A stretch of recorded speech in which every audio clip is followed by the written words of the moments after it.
gosh! That's amazing! I don't even know where the road flew to! Are we gonna be friends forever, Dina? Well, I still don't know how real versus how fake your friendship is. So. Ooh, that's the best bird! Focus up, Alex. You're right. Uh-oh. Are you my opponent?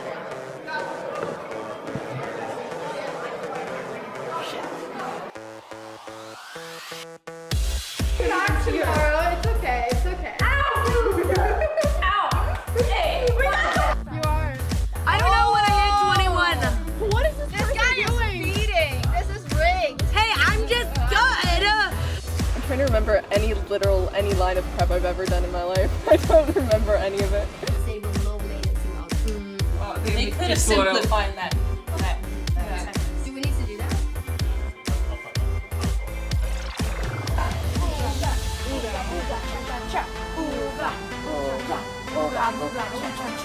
Sing the song. And this day just plays don't have fun. Spread out, nice and easy. You're getting a red card for destroying the chess set. Can you show your chat the red card that you're getting from the tournament director? Okay, get out of here. I cannot see you. Listen to this for 1 second. Hello, hello, hello, hello, hello, hello, hello. Guys, why did I say so many hellos? I don't know. Ta-da! See, my little fist, it fits perfectly. Proof that I punched it.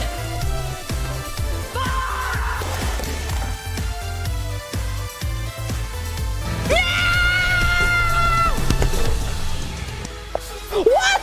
No! God. Блядь, я не могу поверить, это просто пиздец, ну как я могла проиграть? Это просто. Все, пошли все к черту. Окей, бай.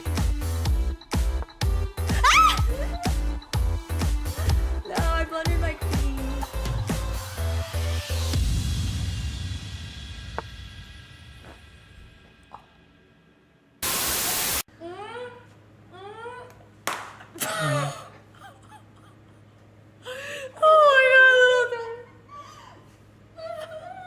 Alright, Nemo's turn. We're moving away the things that might actually...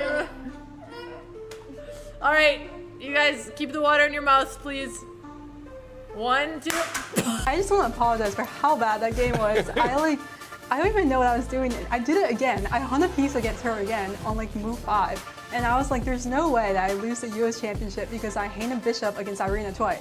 Like I was like, first time, bad enough. And then I was just like, oh my God, it's probably over. And then, you know, when there's no increment, you know. No, I should have known. No, I hate the kids. I hate kids even more. I hated them before the tournament. Now I really hate them. Wow, so I might have more points than her. A full point more than her. I'm really sad that she's losing, but You're so getting killed in your sleep. yeah, I know. Honestly, guys, can they hear me? Chess sucks. That's it. I'm fucking. Alex embracing her villain arc already. Alex is taking revenge on her chess games right now. We have another bully in the house, guys. I don't know, is it something about my stream that like brings in the bullies? Is it something about my stream that brings in the bullies, or do the bullies just naturally congregate? Right, Chess Brainiac. You're watching this. There is gonna be a next time. And your 2900 on chess.com will not stop me. Neither your genius coach Grandmaster Norditsky for taking my revenge. I'll just be here, Waiting. washing away, fading away with It'll the be winds okay. as time and eternity will all do as our last years dwindle away, and you may spend it studying a pointless board game and thinking, was all these hours in your life worth it? In all these hours, you could have written a novel, you could have learned a sport, you could have learned how to swim so you could finally go in the ocean, but no. Instead, here you are again, 21 years old, when you should be thriving at peak, losing to 9-year-olds. Goodbye, chat. Andrea, for what it's worth, you would kill her at boxing.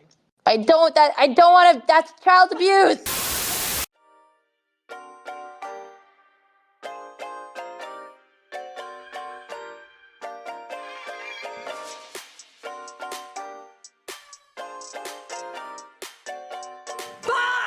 Sorry. It's okay. Pizda mercy. Sorry. Stop. Sorry.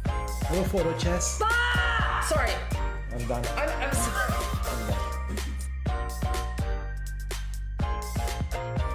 It is pumpkin spice flavored. Do you like pumpkin spice? I love it. All right. Ah!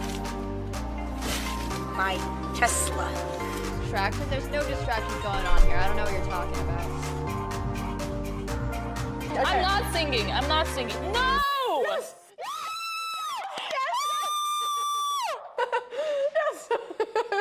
I'm excited, guys. Big reveal time. How's it? You like it? Just her face say that she likes it. She looks like she's so happy. Andrea. What? Kind of fool. Wait, actually? Yeah, of course. Andrea. I wasn't listening. I just listened to the last Do you bit. ever listen? Sorry, I was reading She chat. has the attention span of a squirrel. We'll make the windows smaller for a second. Alright. Okay. It's fine. It's only taken 10 shots. We haven't gotten anything in. It's totally fine. We won't get one. We're gonna get one. Okay, you need to get that one in. I believe in you. That's, Okay. okay, I'm actually happy for you. Wait, no. 9? I quit the fucking world championship for this! Oh my god! Oh my god!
Is it an earthquake? Andrea, I'm serious! Get out! Why are you laughing? Of all the chess players. Yes, Hans. Hans is the best. Hans is my love. I'm in love with Hans. Yeah, boy, Chris is being that's very thorough. Very thorough. And there she goes. Oh my god. There she goes. She's trying not to smile. Oh my gosh. What's a chess player's favorite TV show? What? Pawn Stars. I didn't write these, okay? Oh god. You want to say hi, chat, now that you won? Yeah, sorry, chat. Where's the It's all Oh! What I have in my hand here. Yes. Little baby noodle.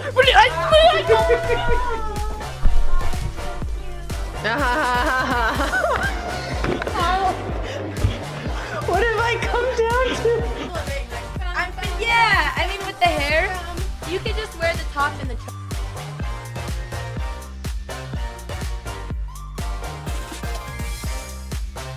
Oh my gosh! That's amazing! I don't even know where the run flew to! Are we gonna be friends forever, Dina? Well, I still don't know how real versus how fake your friendship is. So. Ooh, that's the Why do best you bird. Focus up, Alex. You're right. Uh-oh. Are you my opponent?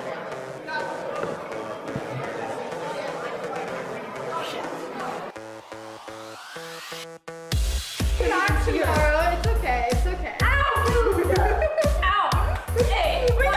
You are.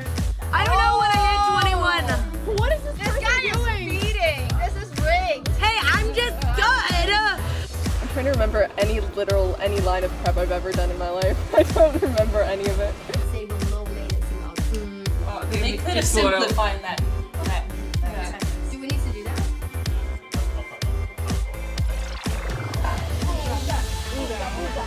cha. Ooga, ooga, ooga, booga, cha cha cha. Sing the song. Ooga, ooga, booga, cha cha cha. And this day just plays on my fun. Spread out, nice and easy. You're getting a red card for destroying the chess set. And you show your chat the red card that you're getting from the tournament director. Okay, get out of here. I cannot see you. Listen to this for 1 second. Hello, hello, hello, hello, hello, hello, hello. Guys, why did I say so many hellos? I don't know. Ta-da! See, my little fist, it fits perfectly. Proof that I punched it.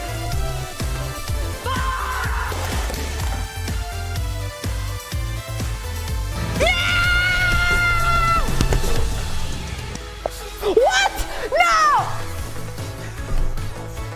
God, блядь, я не могу поверить, это просто пиздец, ну как я могла проиграть? Это просто. Все, пошли все к черту. Окей, бай. No, I blundered my queen.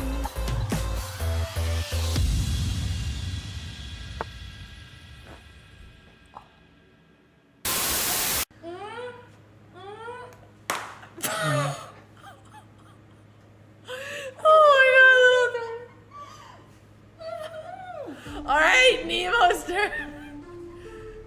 We're moving away the things that might actually... Alright, you guys, keep the water in your mouths, please. 1, 2... I just want to apologize for how bad that game was. I don't even know what I was doing. I did it again. I hung a piece against her again on like move 5.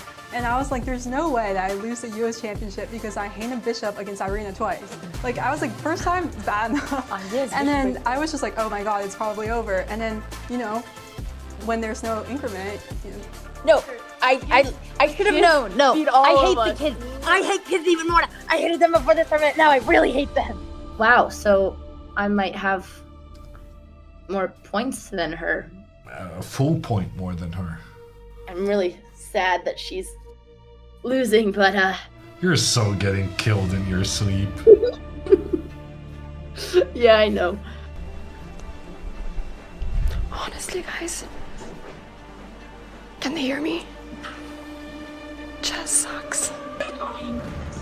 That's it, I'm playing. Alex embracing her villain arc already. Alex is taking revenge on her chess games right now.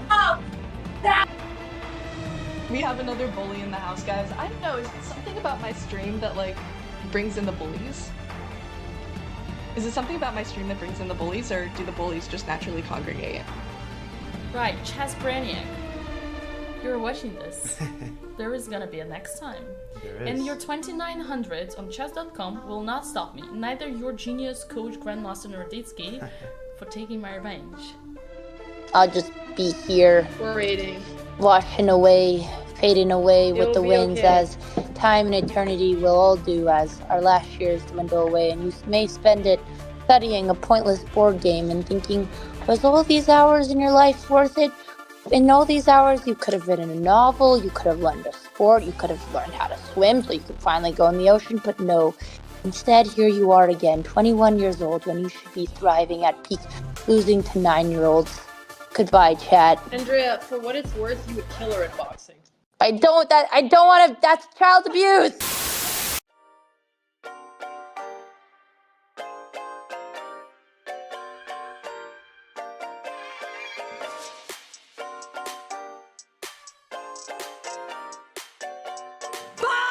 Sorry. It's okay. Pizda mercy. Sorry. Stop. Sorry. Go for the chess. Sorry. I'm done. I'm sorry.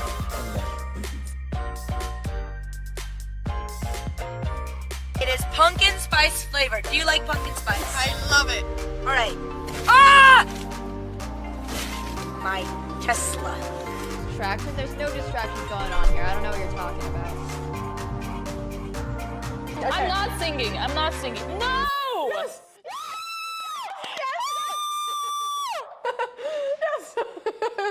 I'm excited, guys. Big reveal time. How's it? You like it? Just her face say that she likes it. She looks like she's so happy. Andrea. Who are you trying to fool? Wait, actually? Yeah, of course. Andrea. I wasn't listening. I just listened to Did last you bit. ever listen? Sorry, I was reading She chat. has the attention span of a squirrel. I'll make the window smaller for a second. Alright. Okay. No! It's fine. It's only taken 10 shots. We haven't gotten anything in. It's totally fine. We will get one. We will We're get gonna get one. Okay, you need to get that one in. I believe in you. That's, okay, I'm actually happy for you. Wait, is that 9? It goes, what? I quit the fucking world championship for this! Oh my god! Oh my god!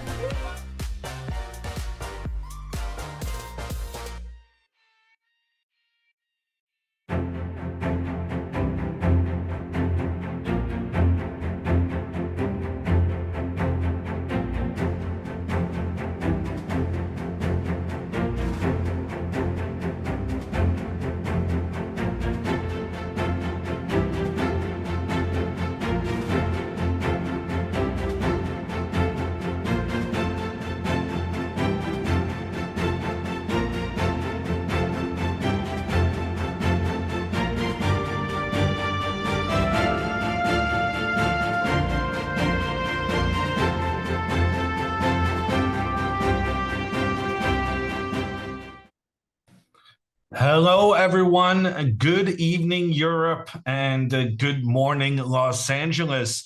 We're ready for day 2 of Chess Camp. My name is Jon Ludwig Hammich, and I will be guiding you through at least the first couple of games of the day. And we're already started. Anna and Jules setting off. We have 2 mashups today, this morning, with quite big favorites playing with the white pieces. Dina versus Andrea, one of the big matchups in terms of names, but I'm sure they've never really played against each other in a competition before. And then we have Anna Kamling with the white pieces against Jules. And Jules got a big day yesterday. She managed to beat Andrea, and as such, she's feeling pretty good. Whereas Kamling managed to spoil a position where she had a bishop more than Belankaya, and that was it was a horrific blunder that took away what should have been an easy win for Anna, and she's gonna be feeling some emotions after that. And so, even though on paper Anna is a big favorite against Jules, I think considering the events of yesterday, maybe this is a lot closer than we may think. I can see drama against Dina and Andrea. Well, I don't know. I don't know if they're having a boxing match in the back room, and that's why they're so late to starting their games. But having a boxing match first might be necessary for Andrea to have a good shot here with the black pieces. It's an incredibly difficult pairing for her. But on the other hand, Dina did show some weakness against Anna yesterday, ending up, or rather down, a bishop yesterday. But you gotta believe. And here we have the arbiter on the scene, Papa Botez, trying to get this game started, trying to call in Dina. Andrea at the board first, which is a rarity for her. Okay, the girls are in their places and the game may begin. In the meantime, Anna is actually thinking about this Nimso Indian, which comes as a big surprise to me because Anna has played this with the white pieces so many times in the past. So surely this is something she's well familiar with, and I must admit I'm not super familiar with Jules's openings, but does she not play the NIMSO ordinarily? Why is Anna spending all her time here?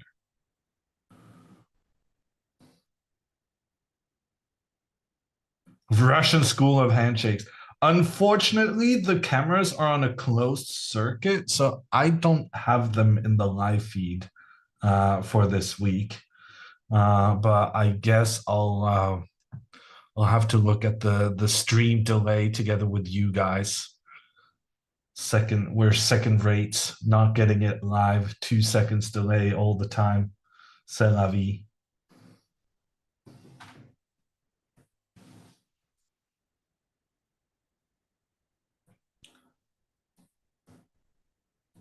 I think we're getting started. Clock isn't working. I mean, either the clock isn't working or Dina is doing some of her witch magic on the clock. I've seen Dina hustle the hustlers in Central Park. I wouldn't be surprised if she would hustle Andrea for some easy points. That girl will do anything for a win in chess. Okay, she's moving her D pawn, and she has decided to move the D pawn 2 steps forward. So both games are off, finally. Although Anna, who already doesn't have the greatest relationship with time management, her spending 5 minutes in one of the most common opening positions in the world is not really inspiring confidence in her preparation so far. Jules turns around to see that the other girls have got going. And is that Papa Botez in the background of the Jules Anna game? Is that like his positioning for the week?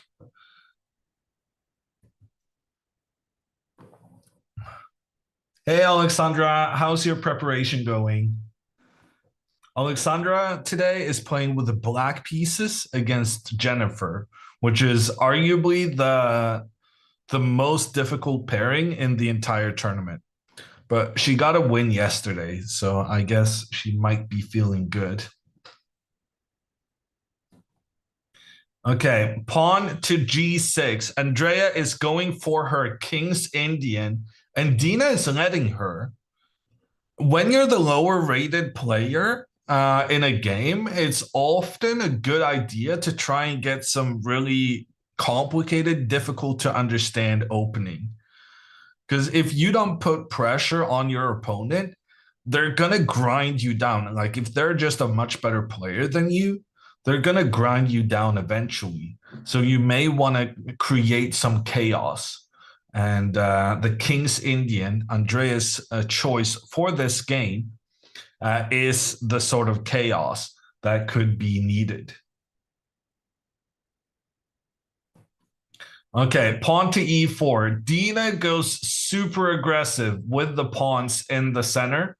When you're allowed to do that, which black is allowing with this King's Indian setup being a bit passive with their pieces, it is a very much the sort of punishment to just occupy the center with the pawns.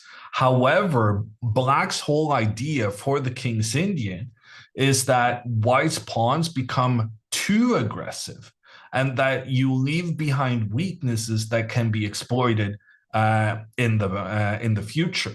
So, for instance, in particular, I would say a problem square for white in the King's Indian is the square d4. And the reason that square is problematic is because since both of the adjacent pawns went 2 steps forward, it means that white is no longer in a situation where a pawn can control the d4 square. Right now, it's not a problem because the queen and knight is having that completely under control. But at some point in the future, if black could somehow get a knight protected by a pawn on the d4 square, that would be a huge success. And in many variations, that's precisely what black tries to accomplish in this opening. In the meantime, we've had castling from both Andrea and Jules. Jules castles on move 4. And, well, it's not that often that I commentate on a non-Botez game on this channel, but it is refreshing, I must say, to watch someone castle on the earliest possible move. This is a move 4 castling by Jules, textbook stuff, and it is the earliest you can castle. You can check my math on that. In the meantime, Anna secures herself the bishop pair. Pawn up attacks the bishop. The bishop will not retreat because this allows white to build a center very much akin to what Dina has done on the other board. And instead, black is willing to make the trade bishop for knight with the argument that white has spent now 2 moves moving the queen around, and losing the bishop pair can be offset by the time investment in that black has gotten their pieces out much quicker, whereas white is just moving their queen around. Dina, in the meantime, plays bishop to d3. This is not the most common placement for this bishop, but it's absolutely viable. Very often, white will follow up at some point in the future with bishop to c2. And basically, white is expecting black to move their knight to the c5 square. And with the black knight on c5, and with the black knight on this square, the bishop is controlling all the possible opportunities for that horsey to move forward. So in many ways, you can say that this bishop placement is the perfect one to restrict the attacking movement of a knight. So bishop, 3 squares in front of the knight. That's going to make sure that the knight cannot move forward. Something to keep in mind for the future. Andrea, typical to her style, when she faces a move that she's not familiar with already, she's going to take some time to figure out whether her usual plans can be used in this situation as well. In the meantime, Jules has played pawn to d5, immediately creating some tension between the pawns in the center of the board. White doesn't want to capture this pawn because then after the recapture, you've allowed the black bishop to develop very easily now that there's no longer a pawn on e6 blocking the bishop's path. So Anna wants to keep this tension. She wants to keep the black pawn on e6, which is preventing this bishop from getting into the center easily.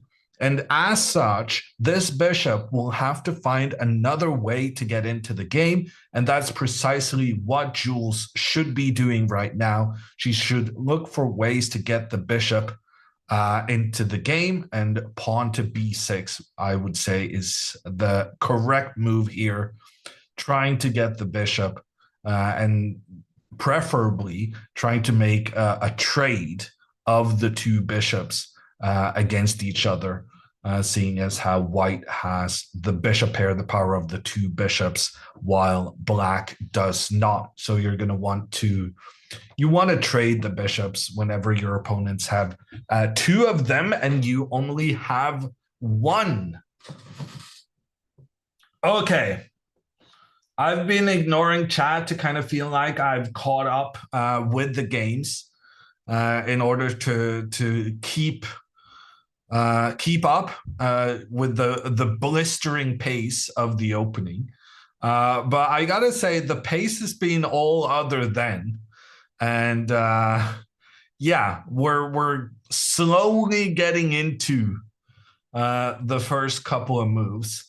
Jules, the best so far, I would say, getting that early castling, and now also following my advice with the fianchetto move, pawn to b6, opening up the path for that bishop to get into the game.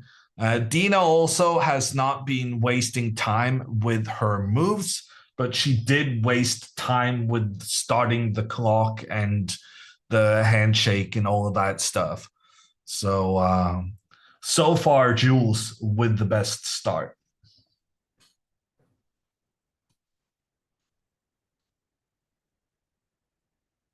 Did Andrea just have eye surgery? I think she's just what do I know?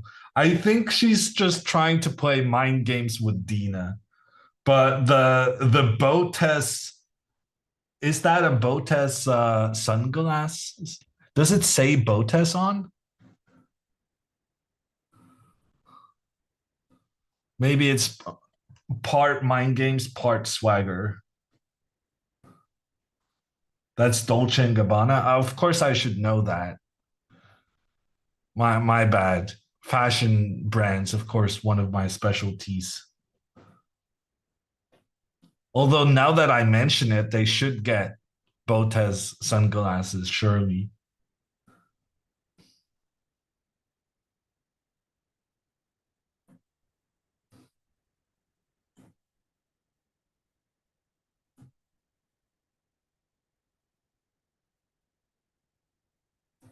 Do people ever wear sunglasses in tournaments? Literally looking straight at it, classic. Are you implying that this is not a proper tournament? How dare you? We got a completely unbiased arbiter and everything. These games are going straight into the FIDE ranking.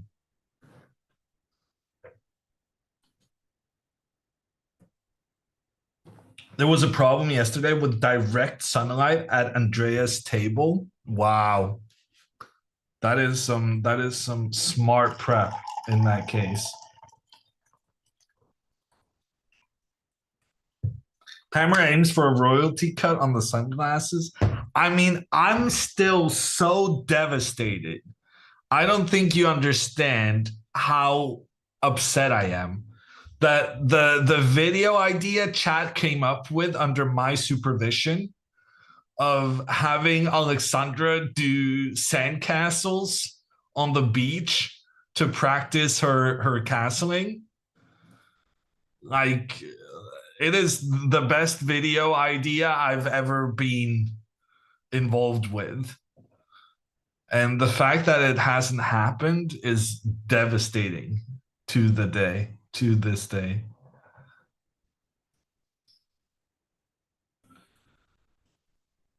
There's a lot of beach in Malibu. It's not too late. Yeah, but they say that the Botezes are content creators, but they can't recognize good content when it's, being spammed in their chat. Hammer, give us your tournament predictions. I was going to post a tournament prediction on Twitter. I even had Jules help me out because she explained how I could do like a format that she did with the numbers and stuff. She was very helpful. She even actually offered to do them for me, and that I thought was a bit too lazy. So I kind of turned her down on that, but I also decided that my prediction wasn't really worthy of anyone's time investment. Because what I came to realize is that my prediction would have been just ranking the girls in rating order. Oh, well, with some uncertainty about where to put Linda. I was gonna check out some of her online games if I was gonna make a prediction, but I think the number one pick is very, very clear. I think Jennifer Yu is by far the best player at the moment. I think Dina's number two, although the fact that she was losing to Anna yesterday, that does leave some questions about her tournament play lately. But at her best, there's no doubt Dina's number two in my mind. And she did manage to survive that very problematic game against Kamling. I have Nemo number three, Alexandra number four. No, sorry. Nemo number three, Kamling number four, Alexandra number five, and then the last three, I guess Linda, Andrea, Jules. That would have been my prediction before the tournament. But I do kind of like the first round pairings. I don't know if that was done purposefully or whether it's just a freak accident. But the tournament pairings had like number one versus number three, number two versus number four, number five versus six, and seven versus eight. And I do think it's nice for Jules and Andrea to get to play each other before they're completely tilted out of their mind, having to butt heads with these some of the 2200 rated players. Because what they did yesterday was kind of like, it was a fight, a good fight of skill and whatnot. Whereas if they had faced each other in the seventh round, it could have easily just been about who has the mental fortitude to have to deal with playing against consistently playing against such high rated players. Hammer, is it possible to achieve WGM or WIM norm in this tournament? Yes, it is not. No, it's not. Damn it. I'm so dumb. I was going to say yes because they have 3 women's grandmasters playing. So normally the answer would be yes. Yes, it's possible. But it's only 7 rounds. And for a tournament, in order to be able to make a title norm, it has to be a 9-round tournament. So if we only had like 2 more players, norms would be possible, but that would, stretch the budget and the schedule and whatnot.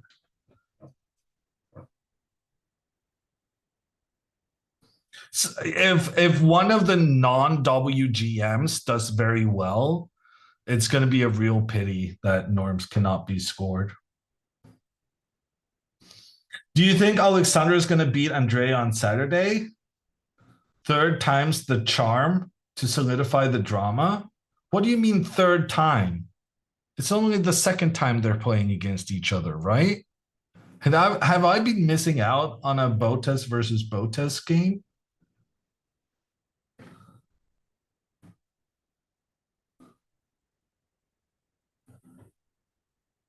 Okay, I think it's the 2nd attempt, and I do think Alexandra is stronger. I would say Alexandra is the favorite.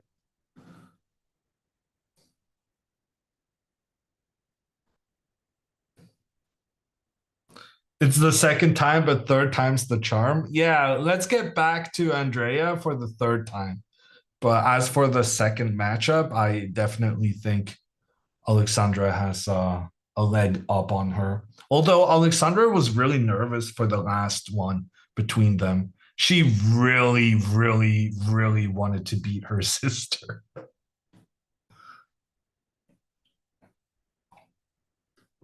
Did we have a clip of Bach impersonating Hammer? Well, no one does it like the original. Let me assure you of that.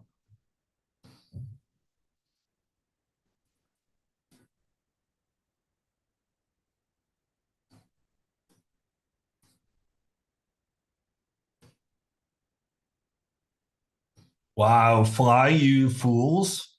Thinks Andrea is going to take Alexandra down. That would create some drama.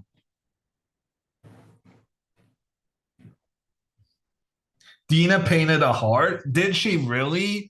Even though Jules won the game for Dina's affection?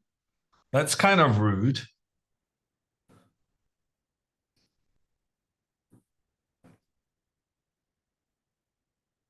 It's not possible to play seriously in front of Dina. Yeah, but at the same time, she's distracting herself as much as she's distracting you, I would think.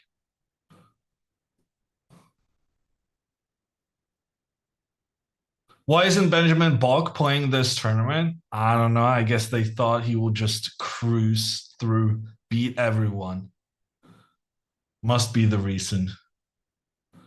Try and keep it a bit more competitive. It's the only thing I can think of why they wouldn't have the Bachmeister. Okay, pawn to d5 played by Dina. She now has all her pawns in the center on the light squares, which is kind of good news for Andrea. It means that Andrea has a lot of dark squares that she can target. In particular, Andrea is going to want to try and get her knight to the f4 square and this knight to the c5 square. And what do those two squares have in common? They're a dark square, as a result of white not having that much dark square control with the pawns on light squares only in the center. In the meantime, Anna still in like very common ground within the NIMSO Indian Jules played. Anna has somehow managed to use already 20 minutes. And like she played a good game against Dina yesterday until she blundered a full bishop from a winning position. And why did she blunder a full bishop? It was because of time trouble. So Anna is very much familiar with Andrea's tendencies of poor time management. And well, I guess Anna is a year older, maybe. So the question then becomes if she has been teaching Andrea poor time management, and it is infecting both of them in terms of the results in the games. Andrea versus Jules yesterday was a very tense, close battle, but decided on the 39th move as Andrea blundered in time pressure. So time management is going to be key here. And right now, Anna Kamerling is not really using her time in the best possible fashion. In the meantime, Andrea showcases some understanding in this position. She has placed all her pawns on the dark squares. That means that she's not controlling the light squares very well, but she is making sure that the knight can now maneuver itself later on to this c5 square without having to worry about a pawn chasing the knight away immediately, since she also now took control of that b4 square. So Andrea securing the c5 square for the knight with this latest pawn advance. That is good positional play, and also a plan I have seen her utilize many times previously.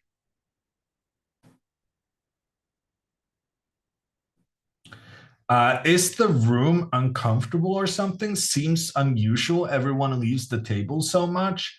I mean, it's definitely unusual when your main experience is watching a Botez stream, but I have mentioned a couple of times during the previous tournament broadcasts that it's incredibly unusual to do what Andrea and Alexandra does, which is basically never leaving the board whatsoever.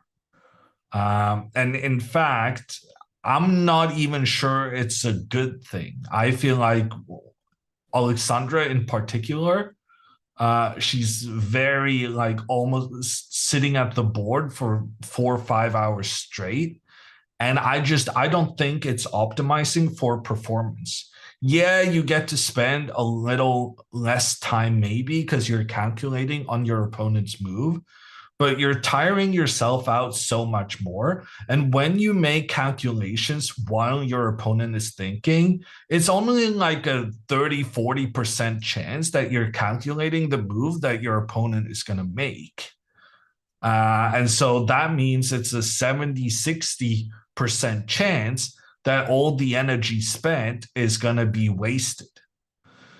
It might still, because like sometimes the plans you think of are not viable in the variation you're like you thought about a plan against one of the opponent's moves, and then you can play that plan against other moves as well. So it's not like it's not a set science to it. But I do think that there are definitely some advantages of taking breaks during the game.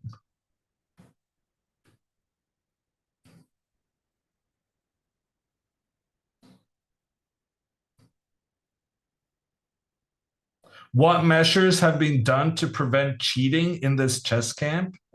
I would guess there have been no measures whatsoever.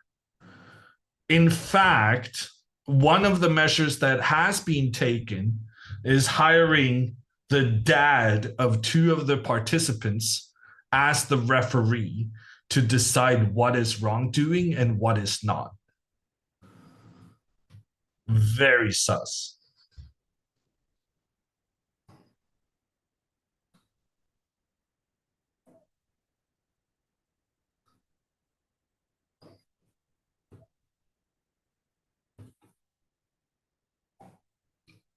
No conflict of interest. Let's just say I don't think it's going to be a problem. I think this tournament is going to go off without a hitch. What I will say is that the fact that we had a 15-minute delayed start this morning probably has something to do with the general mood of the tournament. If someone is not ready at the starting time in a normal event, you start their clocks. But here, if someone does not have their camera ready or needs to have some kind of last minute content crisis, the tournament does wait for you, which is both the benefit and the disadvantage of organizing your own stuff. Dina, in the meantime, has castled, and Andrea moving her knight in towards the c5 square. The plans have been set for both players, and this is actually very reminiscent of a game Alexandra played quite recently. And in that Alexandra game, I think she made a mistake moving her knight to the c5 square too soon. So basically, the knight really likes this square. But what good is it going to do if the knight comes in here and just gets chased away immediately? So here, if Andrea moves to the c5 square too quickly, it might be reasonably easy for Dina to devise a plan where she's going to kick this knight away from its placement by building up her pawns slowly on the queen side. And here, seeing as how pawn up to b4 was White's plan, no matter what, making that plan happen while simultaneously attacking the knight has kind of gained White an extra move, since now the knight has to step back to the edge of the board, and then you might as well not have gone in towards the center to begin with, because you've allowed White to execute their plan while always also attacking your piece. So while Anna has awoken from her slumber to make the most obvious move in the position, but having liberated herself with 20 minutes off the clock, I do think that Andrea should be cautious about moving the knight in too soon, and maybe first, sometimes there's this classic saying in chess that the threat is stronger than its execution. And she can just stay with the knight out here on the edge, and then she'll always be ready to move into the center if there is an appropriate timing.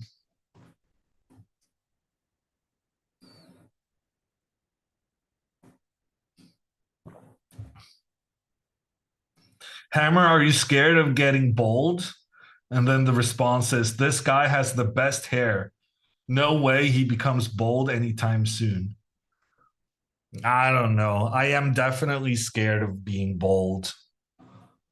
But that's because I have gotten attached to my hair, because I do have, like the viewer says, the best hair ever.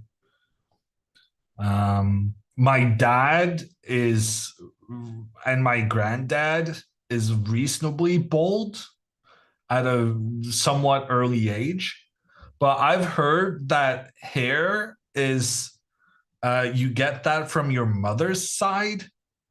I don't know if that's just me being gullible or if that's real science. But if it is real science, I can tell you that I'm good. I'm going to be fine. My mother's side has great hair.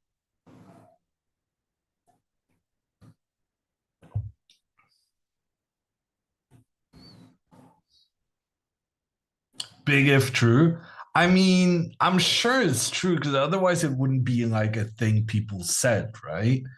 But like from the genetics biology of it, I don't understand how that could be like a regular thing. Boldness genes comes from your mother's father. Like how can that be like a fixed thing? I don't understand.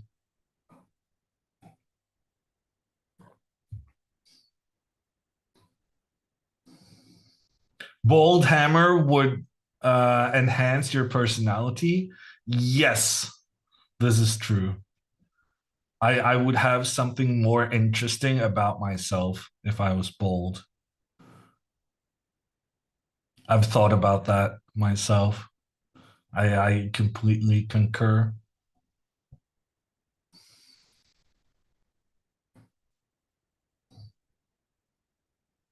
It's a myth that it comes from the mother's side. Well, based on the fact that I'm not bolding yet, I probably have been lucky enough to get it from my mother's side.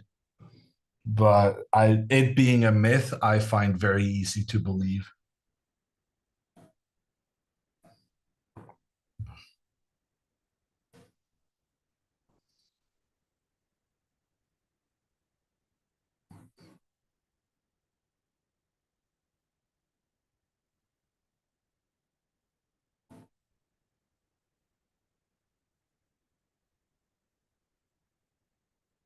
Botez has caps merch. You could get one for free, maybe. Ah, finally, I'm saved. I will stop concerning. I will stop being concerned about my lack of hair growth.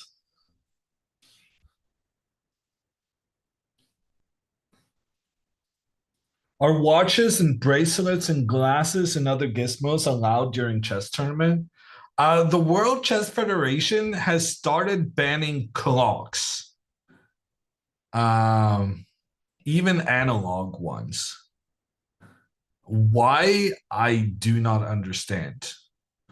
But the world of chess is a very suspicious place these days. And by suspicious, I mean, is that the right word? People having suspicion? Maybe it's the same word. Kramnik typing. He definitely is typing something, Amar. But the good news is Kramnik is not watching this tournament. So we can pretty much do whatever we'd like.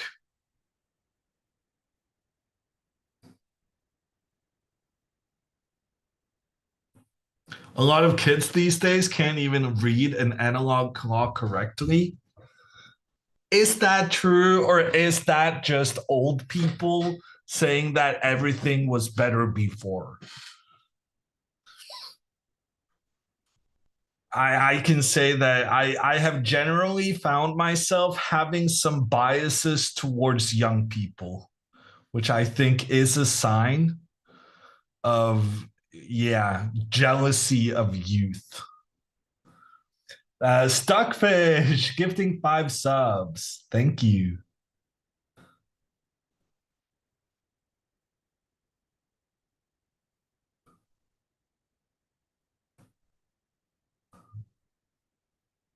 That's definitely true, and I'm not old. Yeah, keep telling yourself that.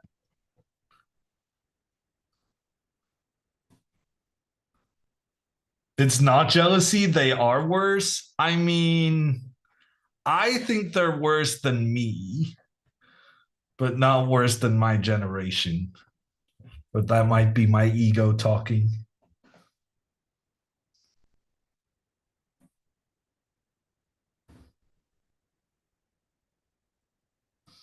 I have an IRL tournament this weekend. What happens if I mess up the notation? Oh, Mace man, you get sent to chess jail. If you write something wrong on your score sheet, oh, yeah, you can never show your face at a chess tournament again. Even the freaking 5-year-olds can do it. You should be ashamed.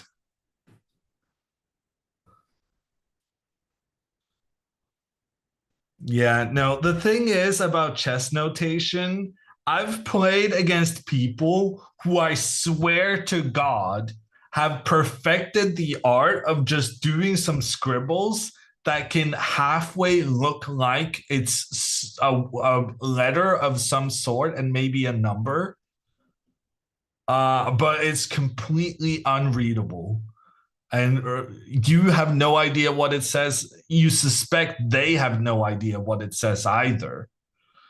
And yet, you know, they get to do that. No issue. I wouldn't be too concerned, Mace Man. It's going to be fine. Speaking of fine, Andrea plays knight to h5.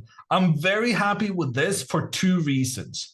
Number one, knight up to this f4 square is one of the best plans for black.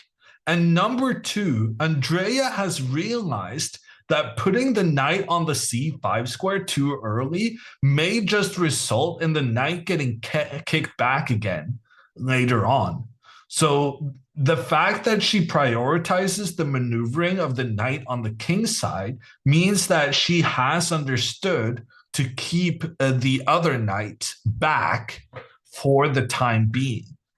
So I think very good move from Andrea. And now she has pawn to f5. She has knight to f4. Her position has some very intuitive plans moving forward. And I'm kind of liking everything she's doing. I don't think this opening has been a big success for Dina. And the fact that Andrea is finding the right plans also means that she's quite comfortable with what's going on. In the meantime, Jules has made a trade between the pawns. This is an interesting decision. You might say that this is a mistake because by making this trade before White's bishop has moved, you're allowing the white bishop to recapture the pawn in one go. Whereas a traditional thing for black in these kind of positions is to wait for white to develop their bishop and then make this trade. Because then to make the recapture, the bishop has to move yet again. That is a very traditional consideration within these kind of Queen's Gambit positions with the 2 pawns looking at each other. However, I think it's actually kind of clever to make this trade immediately. Because if Jules were to go bishop to a6 first, then white would play pawn to b3, reinforcing the protection of the pawn on c4. And if there's a trade, white will recapture with their pawn, making sure that the two bishops will not be traded, keeping the bishop pair for white. So by making this trade first, Jules is guaranteeing herself that Anna needs to move the bishop into the game, after which now bishop to a6, there's no way for white to avoid the trade between these bishops. Well, I mean, you could move the bishop back, but then you would never get to castle because the black bishop would be controlling in towards the king's path. And you're not allowed to castle if any of the starting squares, end square, or the square you cross as you castle, if any of these squares are under attack, castling is not permitted. And as such, I believe Jules has guaranteed herself that the bishops will be traded off, and that is a very good strategic trade for black to accomplish in these positions.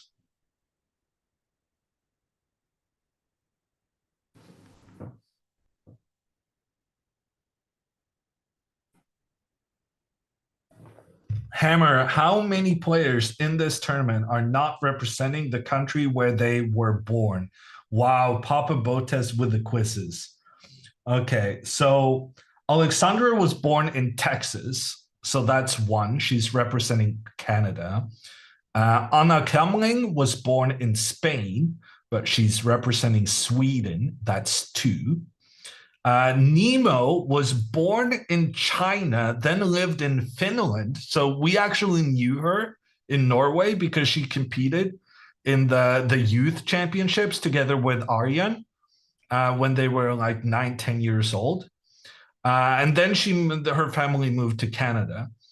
I believe she represented Finland at that time, but then she switched to Canada. But NEMO also not representing the country of her birth. Dina is Belarusian, I think. Yeah, well, she's something. She's definitely not born in Israel. And actually, Dina's Russian. I have a tendency of confusing her with some Belarusian girl. And then who do I have left then? Jennifer Yu, Linda Diaz, Jules, and Andrea. I have no idea where Andrea was born. Maybe she was born in Canada? I'm going to guess Andrea was born in Canada. And Linda, Jules, and Jennifer, I'm going to say, are all born in the US. I'm going to say 4. I'm going to say 4, Papa Botez. 4 players not born. That was a pretty good quiz, though. You just know he's been thinking about that for a long time. Hammer, 100% right. Let's go.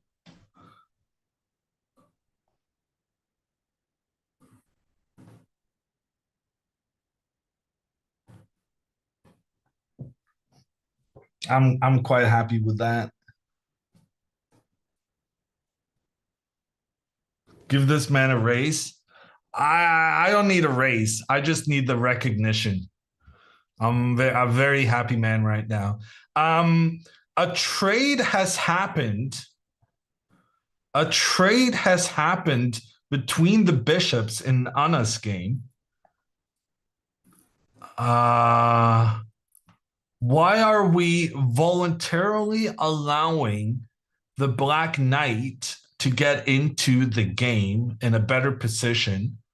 Black now is supporting the next pawn push to c5. So normally you would say a knight on the rim is kind of dim. But here, because the knight is supporting the c5 square, it's actually like, imagine here if white just castles pawn to c5, the knight is actually perfectly placed in case of this pawn trade to get into the game with a good position for black.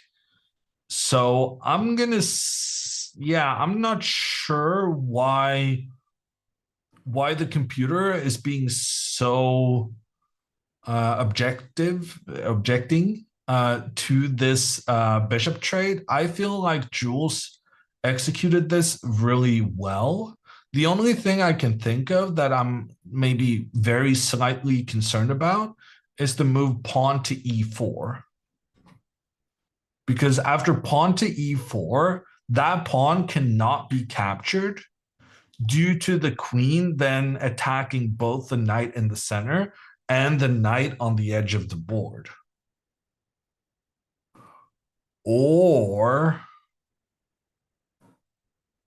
computer is saying somehow this is equal. But like, how do you save the knight? Knights. If the knight goes to c5, trying to benefit from the pin, the fact that the knight cannot be captured immediately, with the queen then capturing white's queen, here white would just go one step back. And we still have this pawn putting pressure on the knight on c5. And if that knight moves, the queen can capture its buddy in the center. And if the other knight tries to step back, then we can go pawn to queen to e2, and same kind of idea. We're threatening the knight on the edge, and we're also threatening the other knight. And if number one goes, then number two. But here the knight can do a counterattack on the rook. Ooh, fancy. And what if we put the queen on the c4 square so that we're covering this square, we're threatening here, and we're threatening here? I guess then pawn to b5. Pawn to b5, attacking the queen, sacrificing the pawn. And then after rook to b8, we're threatening the queen again. And the difference now compared to the previous position is that because black has managed to activate their rook, the rook controls the b3 square, allowing the knight to jump in there with a counterattack on the rook so that the pawn and the knight on the edge isn't in trouble after all. Okay, that was some very sneaky, tricky things. But I guess apparently pawn to e4, not really a viable option for Anna. So she goes pawn to b4 instead. That is very sensible. Jules's plan was very clearly to go pawn to c5. And by playing pawn to b4, Anna is clearly trying to dissuade that by controlling with as many pieces and pawns as she can. But let's just double check what happens if now the pawn advances even so. I guess white captures, recapture, pawn to b5, attacks the knight. The knight has to move, and now you lose the pawn in the center. But even so, like, because the white king hasn't castled yet, even though Kamling is up a pawn right now, it does feel like black's superior development will help in regaining that pawn pretty soon. And like even something like queen to d3, sacrificing this knight in order to get the rook involved. And then, oh wow, computer even thinks this is winning. Not that I'm understanding how.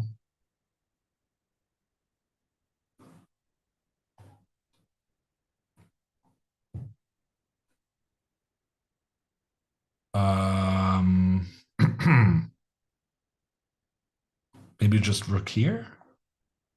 Because I want to prevent queen to d4.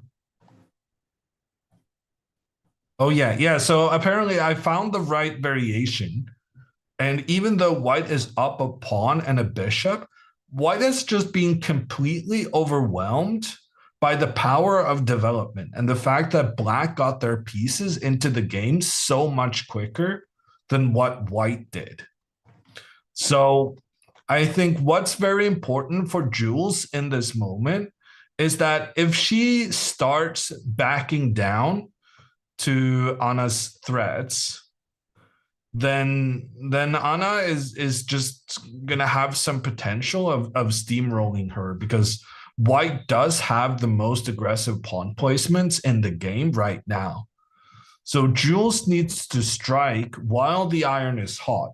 She needs to um, she needs to exploit this moment when the white king is yet to castle and when white is still lagging behind in the development of the pieces. And she needs to make this pawn to c5 sacrifice. That is my opinion.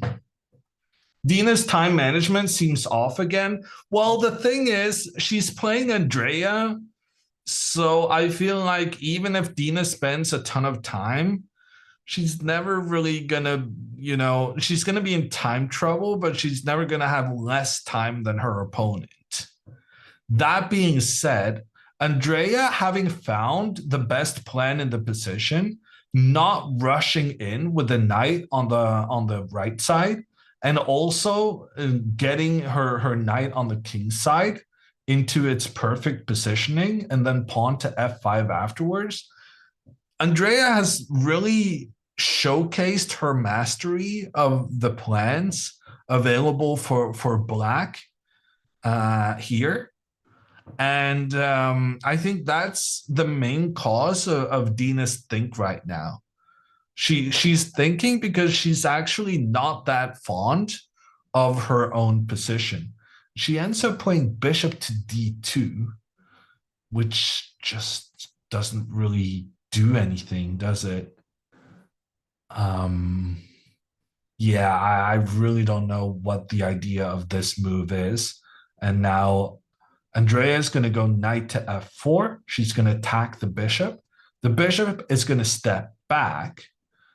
But then, sure, we have pawn to f5, which is an interesting idea. But part of the issue here, once you've already maneuvered your knight in front of your pawn, one of the main ideas for black in the King's Indian when you make this pawn push is that you want to continue pushing that pawn even further forward. And you want to use this to kind of just take some space and then have the rest of your pawns follow for a big attack on the white king. But once you decide to put your own knight in front of this pawn's path, you're kind of ruining the effectiveness of the f5 pawn push. So then maybe you should go searching for a different plan. And here I think bishop to g4 looks super good because it's really awkward for white to deal with the pressure down on the white queen.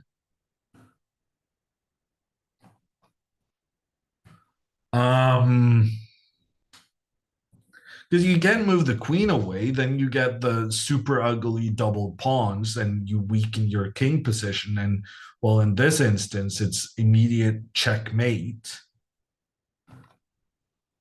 So you can't really move the queen, but if you don't move the queen, you can't move the knight.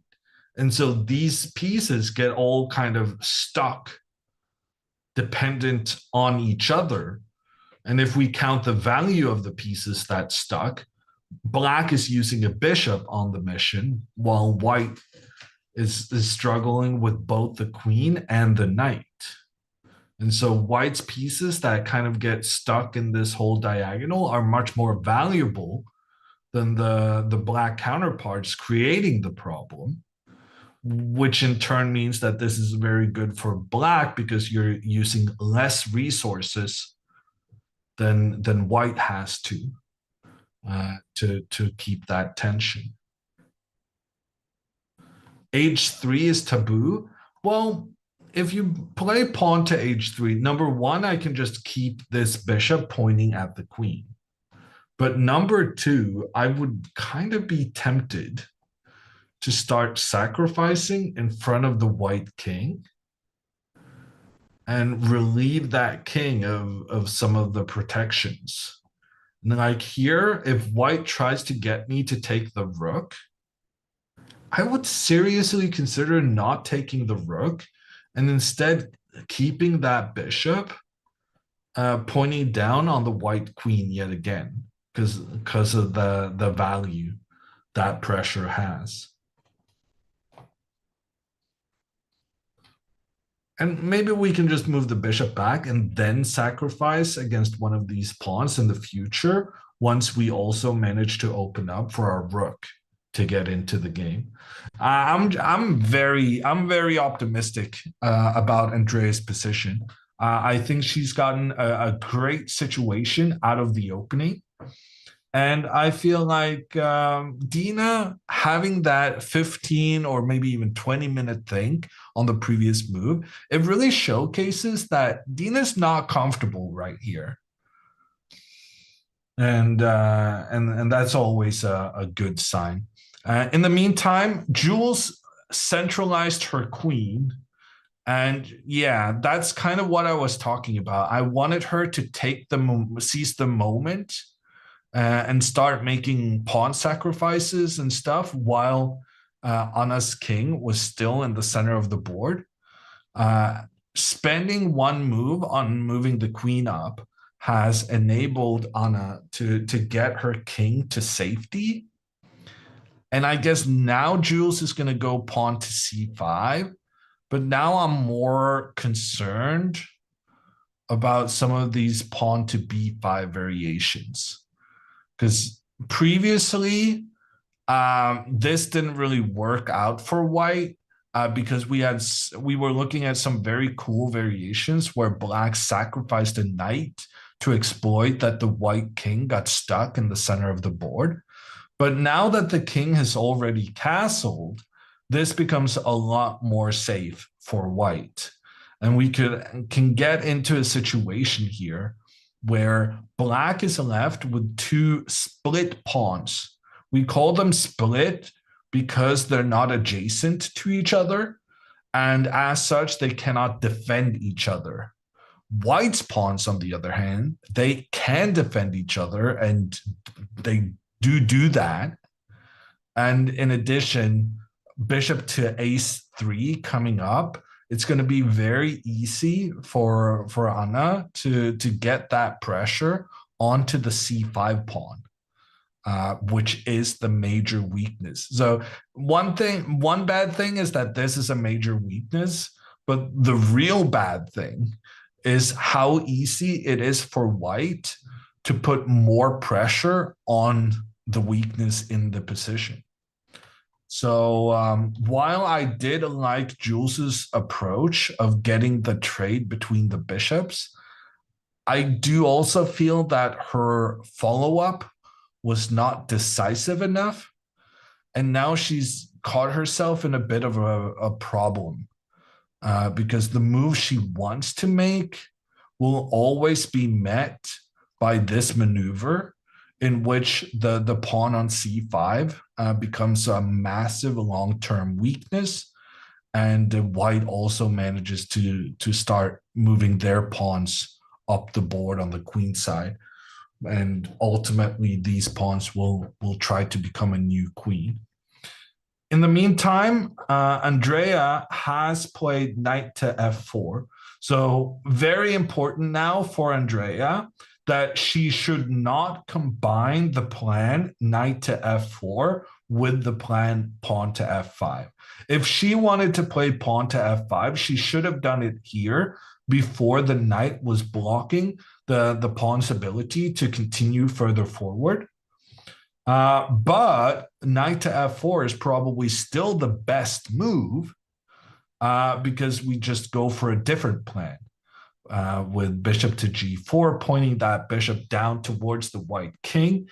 And this is super unpleasant very, very unpleasant for Dina. She's in some trouble now. And I mean, I have a tendency of overinterpreting body language based on what I believe to be the situation on the board. But I do feel like Dina is, well, for a moment there, she didn't look super comfortable. I've done it before and I'll do it again. Overinterpreting body language. But I'm going to say Dina's not happy.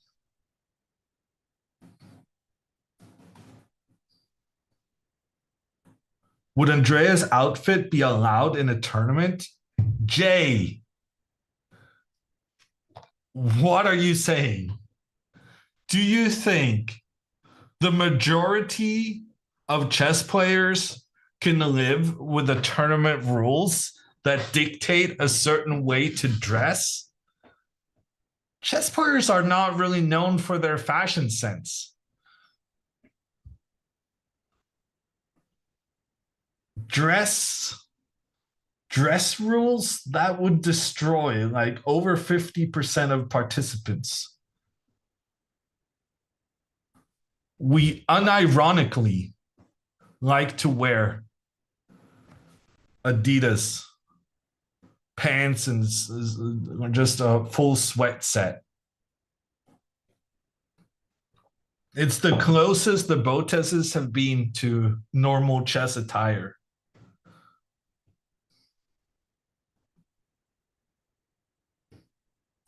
Tripolsky. I actually, after that stream, I actually have been playing that song on my own accord without a gun to my head.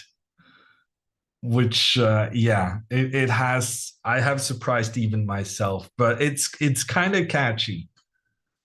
I have been doing the Polish or Romanian, Russian, I'm not sure which, Adidas gangster tribute.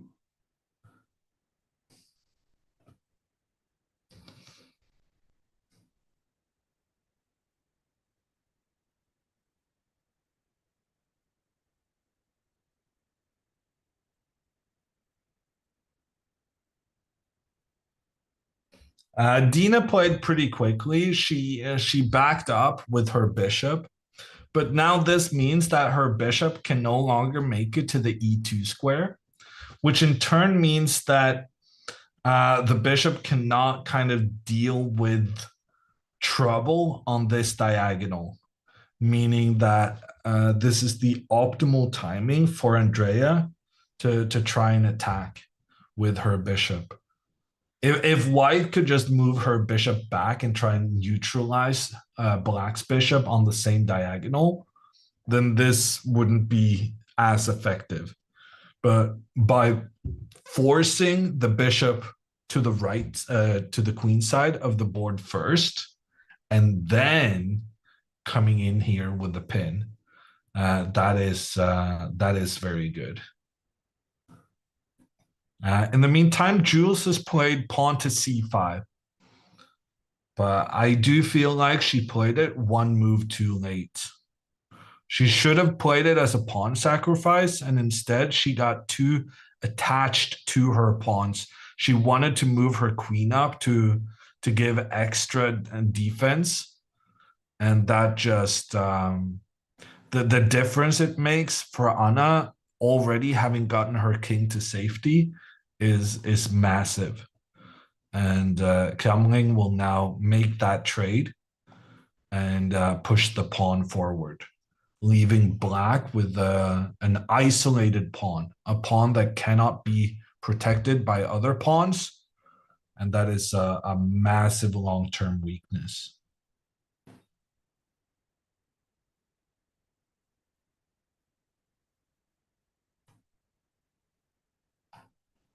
Is Anna in trouble in terms of time management? I mean, I definitely didn't like her time management at the beginning. She spent like 20 minutes on a position that should have been very well known to her as a Queen C2 Nimso player. But on the other hand, she's gotten a good advantage now. So you can't really blame her play. The move she's made has been worth it. And in general, I do think it's more important to have a good position than having good time. A lot of it's very common that your opponent will spend a lot of time if they're in trouble because they're looking for a good move. There are no good moves, but they keep looking, spending time. And so that's why it can be very wise to invest some time early on, even if you're down like 30, 40 minutes on the clock, as long as the time you've invested resulted in you playing good moves, it means that oftentimes you can equalize the situation on the clock with your opponent desperately searching for good moves and not finding any. And then because you were willing to be down on time for some moments, it means that you also end up with the better position and being equal on time because you took that risk and because your opponent spent so much time trying to get out of trouble and failed.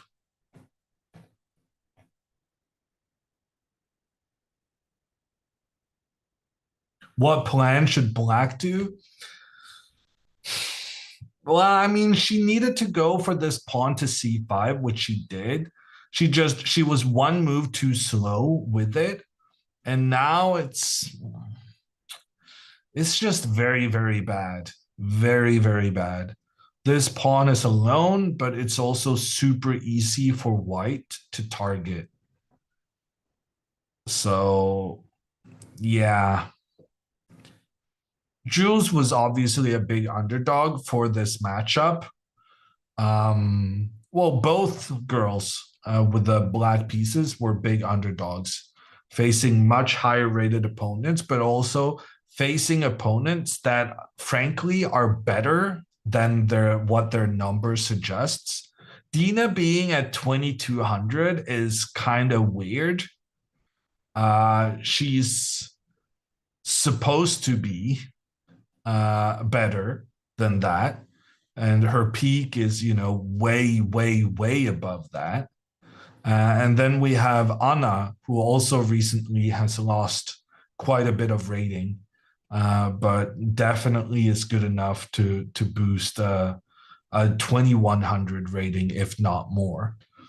So I would say the white players are big favorites today. But so far, Andrea is causing quite a concern for Dina, while Jules has Jules has made one mistake in the entire game so far, but that's already enough for her to be in massive trouble. That's how it goes. It only takes one mistake. Speaking of mistakes, I am sorry to say that we have another one, and it's on Andrea's board. I praised Andrea for her restraint in holding back her knight on this a6 square, but her restraint is no more. She has moved her knight up to the b4 square, threatening to take out the bishop, making Coach Hammer proud. But Dina, knowing the value of bishops, she just retreats even further down. And the problem for Andrea here is that, well, now pawn to a3 will come, and that was a move white wanted to do anyway, and then the knight is going to have to retreat, essentially leaving us with, so say Andrea goes, well, bishop to g4 is what we're hoping for. And then a3, knight steps back. And then you can compare this situation to this one, where after bishop to g4, a3, now it would be black's turn. So here it's black's turn. And here, which is very similar. The only difference is the positioning of the bishop, but here, and whose move it is. But here it's white's turn. So similar positions, but in one of them, Andrea would get to make another move for her plan. But in this one, it is Dina who can keep reinforcing her position. Computer doesn't really think that it matters whatsoever, which kind of surprises me. But it's about the general principle of the thing. The knight is gonna get kicked away again, and then moving your knight forward, allowing it to be kicked back on the very next move is just a waste of time.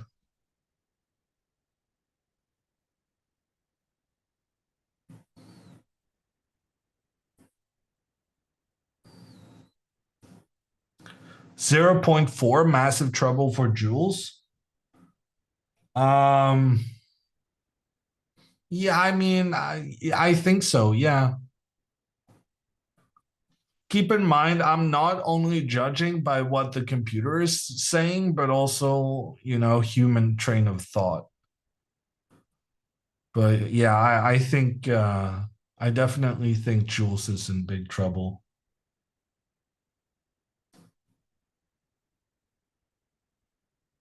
Why can't the knight just jump in? I guess we're about to find out, because Andrea has now played f5. And after praising her so much for this knight to h5 move, she's now done everything I said not to do.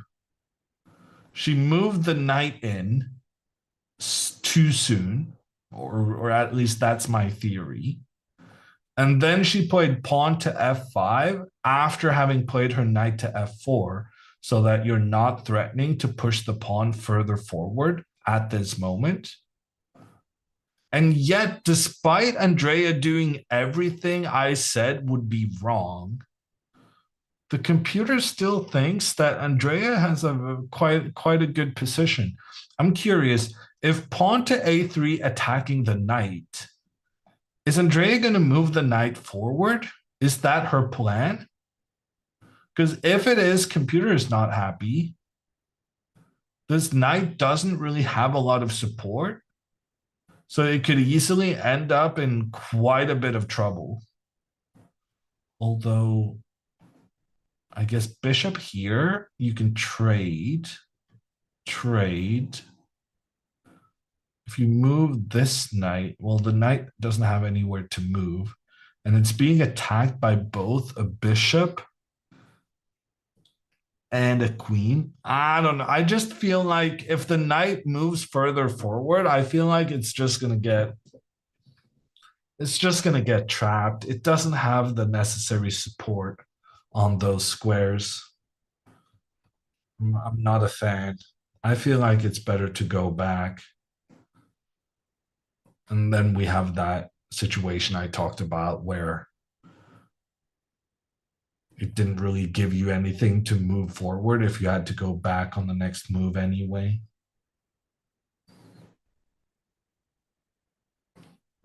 Do you coach Andrea? No.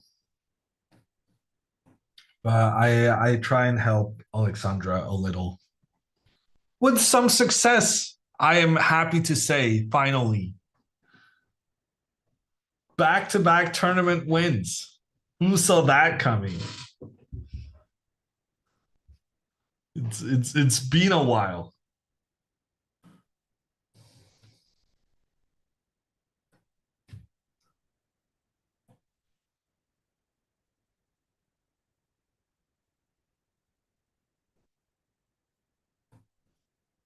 Okay. In the meantime, Jules has moved her knight back. The knight was under attack, and so she tries to counterattack the white pawn. However, that white pawn is very easily guarded by its buddy. White has the buddy system going for the pawns on the queen side. That is not the case for the black pawns. These guys are not adjacent. They cannot defend each other. And the most forward one on c5 will very easily get pressure in towards it. And like I said, Anna still has a big advantage in that game. Dina really sped up for the past couple of moves. Now she played pawn to a3 quite quickly. And this is a big test for Andrea. Is she going to move her knight into the belly of the beast? Or is she going to wisely try to retreat? Someone in chat was saying that if knight to d3, you can just capture the knight and then go bishop to g5.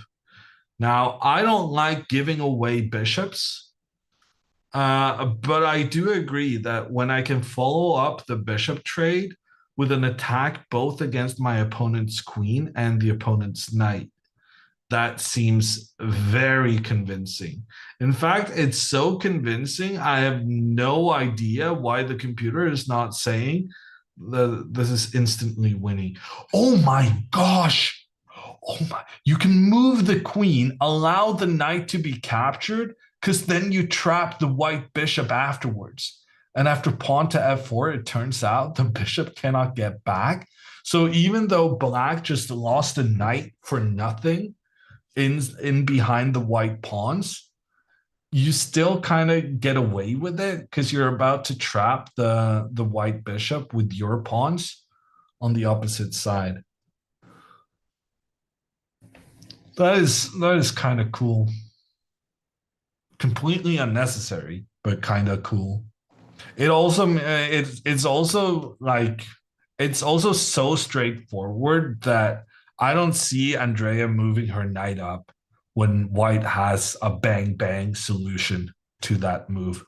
And indeed, the bang-bang solution spotted by the younger Botez, and she has retreated back to where she came from. But to reiterate, I felt like the move knight to b4 was a mistake because quite clearly the knight would have to go back at some later stage. And as it turns out, that later stage was just 2 moves after the advance happened. So yeah, didn't really accomplish much there, Andrea. But so I'm thinking now the logical move, I feel like, is pawn to b4. The idea behind this pawn move would be that if black were to capture, it would open up between the rooks on the side of the board, and black's knight would not be able to capture the pawn a second time, as that would drop the rook in the corner of the board. But even if you do push the pawn up to b4, that pawn now becomes a target in the long term. And after something like bishop to d7, we're protecting the rook in the corner. Now we're really making a threat against this white pawn. And defending the pawn is kind of awkward. And you definitely don't want to continue forward as white, because then you allow the knight to find its amazing placement. And in a situation where, since both the white pawns have advanced over to black's half of the board, it means that neither pawn can attack the black knight out of its position. And Dina has played pawn to b4. So Dina's trying to restrict the placement of the knight. She's trying to kind of punish Andrea for doing that back and forth. But at the same time, it's not really clear to me how Dina's going to defend this pawn in the future. And right now, one important thing I want to note is that Andrea should not make the trade between these 2 pawns. I think that would be a mistake. I would rather like to see these pawns keep their tension. Because right now, even if white can technically win a pawn by capturing the one on a5, that would then allow the knight to get to the c5 square. And because the pawn moved away, there's no pawn that can kick the knight away from that placement. And that is worth more to black than an isolated doubled pawn on the side of the board that's already in need of protection, giving the rooks pressure on the a file. So I honestly kind of feel like I've already done commentary on this game before, because the opening with bishop to d3 and with the knight coming up to f4 and the knight also moving too soon into the center of the board, all of this was played by by Alexandra in that tournament she won. I want to say it was like round 5. She was playing some kid, and it had all the same thematic ideas that Alexandra's game had. So I feel like I'm basically repeating myself, that you shouldn't necessarily move the knight up to f4 too soon. You shouldn't get this guy involved too soon, because it's just going to get chased back. It's just, it's very reminiscent of that. Although, to be fair, Alexandra did win that game in quite good style. So maybe Andrea can do a repeat of that. Andrea studying Alex's games. I mean, if she did study Alex's games, maybe she wouldn't have repeated Alexandra's mistakes. Because she kind of did a couple of the same mistakes that Alexandra did in that game.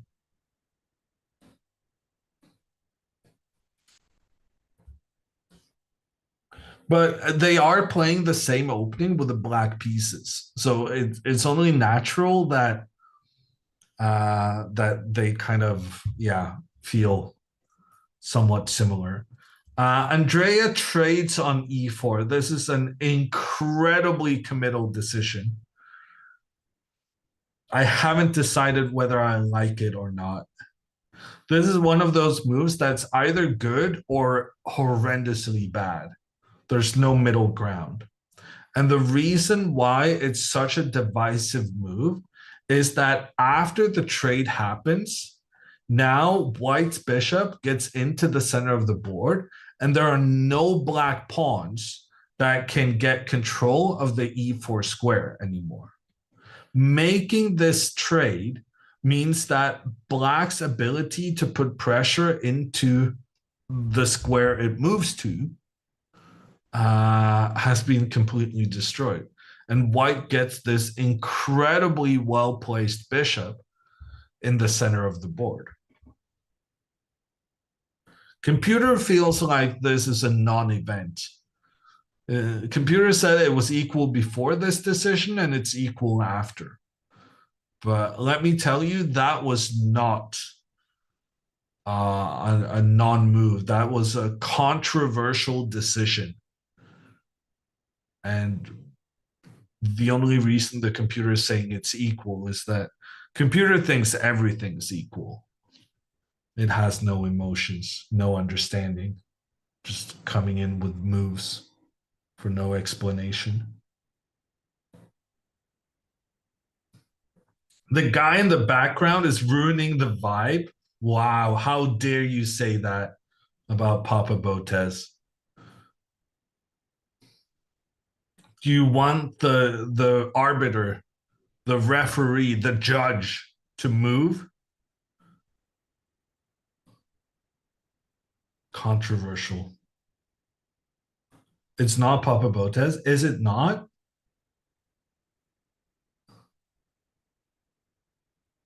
Who else would be sitting in the background? Oh, I was just assuming that's where he sat to keep, stay close to the games going on. My bad, Papa Botez. I have called you out for no good reason.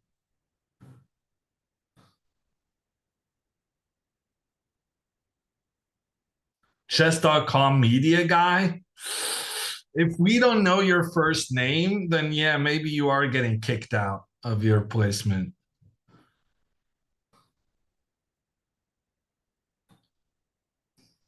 Head arbiter, not even in the room. It's Dina's cameraman. Wow. Imagine being such a star that you need to have a cameraman following you around everywhere. I am not close to that level of stardom.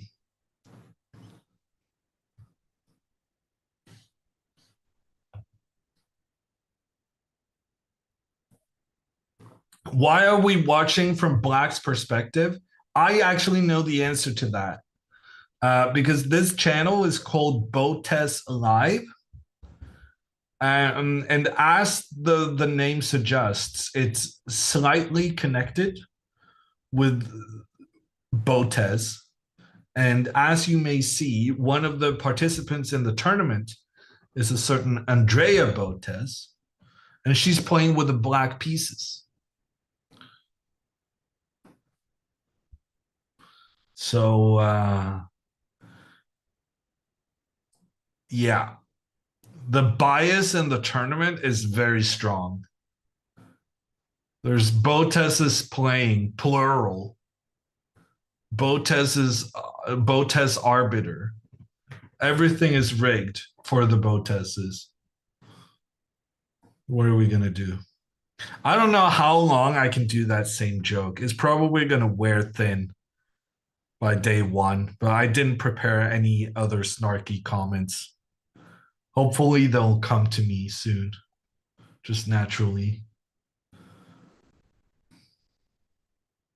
Are you doing both games today? The thing is, if I follow both playing sessions, that's going to be like a 9-8 hour broadcast, I feel like. And I don't have the energy for that. So I'm getting relieved of duty a bit over midnight, my time.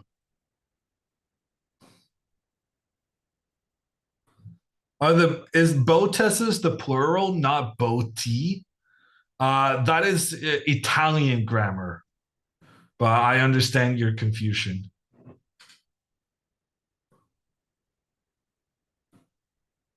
Bow tie,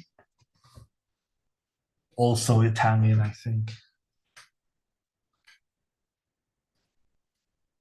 So Vila must comment on the second session.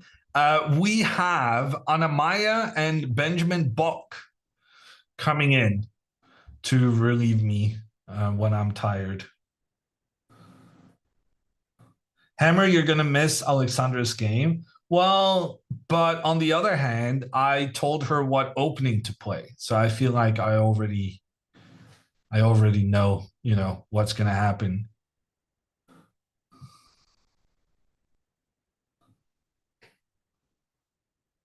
Anamaya and Bach doing 1 a.m. commentary.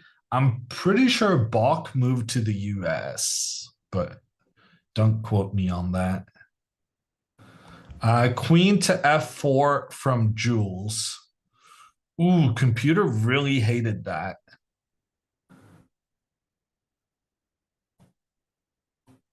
I guess now, so my first instinct for Anna is to go bishop to a3, trying to target the c5 pawn, basically trying to win this pawn as quickly as possible. But my second instinct is maybe we just go bishop to b2, because the benefit of this is that we now have the queen and bishop working together on the diagonal down towards black's queen. And importantly, we're preventing black from going knight to e4 to put pressure on the queen, since now queen to g7 supported by the bishop. That's a checkmate. So bishop to b2, and then you can go rook to c1, and basically preventing the black knight from getting into the center is indirectly a way of defending the pawn on c5, because knight to e4 would both attack the queen and defend the pawn. So even if bishop to b2 is not attacking the pawn directly, it is preventing one of the main ways for black to reinforce the pawn's protection. And as such, this bishop move might be just as effective going after the c5 pawn as the more direct bishop targeting pawn. Although I am very confused why the computer thinks that it's such a massive difference in the computer evaluation. Knight to e4, like this should still be quite good for white. Because even though you're not winning this pawn immediately, it feels like you're going to have a good shot of making it happen long term.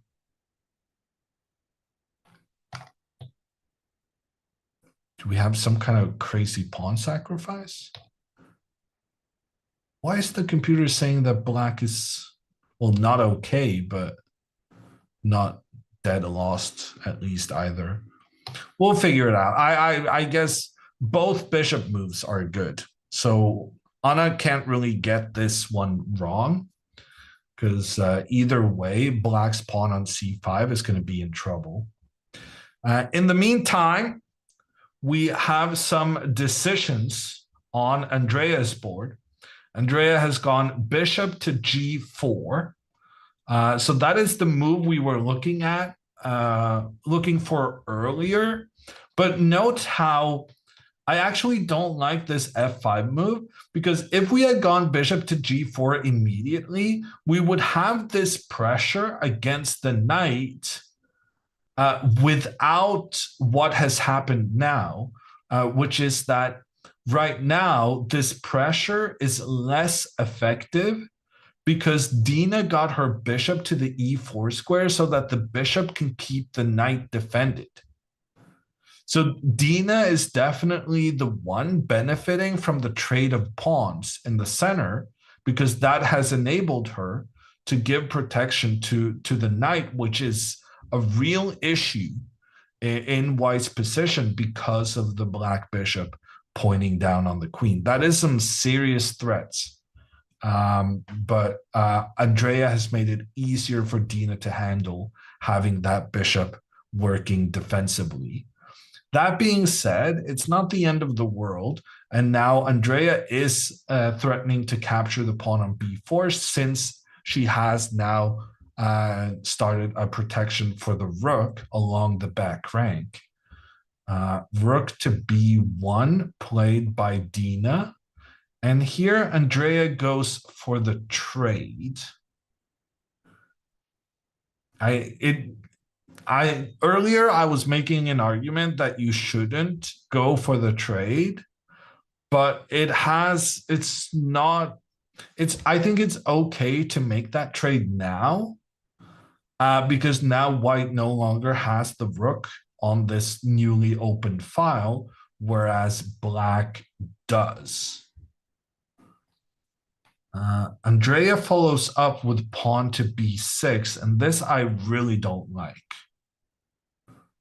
So the only real point of pawn to b6 is trying to increase the protection of the c5 square, trying to prevent white from pushing forward there. But frankly, the c5 square was already under control. And my concern is that after pawn to b6, the knight on a6 is going to be poorly defended in the future. The knight previously was defended by the pawn, but as the pawn moves forward, there are, definite concerns about this knight being a target. I could imagine something like queen to b3 Although it is kind of scary moving the queen away from the white king, but bear with me. Queen to b3, followed by rook to a1. And then, well, it's not really clear what black is doing on this side. I guess we can go bishop out here. And then rook a2. But basically, what I'm scared of is that we're going to end up in some situation where both of white's rooks point down against the knight.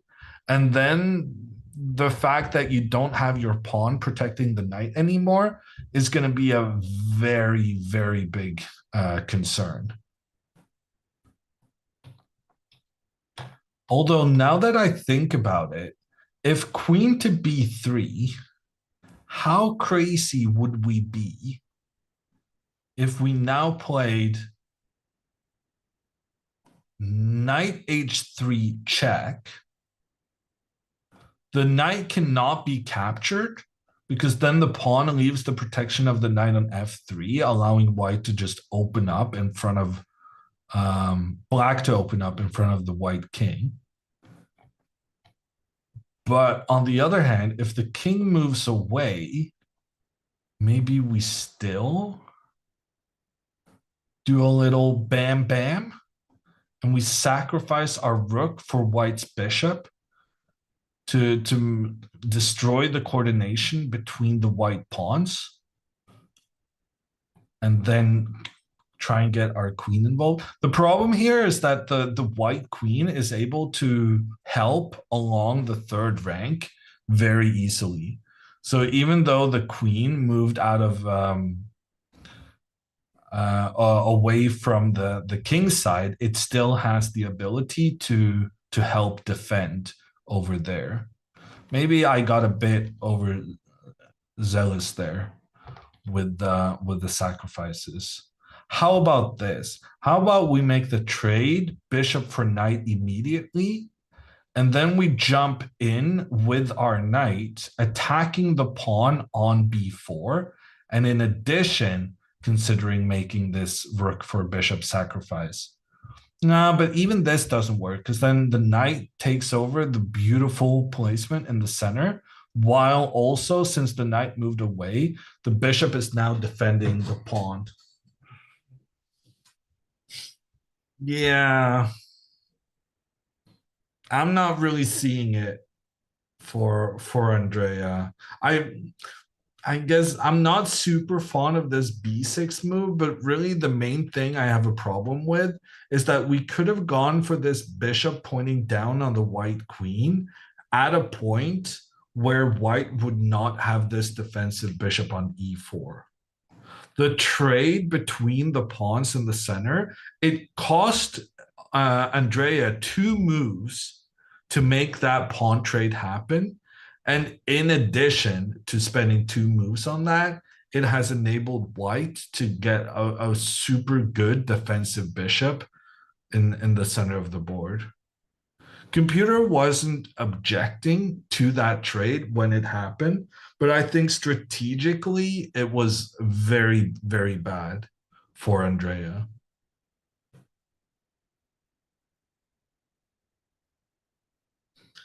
Hammer, are you glasses crew, Andrea and Anna?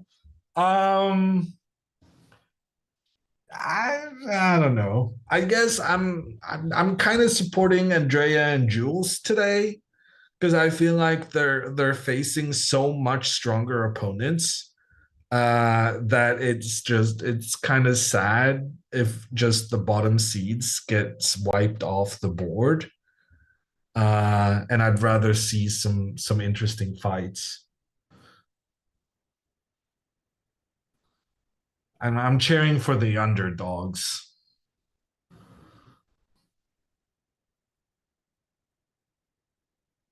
Although I must say, I do think in many things in life, there are not enough people cheering for the favorite. And having been the top rated player in many, many tournaments I have played, I think there should be some movies where there's like a big favorite and they end up winning. Too many underdog movies. I want to see some respect put to the guy who had the pressure of being the favorite ahead of the competition and who managed to perform to everyone's expectations. And maybe he was the favorite because he put in a lot more work than the other guy as a kid or something. More overdog stories in cinema, please.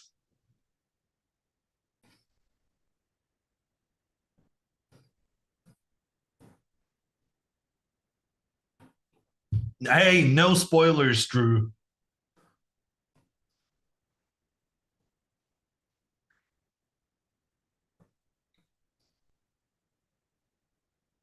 Hammer, I have a genius concept for a boring film.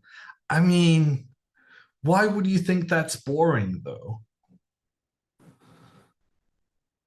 Who decides that a winner's kind of emotions are not valid? Okay, knight to e2 from Dina, that feels like a big blunder to me. Well, let's see what the computer says. Knight to e2, computer is not happy whatsoever. My first instinct is that I want to move my knight away and give a check on the king. Try and get Dina to capture my knight so that I can capture the white knight. And then white's king has the ugliest of pawn structures in front of it. But my concern is, what happens if the king just moves to the side?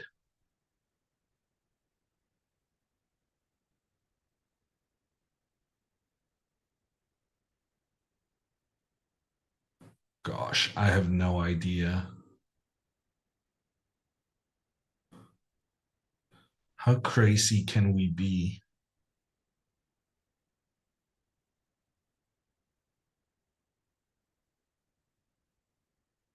I'm genuinely searching for a move for black, and I'm not understanding why the computer thinks this is good for black.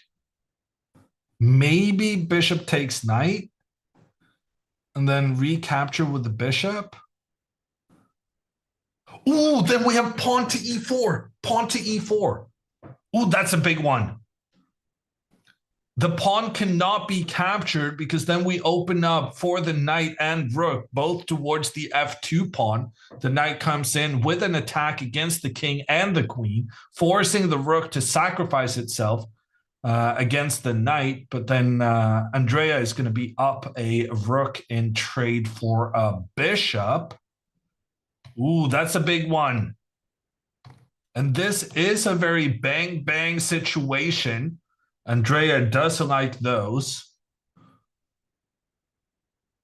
It's just sacrifice of knight, capture of bishop, and then sacrifice of pawn through the center. Seems findable to me. I'm not liking this knight move from Dina because that the problem of that move is that it cut off the connection from the white queen and the knight on f3. And that knight really needed all the protection it could get. And Dina has done a disservice to the knight by removing one of the key protectors. How crazy can we be? Can we do this? Okay, based on computer eval, that's going to be a no. We cannot do that. Can we do... Now, I'm happy with what we found. Knight to h3 it feels right. You go give a check on the king. You exploit the fact that the knight cannot be captured without you then being able to capture one of the opponent's knights.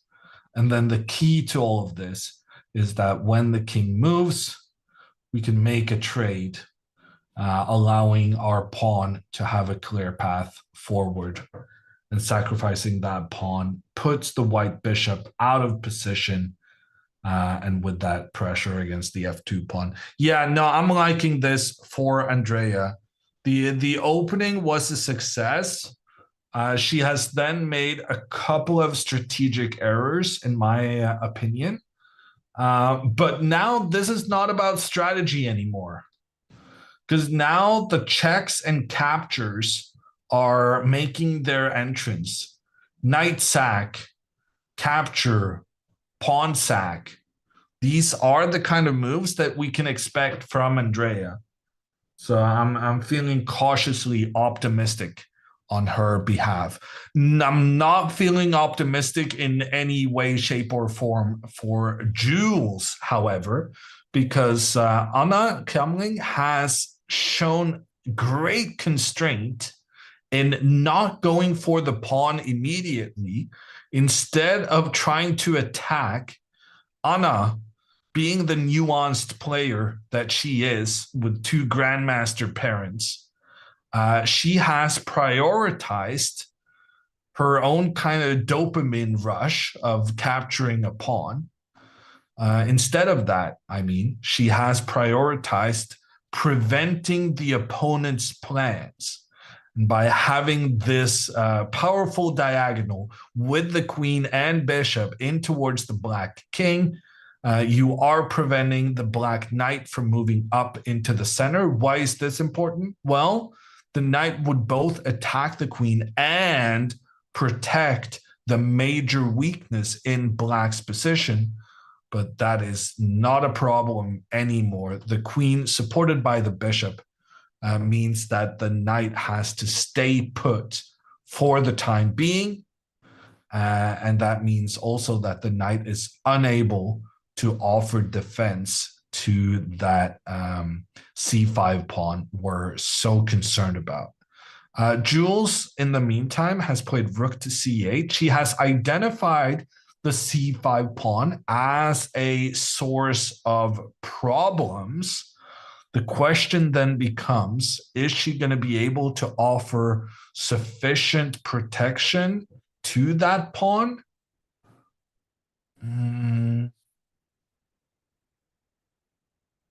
Actually, now that I think about it, if we go back one move, could Jules not play pawn to a6 here? Pawn to a6. So basically, if black succeeds in making a pawn trade on the queen side, then this is just going to be draw. The reason white is so much better is because of these pawns working together. And if there's a pawn trade, well, then both players will have a pawn standing on its own on that side, and those two weaknesses are probably going to balance each other out. But the problem here is pawn to b6. And then after knight to d5, I was thinking the knight attacks the queen and the pawn. Good news for black. But the problem is that the knight now is blocking the queen's defense of the c5 pawn, allowing Anna to capture that pawn, and very importantly, also defending that very key pawn on b6 at the same time. However, now that Jules first has gone rook to c8, if Anna just makes a random move on the side of the board, then that will spoil her entire advantage. Because now pawn to a6 guarantees the trade between these two pawns. Because after pawn to b6, knight to d5, the knight is attacking the queen and the pawn at the same time. And if the queen comes to defend the pawn, then actually black will once again kick the queen, and then the queen cannot move anywhere where it still has protection on the pawn. Ooh, but actually there is queen to a5. But after queen to a5, rook b8, and once again, there's no way to defend.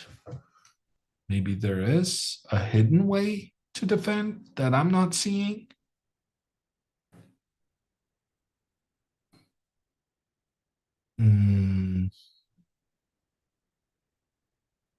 Actually, maybe you can make no.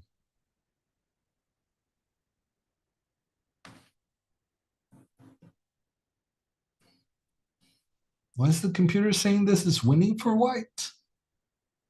I'm very confused. How are you defending this pawn? It's surrounded.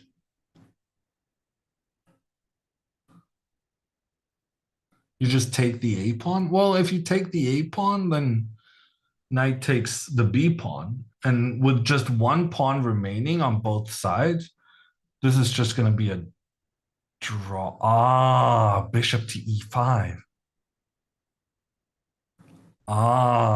So yeah, you need to make sure that you can make the trade between the pawns without losing something afterwards. And here, black actually did lose something because the bishop is attacking the rook, and if the rook moves, well, then the rook is no longer protecting the knight. That was the trouble that I couldn't see. But even so, I do think if Jules could start making threats against this pawn, and she was very close to surrounding that pawn. So in general, Anna here with the white pieces, she needs to make some kind of a plan that deals with this pawn to A6 trade-off queenside pawns intention. And the most obvious move here is to try and go rook to C1 to attack the pawn on C5. And then if pawn to A6,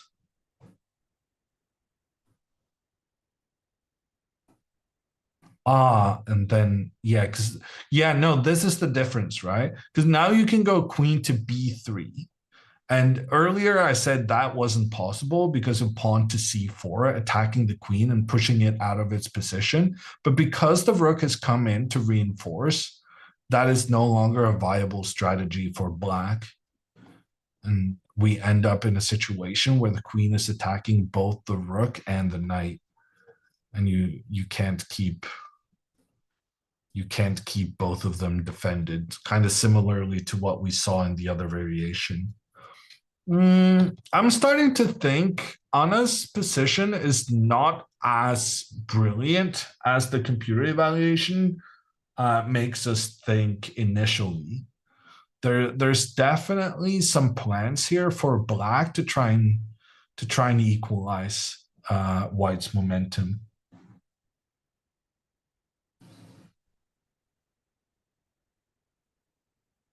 How's Alexandra's game going? We're only doing 2 games at a time so that all the games kind of get the attention that they deserve.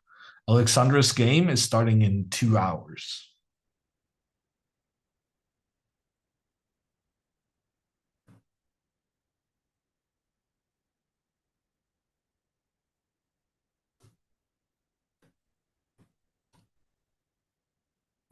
How did your tournament go?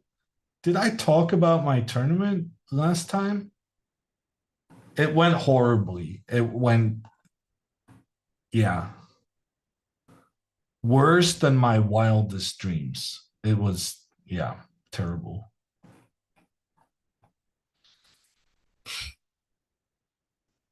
But I guess that's what you get for doing Botez commentary instead of preparing.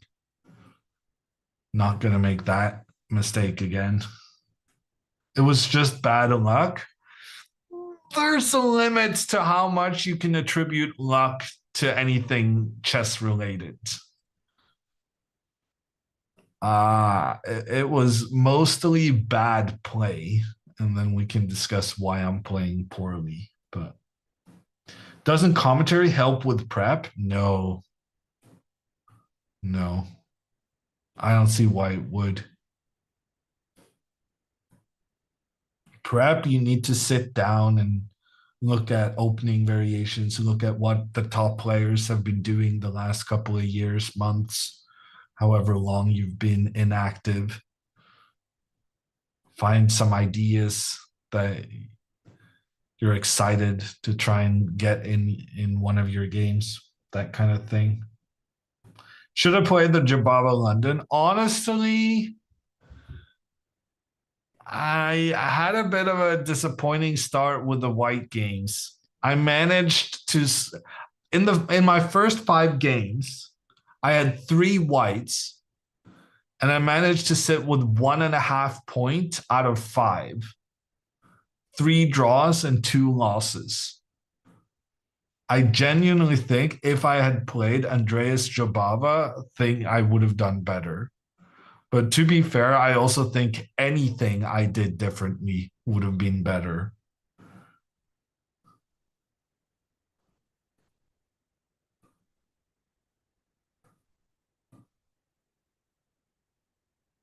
Commentary preps you for more commentary. That's the truth speaks. You're speaking the truth. Limited transferable value to actually competing yourself. Benzea coaching Hammer when? Do you think he's available? That would probably help also. Is she allowed to walk around? Yes, absolutely. In fact, it's very uncommon to sit at the board for the entire game. It's going to drain you for so much energy. Sometimes you need to kind of take a breather, think about something else, so that you have all your brain power for when you're trying to make your decision.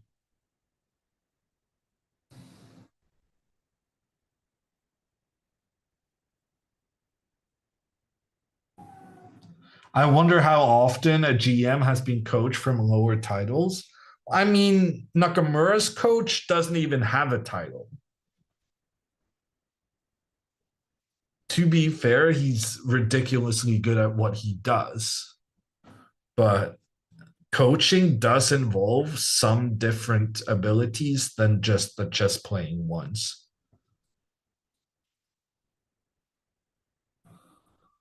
I guess you're not really allowed to do Romanian slander on this channel, but Carana's main coach is like a 2,500 rated grandmaster. It's not like a lower titled, but it's still way weaker than Fabi and the other people they work with, right? There's plenty of examples of people, of seconds, as we call them in the trade, opening helpers. You just need to be good with organizing and computer instincts and some stuff like that. The actual competitive abilities doesn't need to be the main qualification. Oparin is not 2,500. This is true. Your statement is true. My statement is true. How can it be? Hammer is also a good example. I mean, I was going to mention it, but yeah. I was also pretty rubbish at competing when I was helping out Magnus for the World Championship matches. I still had some good ideas. I think it helps having some specialty knowledge. So like I'm very good at some like strategic thinking, and I have pretty good understanding. I just can't calculate for shit. And when it comes to working with computers and openings and stuff like that, having no calculation ability as a competitor can be actually pretty good. Because when you're preparing openings, you have the computer to do the calculations for you. So you can just sit there and just input some ideas you have, and then the computer will tell you whether it's a good idea or not. And it brings the best of both worlds in terms of computer power with human intuition and instinct.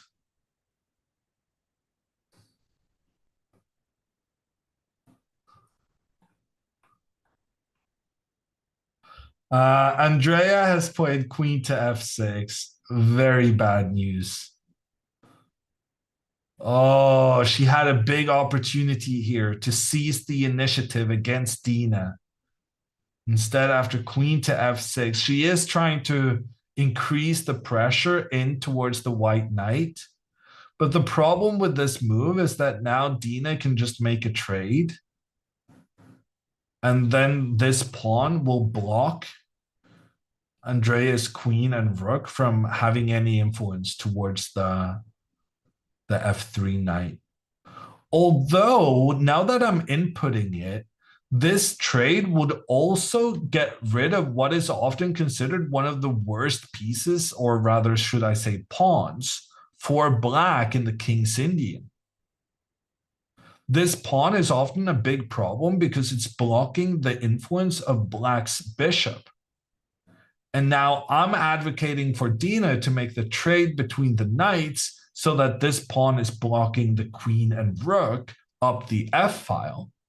But on the other hand, now when the pawn has moved forward, that has opened up the diagonal for the queen and bishop.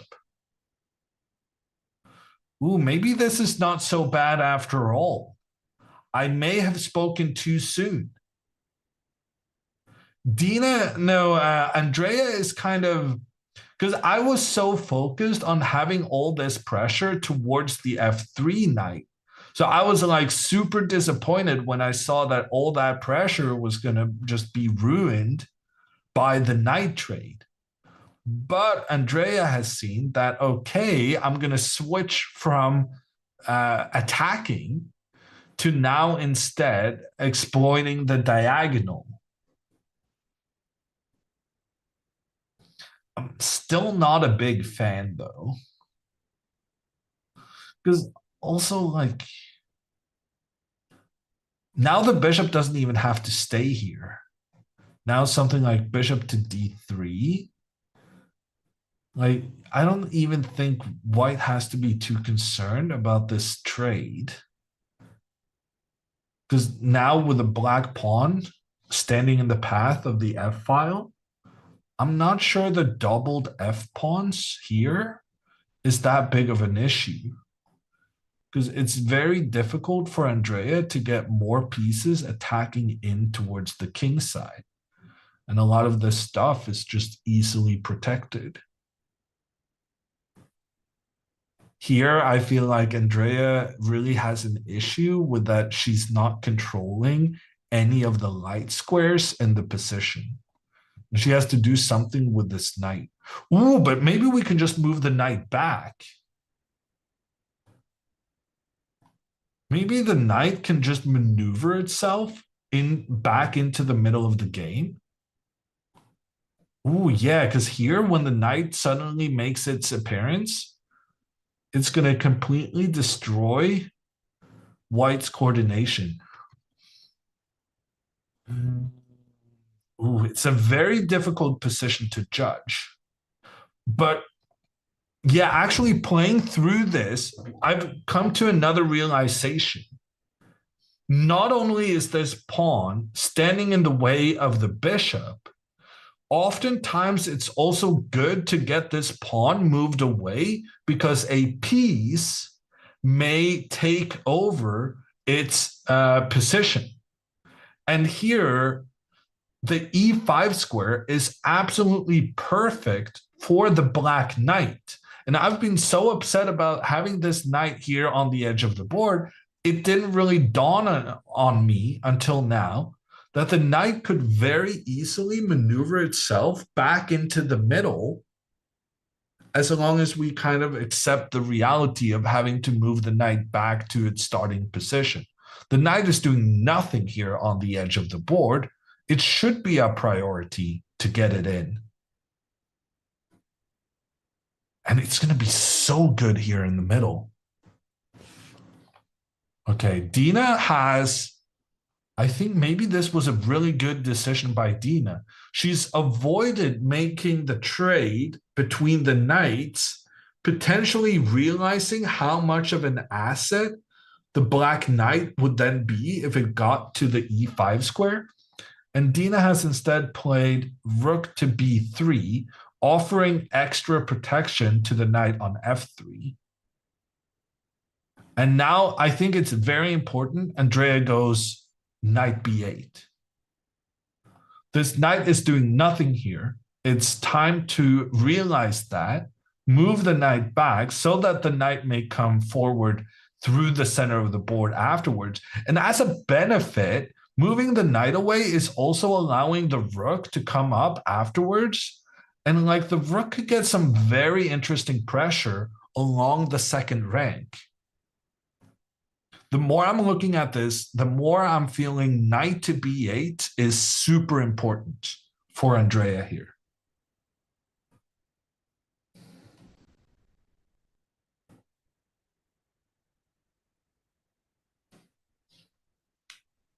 Can Dina's plan be to put a bishop on c3? It's definitely a possibility. So like knight back and then the trade, get the bishop pointing in towards the queen and bishop here. But then, you know, you're just going to see a trade. And Andrea is still headed towards the e5 square with her knight. And that placement for the black knight is going to be so good. I think black has quite a significant advantage in this situation.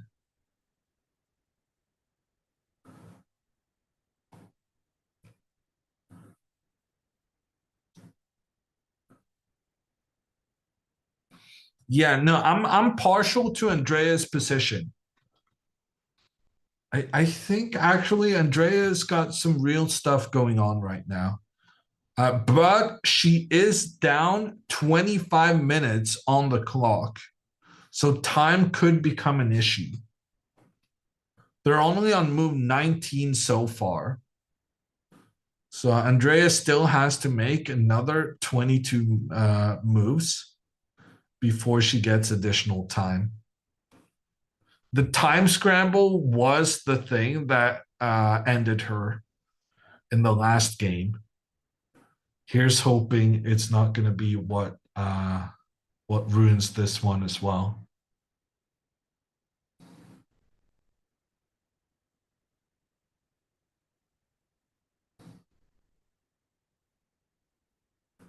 Andrea and Anna are the same person. It strikes me as appropriate that have become very good friends.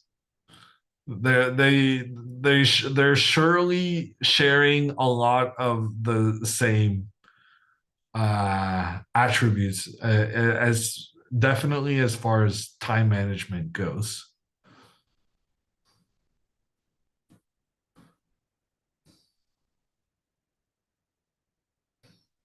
Okay.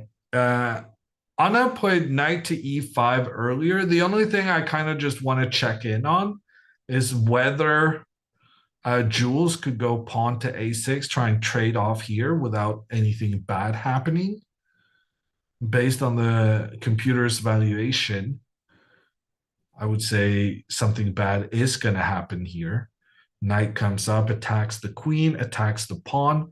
However, after queen to b3, that's going to keep the white pawn protected. And there's no chance of kicking the queen away because the knight had that square under control. That's part of why she went up there in the first place. And anytime you try and increase the pressure, you're just going to have these two buddies defending each other, now just 2 squares away from becoming a new queen. So therefore, Jules goes with the queen first to attack the queen. Ooh, and controversial decision from Anna Kemling. She goes queen to a3. I'm not a fan of that whatsoever. The problem being that now after pawn to a6, you're not able to go pawn to b6 because you don't have that queen in the position to keep the pawn defended. So the question now is whether putting her pawn forward will enable Jules to get a very desirable trade on the queen side. I'm guessing Anna's idea is to go pawn to f3. Okay. Pawn to f3, and then the idea is that if black captures the pawn, you get the double attack. The white pawn in the center attacking both the queen and the knight. Why is... I'm so confused right now. Computer is saying this is equal. But is this not a pawn attacking two very valuable pieces at the same time?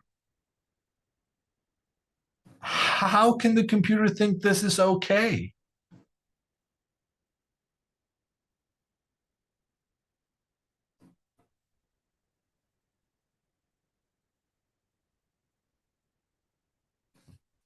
I've been staring at this now for a minute and I still cannot figure it out. I'm pretty sure this is what Anna is intending. So if Jules plays her pawn forward on the side of the board, she can probably get this position. But then she's got to figure out that this is okay for her. And if I can't, I dare say that she can't either.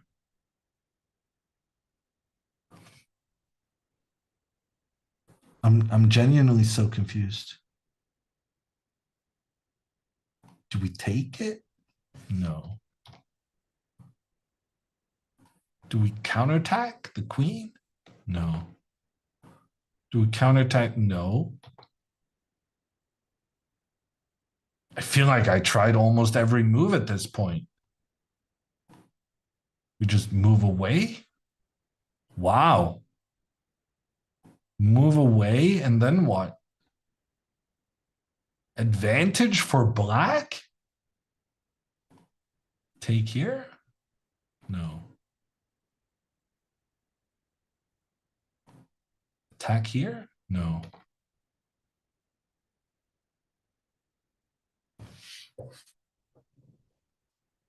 This is why I didn't do well in the Norwegian Championship. I have no idea what the computer is on about. Do we just recapture? With the knight, maybe?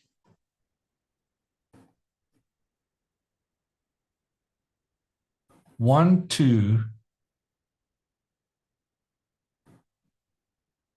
How does the computer think that black is better? Black has two pawns in trade for a bishop. Like, oftentimes the extra bishop is better even against three pawns. And here it's going to say that two pawns is better than a bishop. That is wild. Okay. But I guess if you're a Jules fan, you're definitely hoping for pawn to a6 now. That would relieve a lot of the pressure.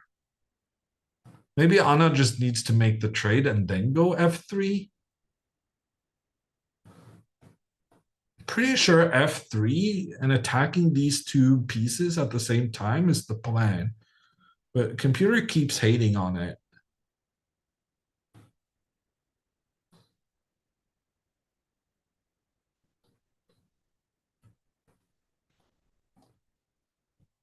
White can still push the pawn. If the knight takes it, it's trapped. I don't think you mean this position because the knight can always return.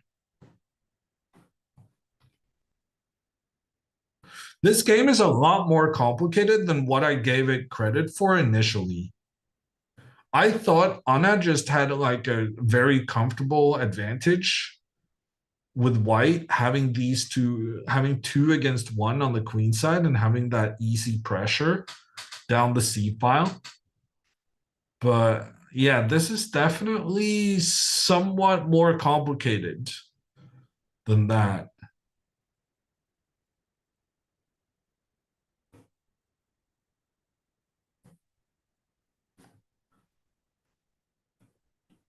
But I think in general, it's very important for Jules to break up these 2 white pawns defending each other. So she should take this opportunity to try and challenge in on that side, regardless of whether it's good or not. And apparently it's good. But regardless, it's just, it makes her position so much easier to play, because it becomes a lot more easy. Now these pawns are defending each other, but if a trade happens, you have a much easier time trying to target the queenside pawn, because now they're not defending each other and it's standing on its own. So cautiously optimistic about the trend here being in Jules's favor. On Andrea's board, we're already kind of happy with how things are going, but she needs to reroute her knight from the edge of the board. And quite importantly, she needs to do it quickly, because time is running away from Andrea. She managed to keep Dina's pace for an impressive amount of time. But the last couple of moves, she's really, she really lost that momentum. And now she needs to play quicker. And unfortunately, knight to b8 has not been her choice. Instead, bishop to h6.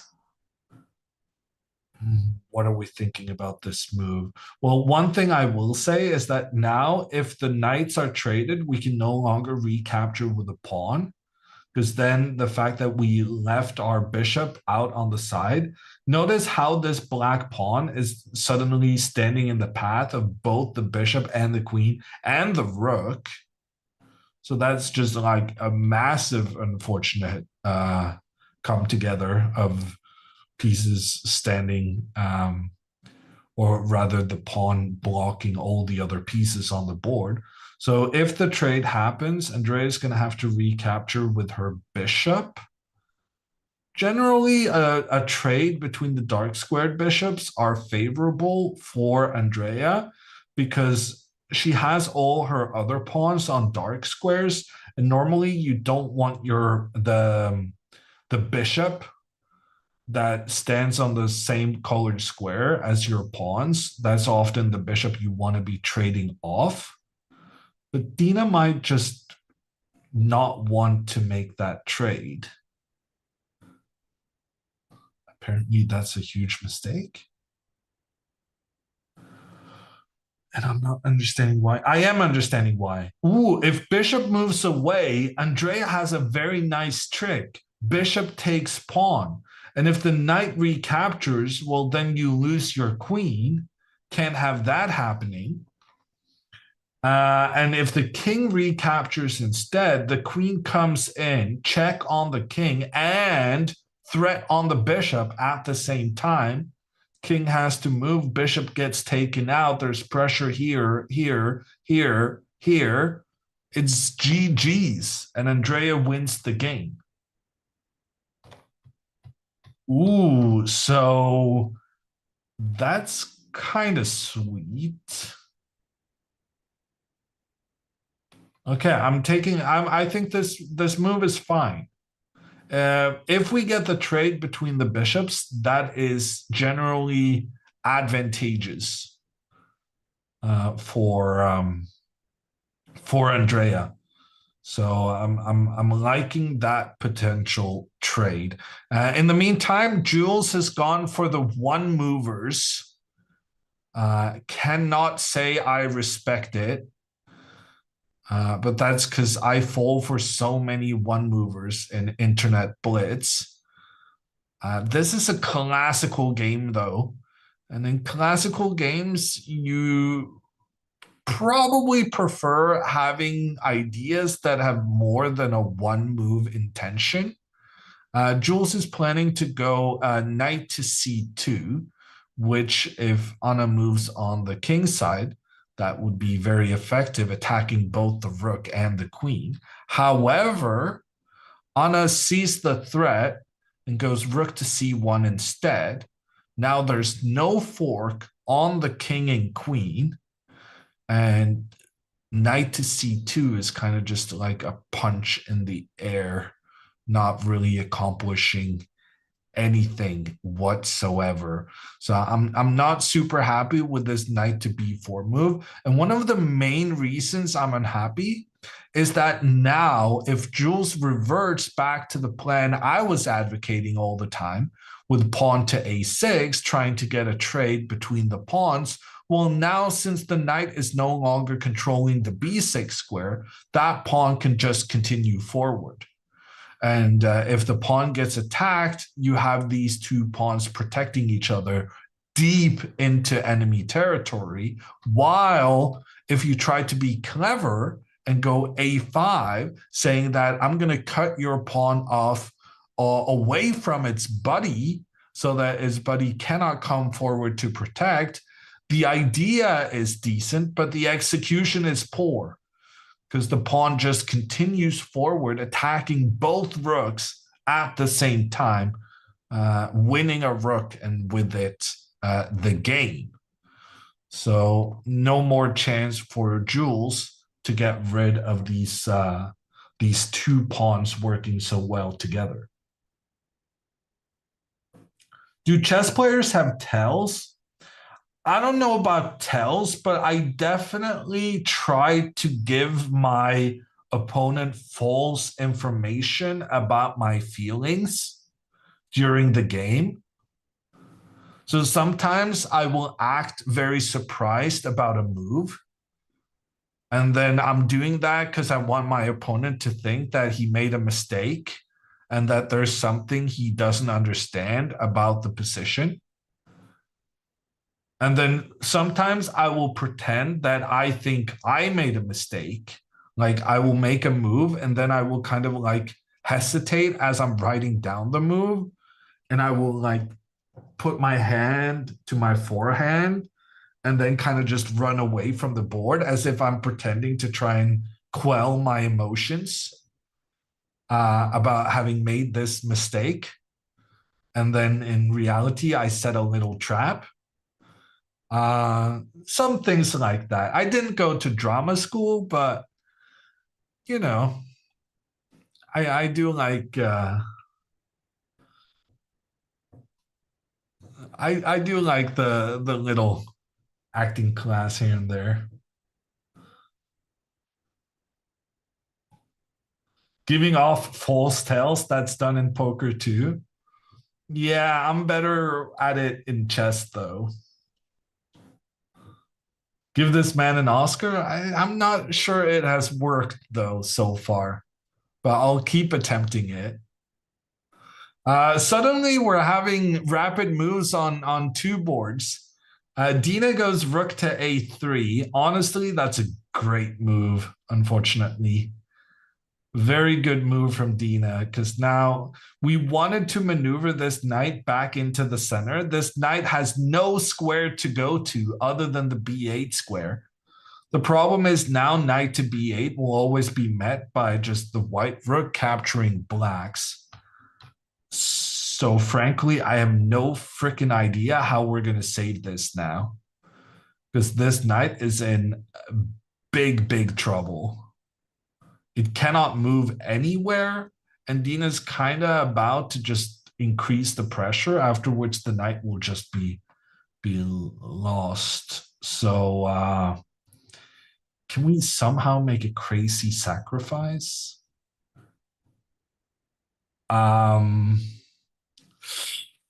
Computer thinks it's kind of okay.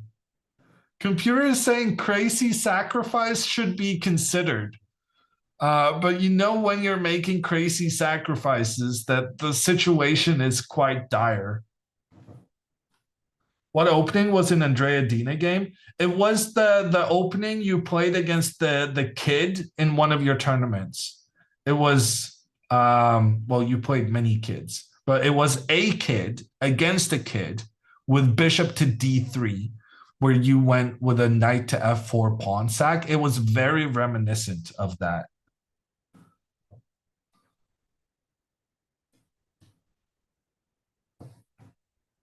Do you think Hikaru or Magnus or Alireza could adopt you in Blitz? I mean, I think all of them could adopt me in Blitz. And one of them would likely adopt me on the first attempt. They are very good at chess.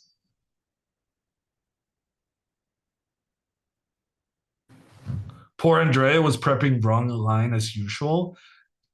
But Alexandra, the likelihood of you hitting your preparation, especially against a strong player who plays like 3-4 different things, you cannot get attached to thinking you're gonna get your prep in. In the Norwegian Championship recently, like I was out of prep on move 3 for the first 4 games or something, right? Like people try to surprise you.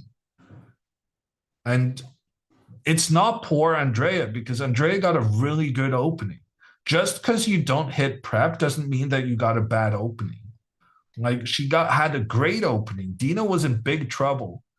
And then Andrea made some poor strategic decisions. But I don't want you to get too attached to your opening or your prep.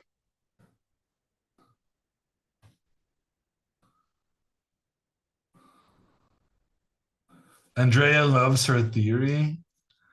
Yeah, well, okay, so then I should give her this same speech I just gave you then.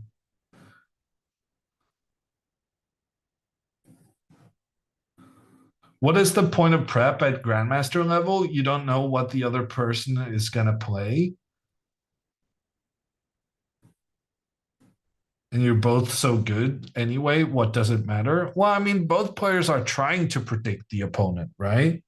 But then oftentimes your opponent, like one of my games in my recent tournament, I decided at the board to play the French because I thought he was going to go with the queen's pawn, and then he went with the king's pawn instead. And I hadn't decided what to do against that. And so I decided at the board to play the French, which I basically never play. But because Alexandra has been playing so many of these tournaments, I've been prepping the French more than any other opening in the past couple of months. So I thought I'm going to give the French a go. That's going to come as a big surprise to my opponent. And then the freaking dude says, oh, no, I was expecting the French, despite me playing the Caro-Kann mostly and the Sicilian. Like I'm playing 5 different openings. And the guy says, no, I expected you to play the French, even though I didn't even know I was going to play the French when I sat down at the board. So, yeah. Getting your prep in is difficult. And it's not something you should expect to happen.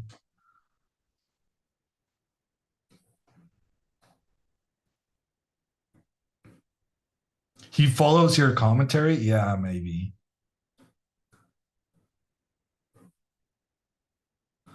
Honest board isn't live? Yeah, sorry, my bad. Knight to g4 was played. Wanting to make a trade between the knights. Seems like a decent move.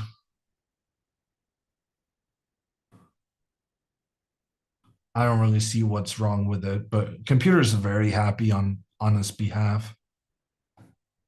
E4? Is that a big blunder? Pawn to E4 by Anna Kemling, and the computer kind of likes it. I'm so confused.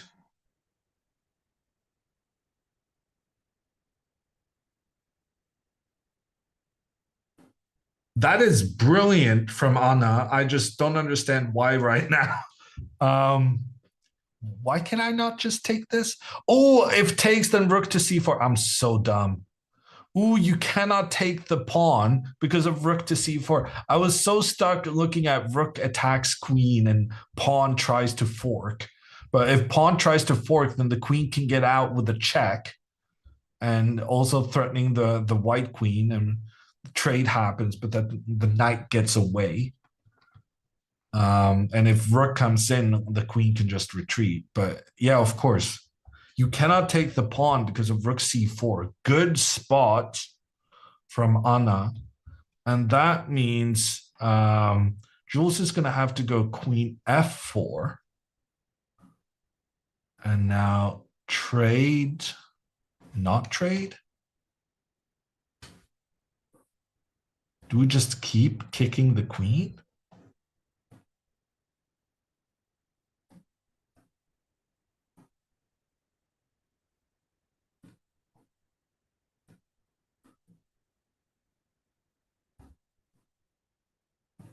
Yeah, maybe something like this.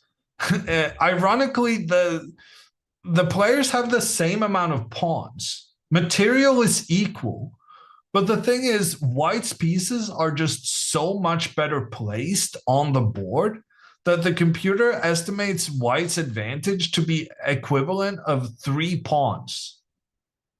Because this knight is way out of play on the edge of the board. And frankly, even if the knight does try and get back again, pawn to f3 is then just going to do, like, these 2 white pawns are doing a fantastic job of restricting all the squares this knight wants to move to.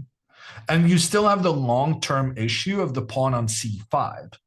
How are you going to protect that in the long term as white starts putting, you know, yeah, I don't know, 2 rooks maybe pointing down on that pawn. And there's also the issue of this guy potentially becoming a problem.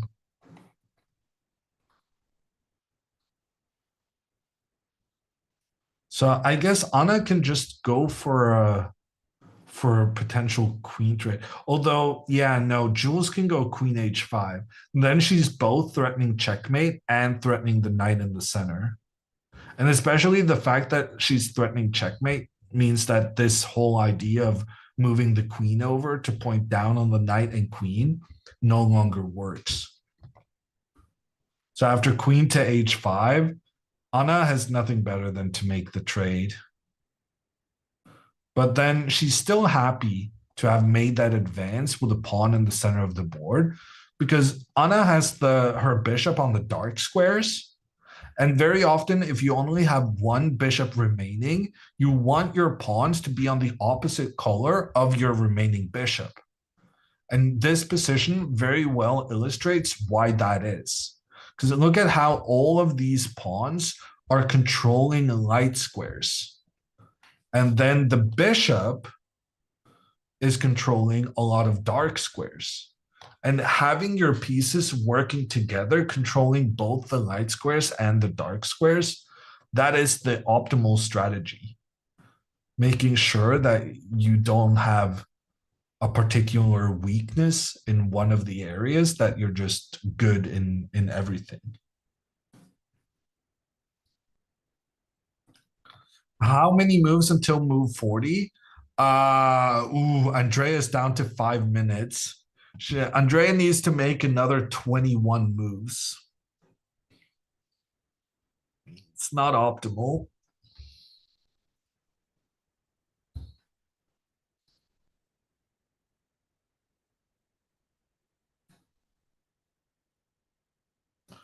She's going to flag. It's that simple. She does get another 30 seconds per move that's being made.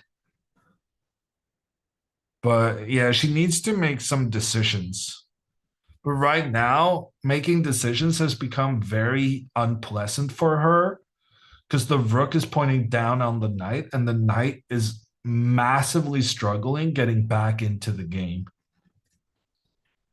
It would have been like just one move ago, Andrea had quite a nice position if she moved her knight in towards the center of the board. I don't think she realized the importance, the rush of getting that knight back into the action. because now after rook to a3, the knight can no longer retreat without blocking the connection between the black rooks. So now the knight is stuck.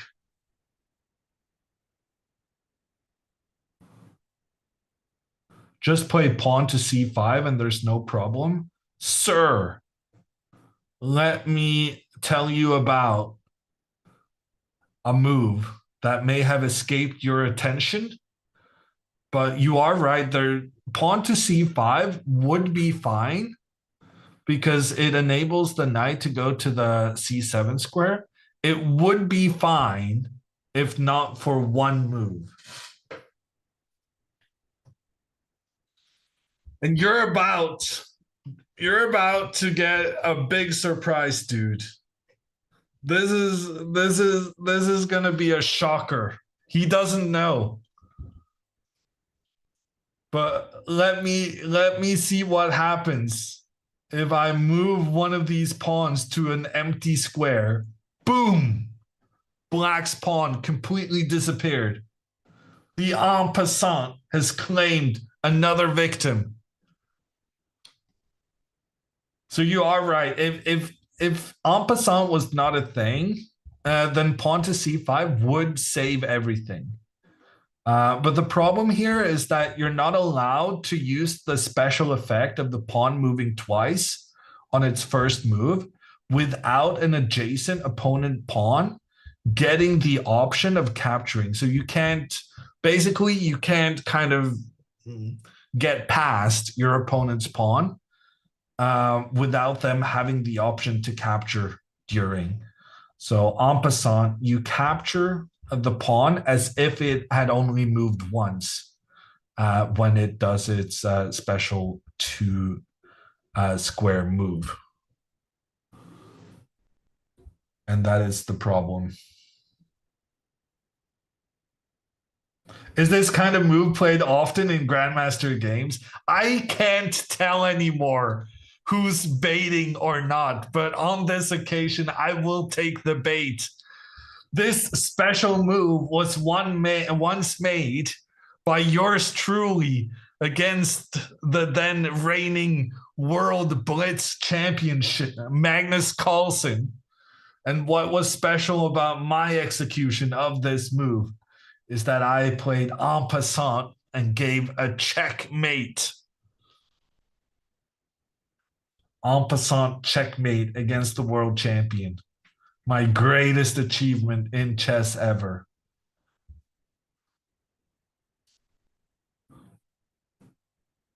Wow, you've never said. Yes, it rarely comes up. But yeah, this is the source of Andrea's problems, that and the clock. Andrea now decides to pretty unprovoked give away her bishop for the knight. I'm not super happy with the bishop being given up this recklessly. On the other hand, I guess what she's trying to do is she's trying to get Dina to move her rook away from this A file. She's trying to get Dina to move her rook to point down towards the black queen instead, so that Andrea may save her knight and get the knight into the center. But both capturing on e4 and now capturing on f3, what these two moves have had in common is that Andrea has given up a lot of light squared control. And yeah, opposite to what Anna is doing in her game, Andrea she's giving away the bishop that's on the opposite square to her central pawns, which means that when she gives up her bishop, she needs her pawns to take charge of controlling the light squares. And let's just say her pawns are not up to that task. So it's a big problem giving away your light squared bishop when all your pawns are on dark squares and you don't have the ability in the future to push them to light squares instead. In the meantime, Jules has made a checkmate threat against Anna. And Anna has retreated her knight instead of making the trade. It's probably fine. She's saying that this knight is lacking good squares. And so that this knight is going to have some issues moving forward. The disadvantage of this move for Anna is that now she can no longer protect the pawn on e4 with another pawn. So I would think here for Jules, maybe queen to g6, knight to f6, try and target that pawn now on the next couple of moves. That would be my idea.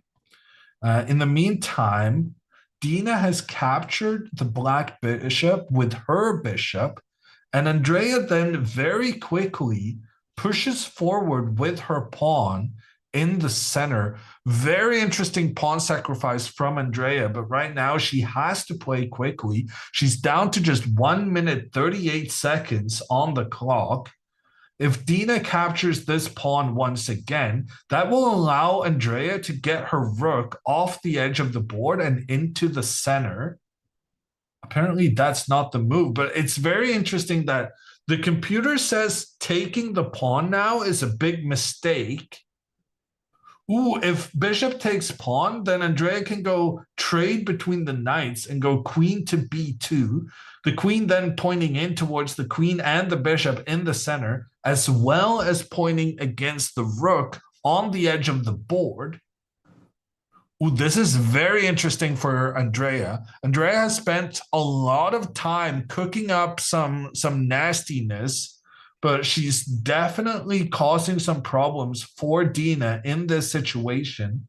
Unfortunately for Andrea, Dina can actually just move her bishop away. The bishop is under attack. You would think the bishop had to capture the pawn, but here moving the bishop away is more beneficial, because if we go into that same trade that we saw earlier, now if the queen moves forward to attack both towards along the second rank and the rook on the side of the board, the difference between these bishop placements is that the white bishop is now defending its own queen, and therefore the white bishop can capture the black bishop, and you're not concerned now about the queen since it's protected. It's a bit more complicated than this, because then you can take the rook, and then the bishop comes in to give a check. And apparently this is super scary, although I don't see the checkmate the computer is announcing. But yeah, just keep in mind that this is bad news. Queen to d2, and then you get the queen up and your king is trapped. But still a big moment in the game, because Dina has to make the realization that the pawn is poisoned and that she should go bishop to g4 instead. This would have been very tricky for Dina if she was lower on time. But unfortunately, since Dina has 39 minutes left, that's enough time for her to figure out Andrea's trap and avoid it.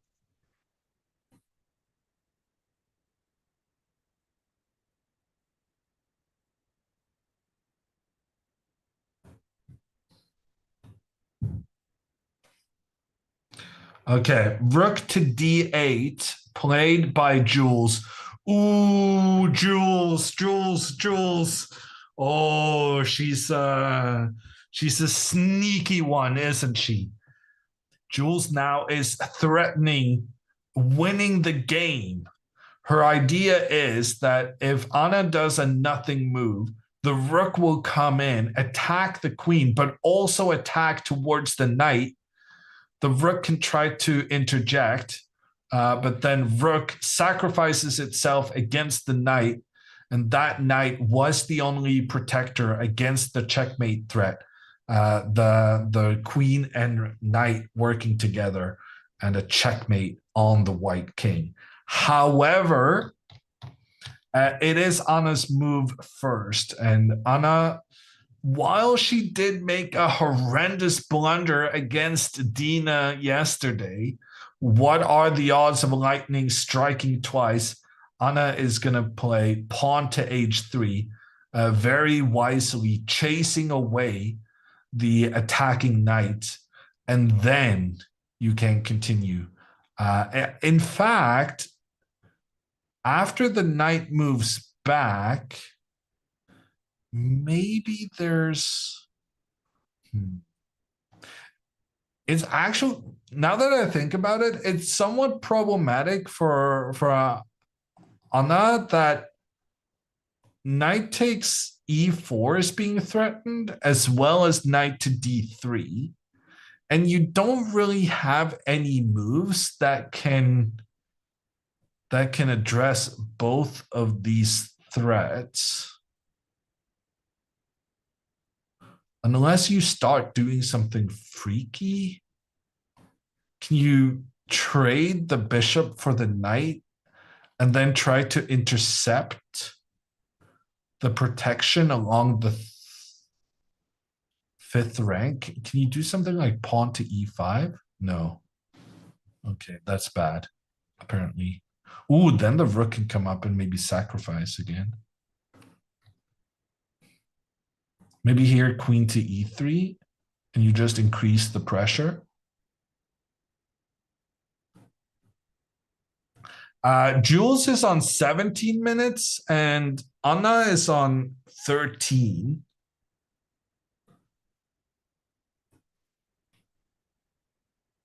That's going to be a time scramble there.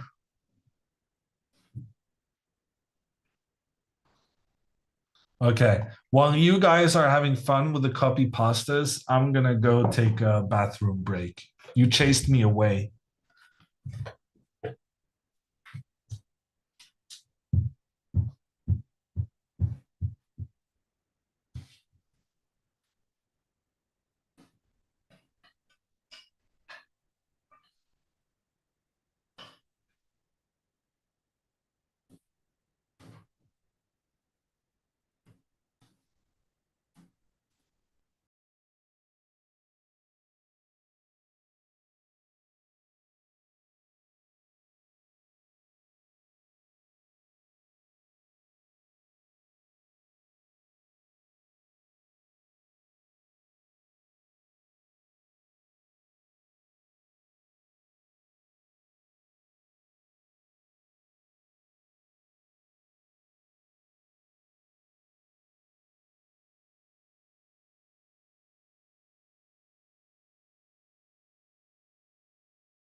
Okay, I just realized that was terrible timing, taking a break in such an important moment of the game, especially if the chat thing we have is without boards.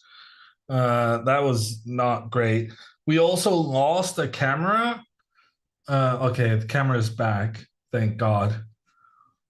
Everything went wrong in that break. He didn't wash his hands. He did wash his hands, which is why it's full of water.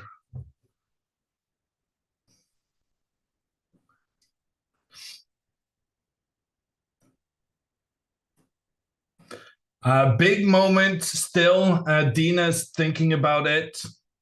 She spent 10 minutes so far considering whether to accept Andrea's presence of a pawn in the center. Spoiler alert, that pawn should not be accepted. Andrea has been cooking some good stuff in her thinking, but very unfortunately on her behalf, Dina can find a different placement for that bishop to stay ahead in the game.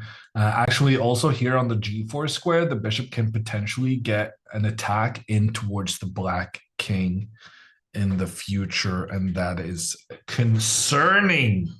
But as long as Dina's thinking, there is a chance she's going to make the trade.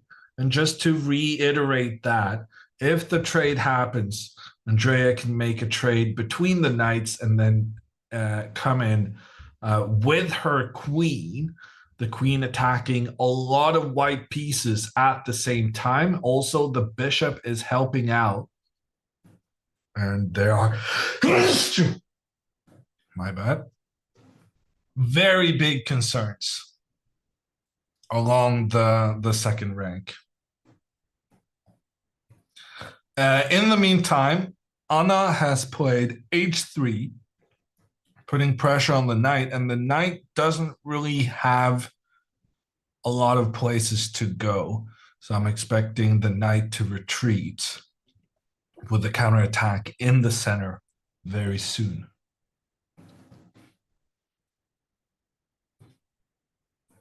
Powerful sneeze. It was the most powerful I've had for a couple of months. But if you're going to do something, you better do it properly. Don't do things half-assed.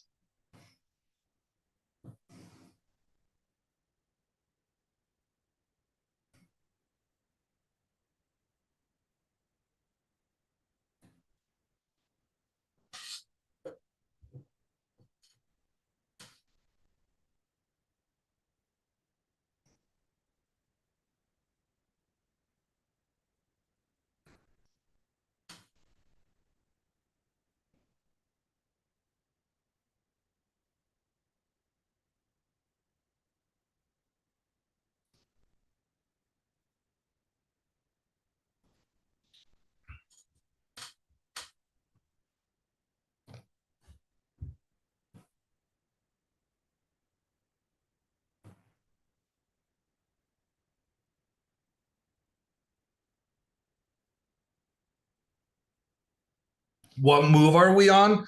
Andrea just made her 20th move.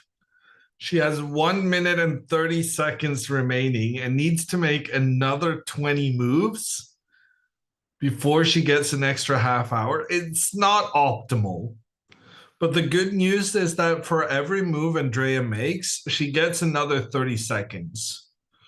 So it should be fine, but when you only have 30 seconds to think for each move, you're prone to make some mistakes. The problem with being low on time in chess, it's not about actually losing on time. It's more about making mistakes because you don't have the time to really think about it. Could Anna take the horse? Actually, I just made the assumption that the knight would go to f6, but Jules has played the knight to h6 instead. And I gotta say, not a fan of that. I guess Jules didn't like that if she went to f6, Anna could trade for it. But the thing is, would you rather have doubled pawns, or would you rather have your knight on a square where it can never improve from that positioning while your opponent has this incredible bishop pointing down in the direction of your king? That was a somewhat leading question, but I think it got the point through. Jules should have preferred the trade between the knight and the bishop, partly because, well, the bishop was such a powerful piece she should be happy to get a trade for it, even if it is not to her advantage with the doubled pawns in front of her own king. I think Jules made matters worse by moving the knight out on the edge of the board. In the meantime, Dina has rejected Andrea's present, and she was wise in doing that. That was a present with some very dangerous potential consequences. Andrea now queen to b2. Great move from Andrea. Why did I not consider this earlier?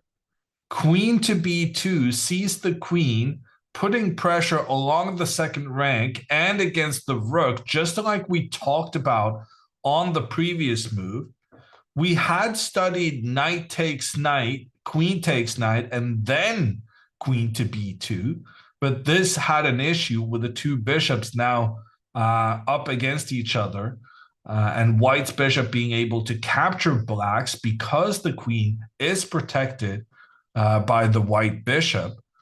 But by first going with the queen in, Andrea is kind of doing the same plan, just in a much better method, because now there is the knight blocking the path between the bishops.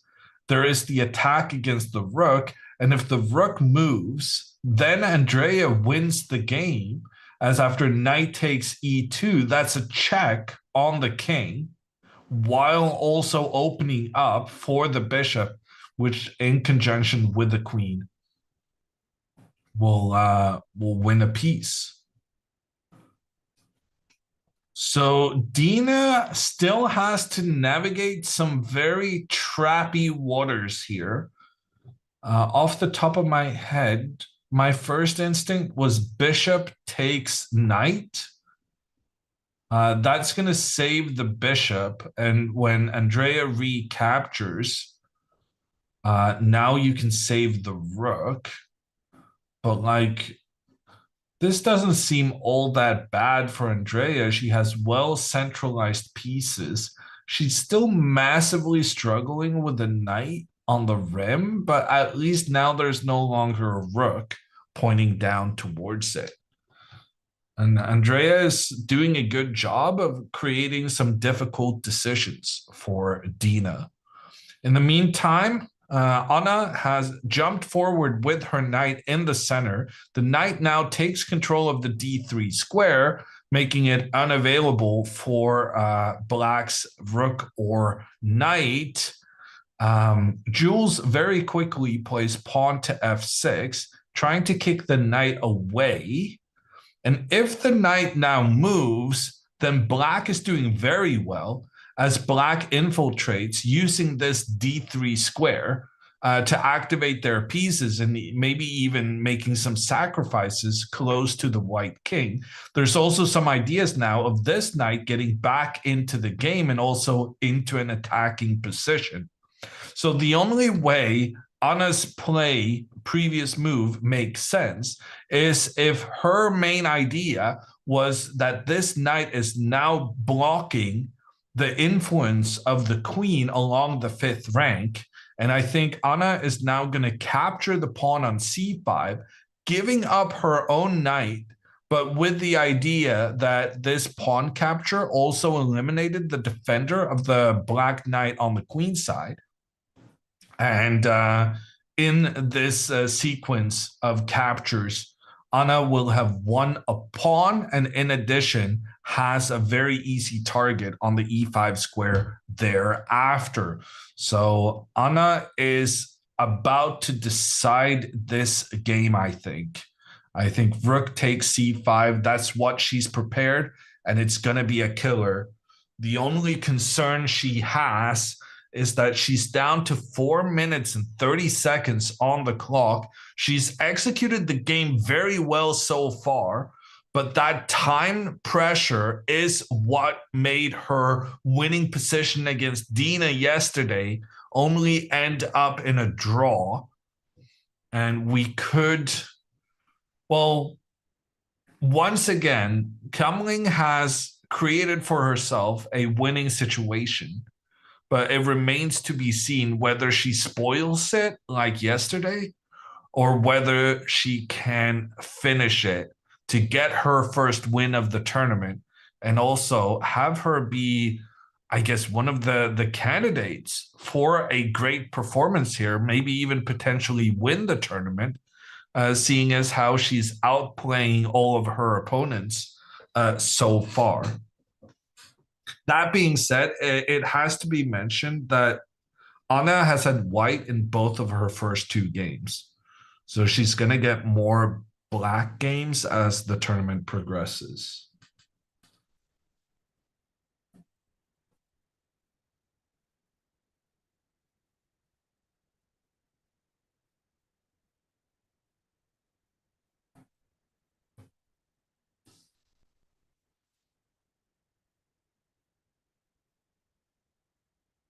How does FIDE ELO work in tournaments? Is it a zero-sum game? It's not a zero-sum game because of something we call coefficients. So different people have different coefficients, but the same kind of general math is the same. So the difference is that the coefficient basically decides how vulnerable to short-term results your rating is. And generally, if you're lower rated, your coefficient is higher because you're presumed to have an easier time making big improvements in short time frames. And when you're a kid, you have much higher coefficient. But in short, the answer to your question is no, it's not a zero-sum game. Anna has captured the pawn on c5. Great move from her. That was the idea by moving the knight forward in the center. The queen was no longer offering protection along the 5th rank. And when Anna removes that black pawn, she also removes the only thing defending the knight on b4, which is why she doesn't mind the knight on e5 being captured, because she knows she can capture a black knight herself in return. Meanwhile, Dina's still thinking. And we talked about this bishop takes knight move as a way for Dina not to lose her bishop. Right now, the white bishop is being targeted by both the black bishop and the black queen. So just finding something to escape those threats kind of feels like it should be good enough for Dina to just execute. What alternatives might she be looking at? There is knight takes on f4, but then Dina has to even consider that Andrea could capture the rook. The benefit of capturing with the bishop against the black knight is that it also gives an additional threat against black's bishop. So you don't really need to consider queen takes rook because you're just going to get more stuff for free.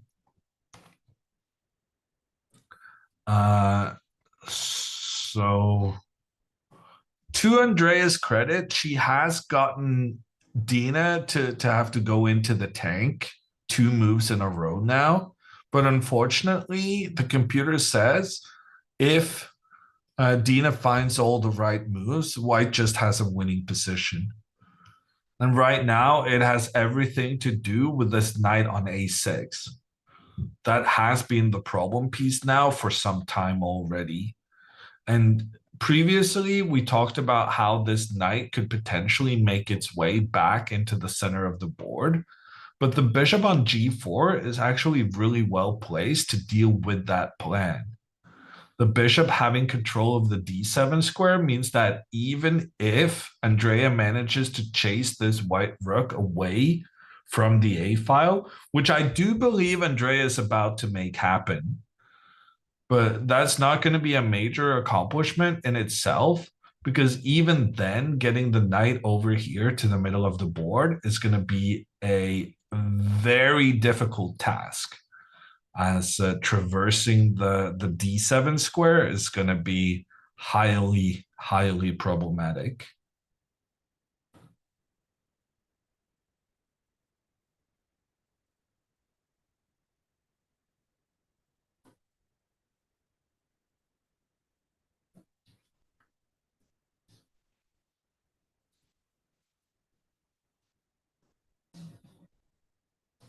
Are Anna and Jules close to 40 moves? Not really. They're on move 24. Anna needs to make another 16 moves. But the thing is, Anna now has a completely winning position, and it's a lot easier to make quick moves when your position is so dominant compared to when you're facing quite a few problems, which is Andrea's case right now. But yeah, both Andrea and Anna would very much benefit from somewhat quicker pace in their play.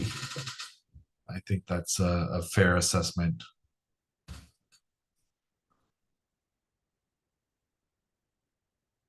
Wow, we have a lot of quite uneven matchups today. After we're done with these two games, we're going to have Jennifer Yu with the white pieces against Alexandra, and we're going to have Nemo as white against Linda. Basically, the top 4 rated players of the tournament are all playing with the white pieces against the lower half. So we're having 4 games with very clear favorites, and we're going to see if someone can score an upset. Now, right now, it's not looking like it, although Andrea is closer than Jules, because Andrea has managed to provoke Dina into some long things for the past couple of moves, whereas Jules has just lost the pawn that was basically the major problem in her position for some time already. And yeah, her position is kind of collapsing as a result. Alex is a lower half. Yes. Alexandra is the 5th rated player in the field. Hammer, is your chair a Järfjälle? Yes, it is. Are you an IKEA marketer or something? It's really good though. I recommend.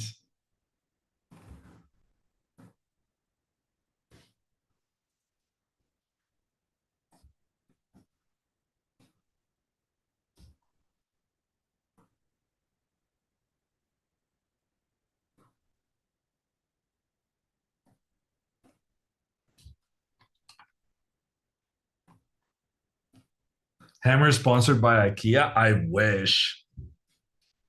You know us Nordics, we love our IKEA furniture. None of that stylish, expensive stuff.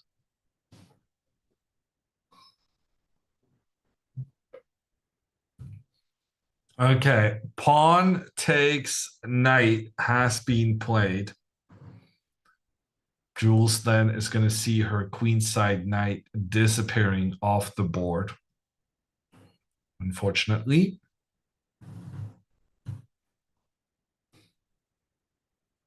Why is Jules referred to as Julia on the internet? I believe Julia is her legal name.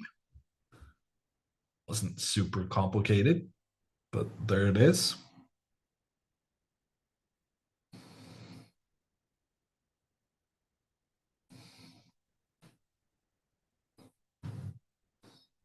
Not everyone can have such a good name that it's also their nickname.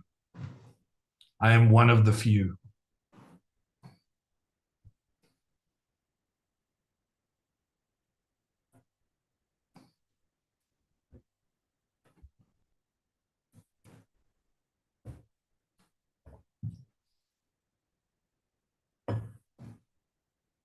I'm surprised Dina's still thinking. Yeah, me too. but I welcome it. Andrea's chances are going to be much better the lower on time Dina becomes.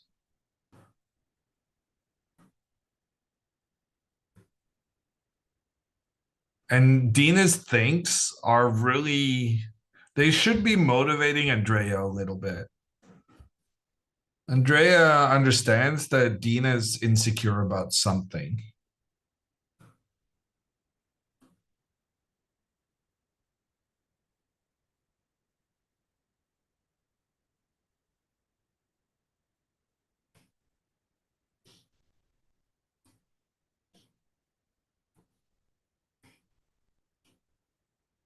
I don't quite see how to parry Andrea's threat.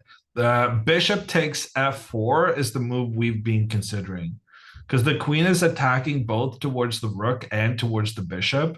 We can't really save both of them in one move.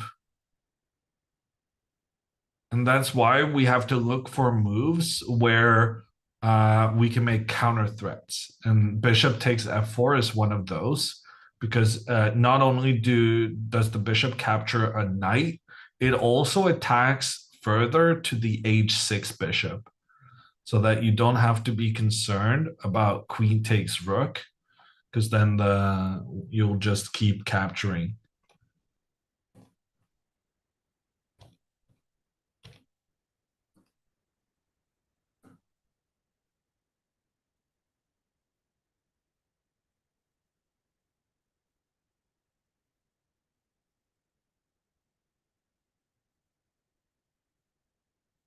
Do you think there's a player from top 10 who's less talented than you? No. But what does talent even mean? What does it mean to be talented? That's a discussion we should be having more often.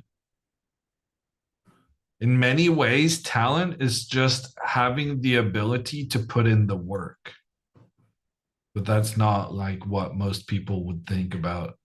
When they said talent, they mean some kind of innate ability. But most innate ability is innate because you spend a lot of time training it and practicing it.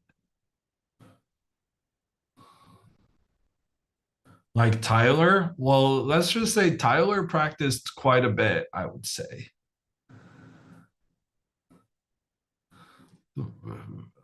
The freak has played more chess games than me the last 5 years.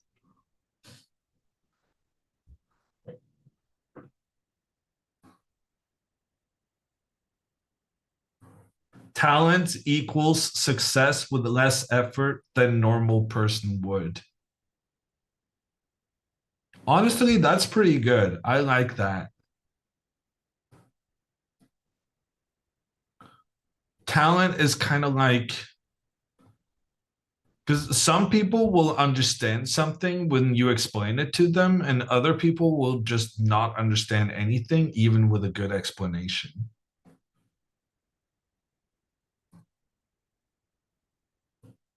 So talent is like ability to learn or ability to understand.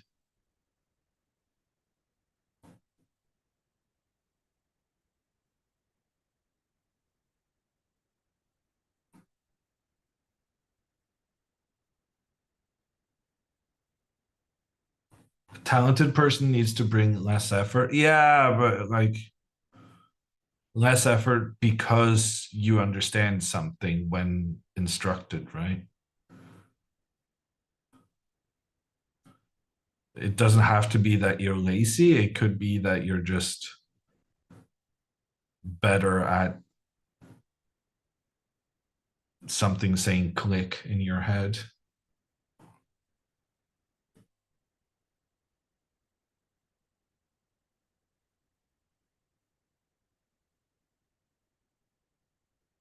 Talent is like a coefficient which multiplies hard work. That's pretty good as well. Man, I've been thinking defining talent is difficult. And then you guys, after having a whole day of nothing from you guys, suddenly you're up there with the definitions.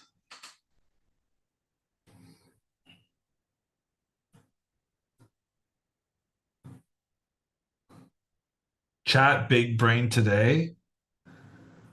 Maybe some. But then again, you did also do the copy pasta that chased me away with Andrea having 1 minute left. That being said, Andrea's now had 1 minute left for 40 minutes. And in those 40 minutes, there's been one move. So Dina's really putting on her thinking hat.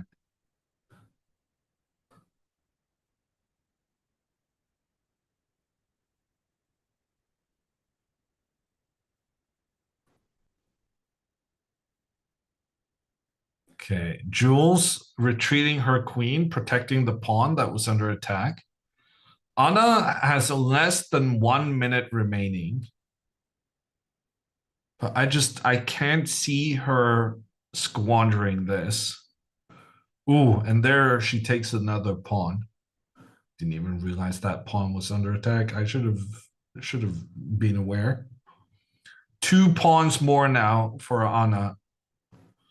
It's looking good. 1 minute remaining on the clock. Jules doesn't have much more than that either. Main excitement right now seems to be whether or not Dina is ever going to make a move. I feel like Dina felt bad for Andrea. Andrea being so low on time. So she just wanted to think for a bit to compensate that. I may have spoken a bit too soon. I said that Anna was now up a pawn in this game, but after knight to g5, this just became tricky. Threat against the pawn on h3 due to the pin down towards the king. There's also a threat towards the pawn on e4. And if Anna tries to target the pawn on e6, then she loses the game potentially, as the knight can give a check on the king and attack the queen, the bishop. The knight cannot be attacked due to the pressure down from the queen. So the king has to hide away, losing the bishop in the process. In the meantime, Dina has gone bishop to e6. And apparently that's a good move. Damn. Bishop to e6 from Dina. Check on the king. If the king moves to the corner, the bishop will be able to attack both the king and the queen. So Andrea doesn't really have a choice but to capture the bishop, but that has opened up the diagonal, allowing Dina to capture the black bishop with hers and attack the rook. There's also the attack on the knight. Oh, but there's also the attack on the rook here. Andrea can take the rook. This is a controversial decision by Dina. I didn't understand it at first, but Dina is actually sacrificing her rook in this situation. In the meantime, Anna, being very low on time, has moved her king off the same line file as the black queen. That was a sensible decision. It does mean that Jules can capture in towards the center. Ooh, and knight takes e4 not only threatens the rook, but it also threatens a fork. Knight takes e4 threatens the rook, and if the rook moves, there's the knight coming further to attack both the rook and the queen. Anna is about to lose some stuff here. But the thing is, it might not matter at all, because even if she loses her rook, there's no way for Jules to defend against the bishop and the rook working together in towards the black king. So we're going to end up having a situation here where Jules is going to have 2 rooks against the queen, but the queen also has 2 extra pawns. And the black king is very prone to danger. In the meantime, Andrea has captured the rook. And now if Dina also captures the rook, that would enable the black knight to get away, recapture without letting the white pawn capture the knight. And here Andrea would have a full extra knight to win the game. So Dina instead has to prioritize capturing in the center. This also enables the white queen to possibly get involved via the d5 square. for some reason, Andrea has not moved her rook away. Ooh, if rook moves away, then queen to d4, threatening queen g7 checkmate. So Andrea is trying to address that threat by going queen to b2, putting pressure against the knight, but also giving some protection down towards her own king. That's a really good move from Andrea, because now she's also discouraging moves like queen to d5 because of the pressure she has in against the e2 knight. She also has some kind of knight takes b4, chasing the queen out of position. Dina only has 6 minutes left. This was a fantastic move from Andrea. I really like queen to b2, and that's giving Dina something to think about. Dina has 6 minutes remaining, and the position is super messy. Dina is down a rook versus a bishop, and it's not clear how she's going to get out of this. She may capture the black rook with her bishop to regain the material, but then the pawn on e6 is going to be a major weakness, and Andrea is going to be able to get her knight back into the game as she has this b4 pawn completely surrounded. In the meantime, rook to d7 from Jules. She's trying to prevent the white rook from coming in and making the threats along the 7th rank. Rook to c8. That's a good move from Anna. Check on the king and threat against the rook. If the trade happens, then the queen comes in, check against the king and threat against the rook. That would be GG's right there. So Jules has no choice but to retreat her rook once again. But then rook to c7, that is going to be the game. Anna manages to coordinate her pieces in towards the black king. And there's really not much Jules can do. She ends up retreating her knight again, but now she's retreating at a point where Anna has already managed to capture 2 pawns. So should be a win for Anna Kemling. She has the more active pieces and 2 extra pawns. She only has 1 minute remaining on the clock, but should be a piece of cake. I'm gonna shift my my focus towards the very unclear and undecided matchup between Andrea and Dina, because Andrea really has something going on right now. She is gonna be able to get her knight back off the edge of the board, and Dina only has 4 minutes remaining now. Dina really shouldn't like being in this unclear situation against a much lower rated player. This is the kind of position where anything could happen, and that's great for the underdog.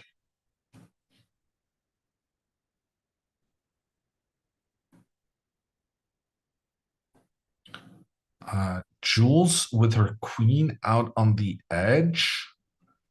Don't really see what this is doing. Anna can just push her pawn to try and get this this rook involved into the game. Seems very straightforward. Anna instead, queen to c1, just wanting the queen trade. That seems fine as well.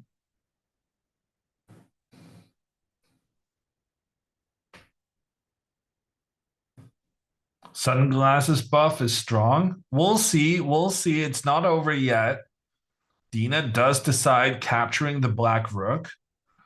I'm expecting a very quick recapture from Andrea. Andrea takes with the king.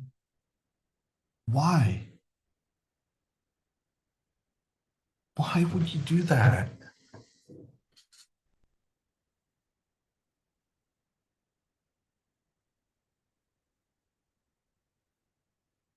Yeah, that's probably game over. Dina has a very interesting move now, queen to a1. Because remember how I said it's guaranteed that Andrea is getting her knight back into play? Well, now it's not guaranteed anymore. Because queen over here, if queen takes knight, then the queen infiltrates. That's game over. And if there's a queen trade, then there's going to be a struggle with the rook pointing down against the knight and rook. Although there was the guy suggesting pawn to c5 to solve all of this, and we kind of made fun of them for not knowing en passant, which was kind of rude of us, but it had to be done for the memes. But here there's no en passant, and Andrea will then be able to get her knight. Actually, it might be better just to go one step forward. And then you're going to get the knight back, and the knight is going to defend the rook. And there's a chance you survive this. Okay, so queen to a1, maybe not as effective. I just don't like having this rook unprotected. What I liked about rook takes is that then my rook would at the very least be protected. I think what Andrea was concerned about was that the pawn would continue forward in the center and there would be a check against the king and stuff like that. But like there was no cause for concern in these variations because her rook would have the pawn completely under control. Okay.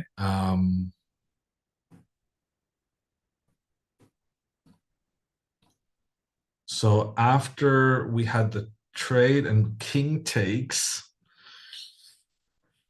Dina's down to a minute. This king takes definitely caught Dina by surprise, and Dina's first instinct is going to be to go queen a1. So it's very good news that queen a1 is not very effective for Dina. Dina's actually behind Andrea on time. That's a rarity. Still 14 moves to make for both players until they get that additional 30 minutes. Something is going to get decided here within the next 10 minutes. There's going to be some drama. Queen comes up through the center of the board. Problem with this now is that the queen is attacking the rook. Previously, there were many variations where we could play knight takes pawn to counterattack on the queen. But since the rook was left undefended on the side of the board, we're going to have to move the rook in. And now what? If Dina takes the pawn, then Andrea could probably go for a queen trade here. And she would be moderately fine.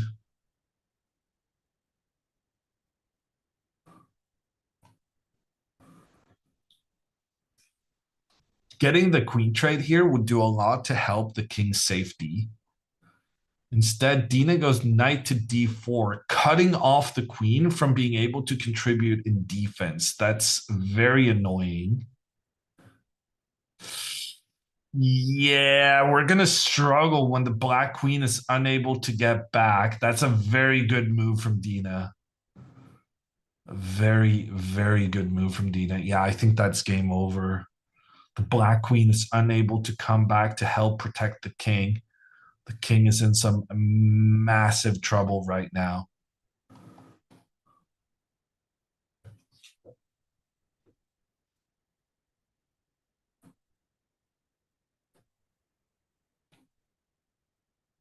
Pop off, Andrea, please.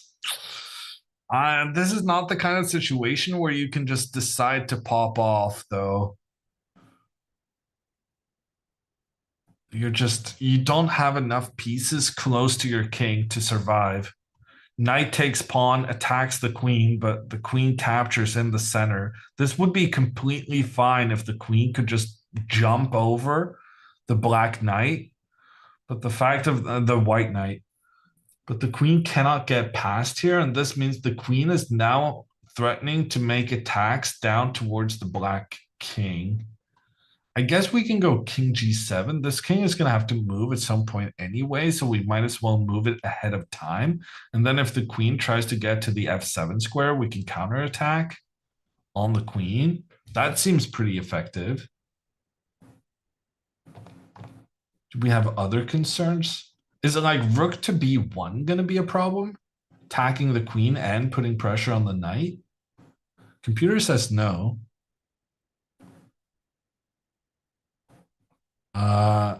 Andrea goes queen d2. Well, that's just game over. Now the queen is just going to get to the f7 square. Oh, well. Good fight, but Dina's going to take it home. Queen gives a check. That is GG's. No matter where the king goes, the queen is going to continue, and Andrea resigns the game. Good fight, good fight. Dina's opening was not perfect. Andrea did manage to cause some problems for her esteemed opponent. But even though Dina was forced down to a minute on the clock, Andrea had to give up in the end. Didn't have the necessary protection around her king to survive the attack.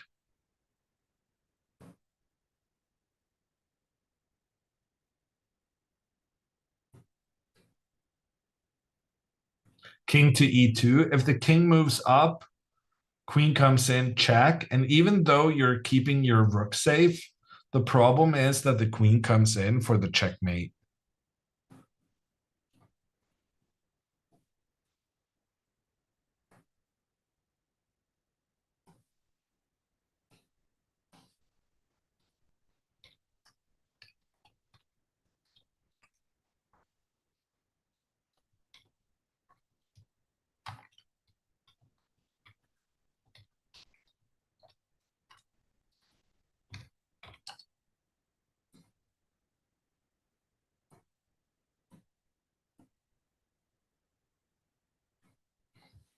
Okay. In the meantime, there's a one game going on. It's Anna Kamling about to win against Jules. And, well, Anna is already up by 2 pawns. But here's a third. And the pawn on e5 is about to be captured, and that's going to collapse everything.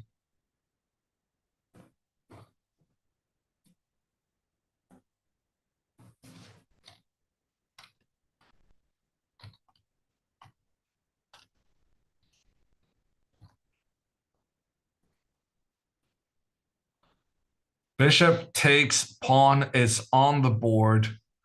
A third pawn for Anna. And yeah, there's not much left of Jules's position.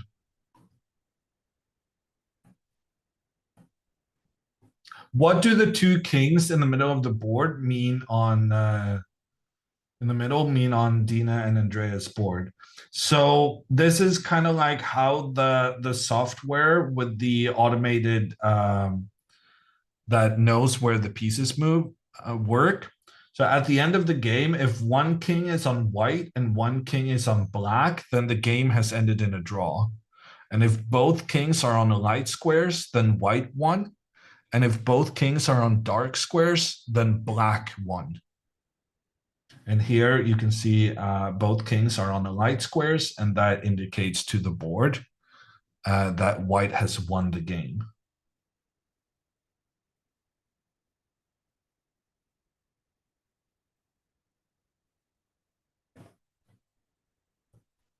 "40 moves break time." Oh, yeah, you're right. They did make it to 40 moves. I thought they had way longer left to get to move 40. But Anna got up, got some water to hydrate, but it's not going to make much of a difference. She is going to win this game with 3 pawns more than her opponent. That's going to do it.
turn the shot over one more time. Hey, Andrea, how are you feeling? Hi, Hammer. I'm okay. Let me. Where's that coming from? Thanks, Goober. Hi, chat. We're gonna do. I wanted to ask Hammer a couple questions, and then I'm in the production room, and then I'm gonna do my interview with them. But I wanted to go over the game first.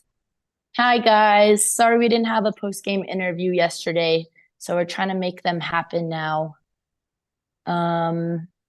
Yeah, I mean, there was another blunder. This tournament is rough, I'm not gonna lie. Dina completely surprised me again.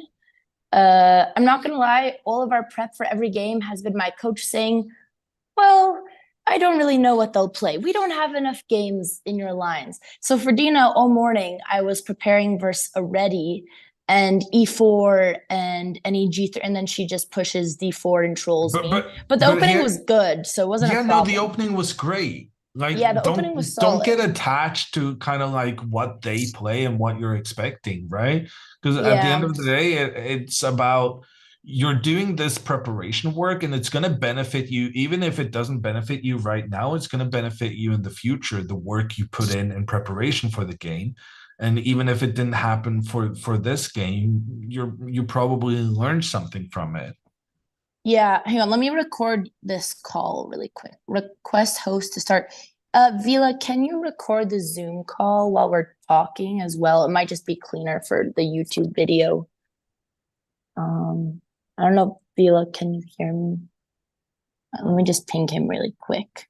Vila, recording in progress. Oh, it's being recorded. Great. Okay.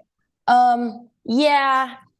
And those tricky so okay, night before honestly, first I'm curious. I'll let you kind of ask me the questions and like where my biggest mistakes were.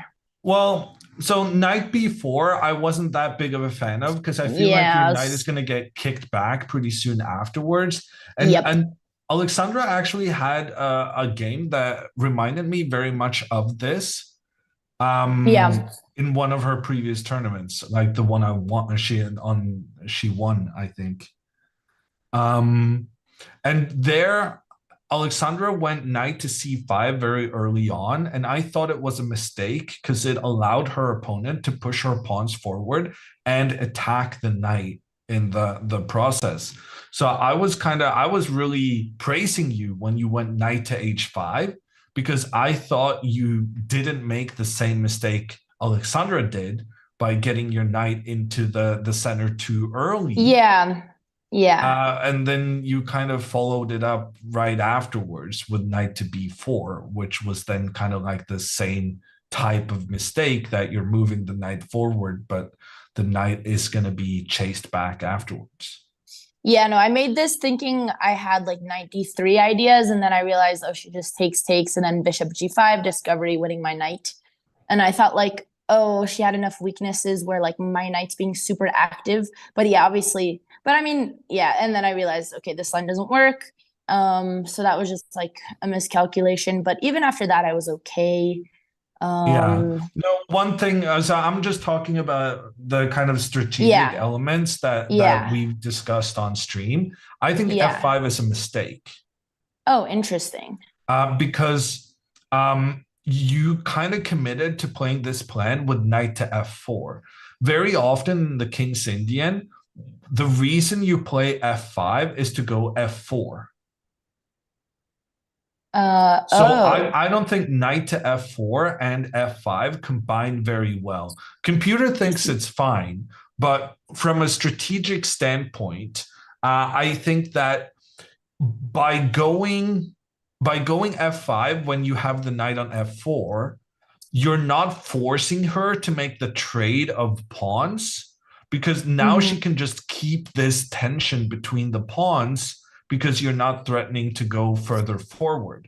Whereas in a normal kind of King's Indian situation, she would be very nervous about not trading the pawns because that would allow you to kickstart your attack and getting that f4 space advantage on the king side. But then what is the plan once you get the knight on f4? Well, the thing is here, after bishop to b1, you had bishop to g4. Oh, just to do it before f4, you're saying? Yeah. And when you're F5. doing it before, that means she doesn't get the bishop on e4 to protect the knight. So it makes this pin Yeah, so I had much more considered valuable. this. I thought about this, but then I thought like, okay, here, then they're gonna go h3, then I take, then queen takes, and then I do f5 anyways. So like. Oh, but you go bishop h5. You go don't wanna, bishop you h5 want to keep after the h3? pressure. Yeah.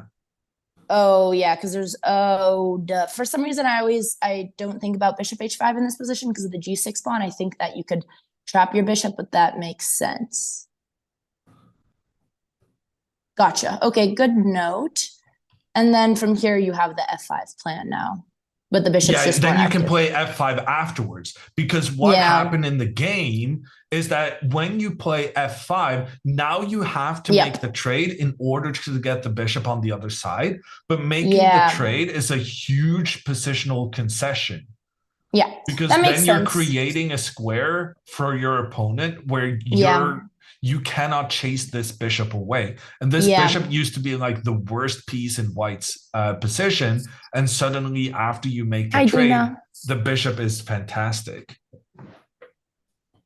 Dino is here, but do you want to, I'm analyzing with Hammer. Do you want to join? You can join. Come on stream. I'm sure chat would be happy to see you.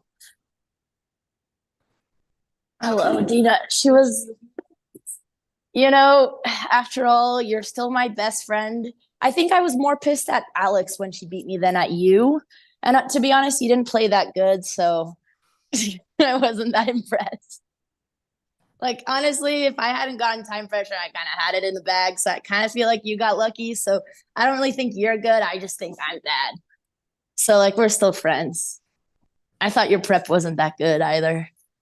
You mean like I have like 10 games in the base with the same move and you... I prepared all morning the ready. I looked at every ready variation you could play. That's what my coach has been telling me. Can you coach me? I've gotten no prep this entire tournament. Just download my 5 last tournaments. I did. We looked at everything. I played bishop d3. I literally asked you in the game, do you know my move? And you didn't reply. And I played bishop d3. Well, I started thinking for 10 minutes.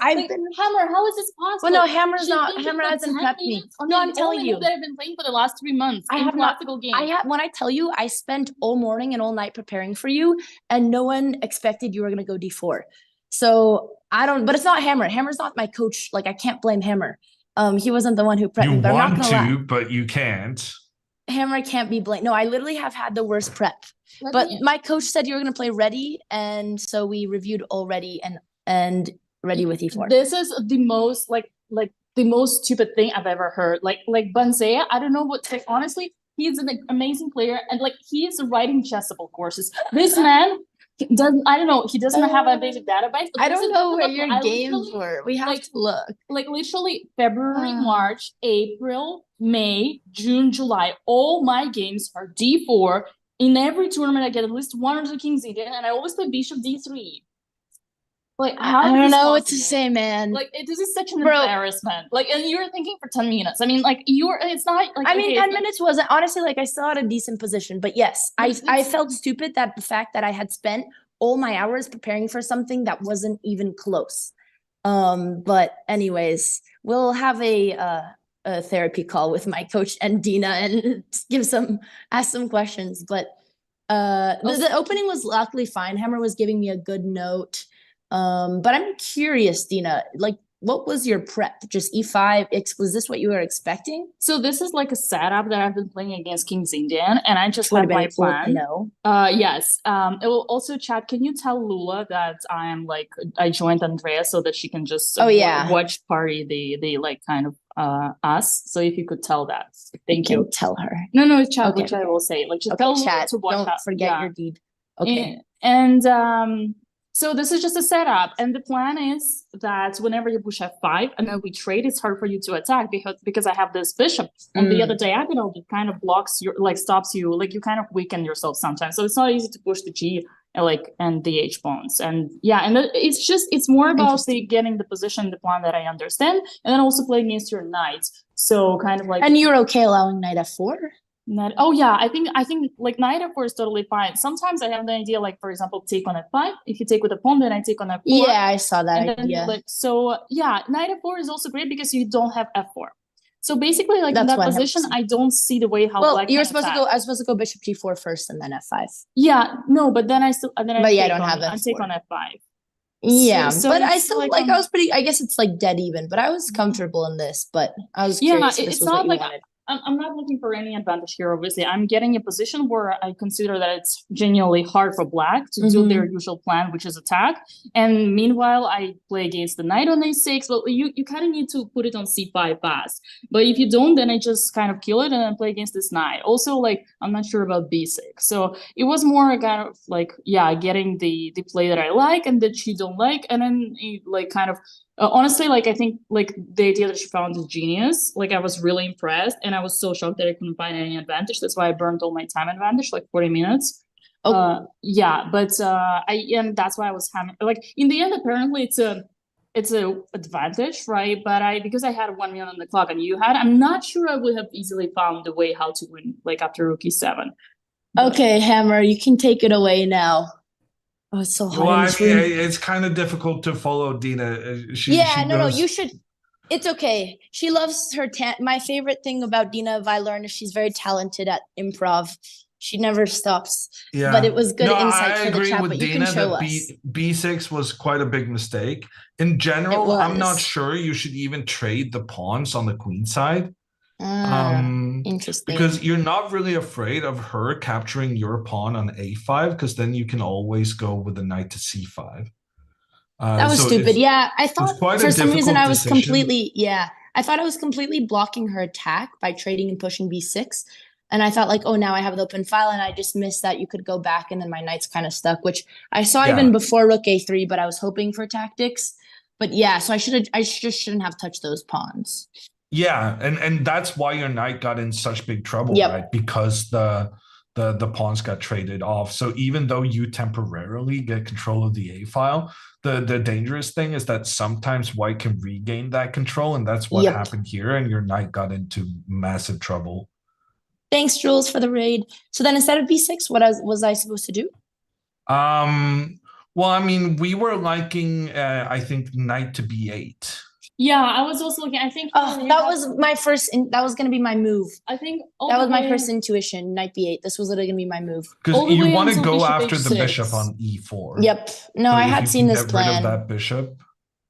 I guess actually no. I think I saw it. I think I saw the knight b8 idea after I pushed b6, so probably too late. I think no, it was still good. Bishop h6. That was the last mistake. If you don't play bishop h6 and then still, even with b6, you have to play knight b8 and 97. No, yeah, I was considering it. That's where I was considering it, but then I decided to go for the tactics because I thought you couldn't go rook a3. But yeah, these were my two candidate moves: knight b8 and bishop h6. But I thought I had a more simple tactic to get an advantage and I thought that was the reason rook, and then I realized it wasn't simple at all, and then I had to completely scramble, and I got lucky with e4. But yeah, I just miscalculated here and should have just stuck to the more solid move. Yeah. Well, yeah, so like Dina said, bishop h6 was a bit of a mistake compared to knight b8. And it was kind of what I was hoping for, because I was like, whenever I will play rook b1 and then rook b3, there's no way Andrea will see rook I saw it, and this was gonna be my move, and then I thought let's be tricky and let's try to go for some tactics and bishop h6, and I was expecting h3 first, and then I was gonna defend again. But I always learn my lesson. Bro, h3 is literally the one that I would never in my life play against King's Indian, because it is what makes white always get checkmated. Those pawns, you need to just not touch them. But the tactics worked though, because rook a. Okay, I mean I should have done this first, but at rook a3, and then I'm curious what Hammer thought of all that chaos. Yeah, no, I think I hear you're in a bit of trouble already, but your method of trying to create some issues for Dina was very, very good. So the pawn sack was a great attempt at complicating things, and you succeeded, right? Because you saw how much time Dina spent. Yeah, no, I mean I definitely should have played knight b8, but I think Well, if now you now have it's done the too same late, thing and now you faster, kind of threw yourself into it. And No, it I mean, I was figured. yeah, Sorry, it was go a ahead. really good attempt, but Dina navigated the complications and time trouble very well. Yeah, no, I was spending all my time calculating all her moves, and then I saw Bishop E6 like in the last like 3 minutes before she moved, and then it was just rough. there was this really nice line that unfortunately doesn't work. If I take Bishop F4, and now, like no, instead of Bishop E6, just take on F4, Bishop takes, and then Queen A1. But unfortunately, I have Bishop E5. I don't know if you saw that. Queen A1, like I was really trying to win the knight, but then you have Bishop E5, and then like I just I cannot win anything. I didn't look at Queen A1, but because if it's not Bishop Bishop E5, E5. then I But that's a nice move. Yeah, unfortunately, you're good. Yeah, no, I was expecting Rook E3, and then I saw Bishop E6 after, and I was like, ah, shit. And Rook E3, I was feeling good, but no, I mean, yeah, honestly, like. It was a good fight, but Andrea, keep in mind some of the things we talked about, like F5. You never really want to capture on E4 because it gives her such a good square, and then that has implications for playing F5 when you already have the knight on F4. Makes and sense. Not I guess I mean, no one's ever played Bishop D3. I have no prep. Like I know Versamar del Plata Bishop B2. So I just kind of had no ideas in this position. Personally, I think Dina's full of shit. Like, I think Dina's opening was terrible. I think you played it really well. And if you had played Bishop G4 instead, Dina's in big trouble. What the hell are you talking about? It's literally the prep with my coach, and I get exactly what I want. My opponents do not understand what to do. Like, I don't know. New prep, Dina. You need new prep. Like Bishop G4, this is ridiculously dangerous for you. What? I like that I'm not the only one getting scolded for once. Well, this concludes. No, I actually genuinely disagree, but I think if maximum it's an equal position, but that's maximum. Okay, but like, what are you saying? What are you doing here? Are you playing A3, B4? Like, are you just sitting there waiting? Yes. No waiting. I'm playing against your knight.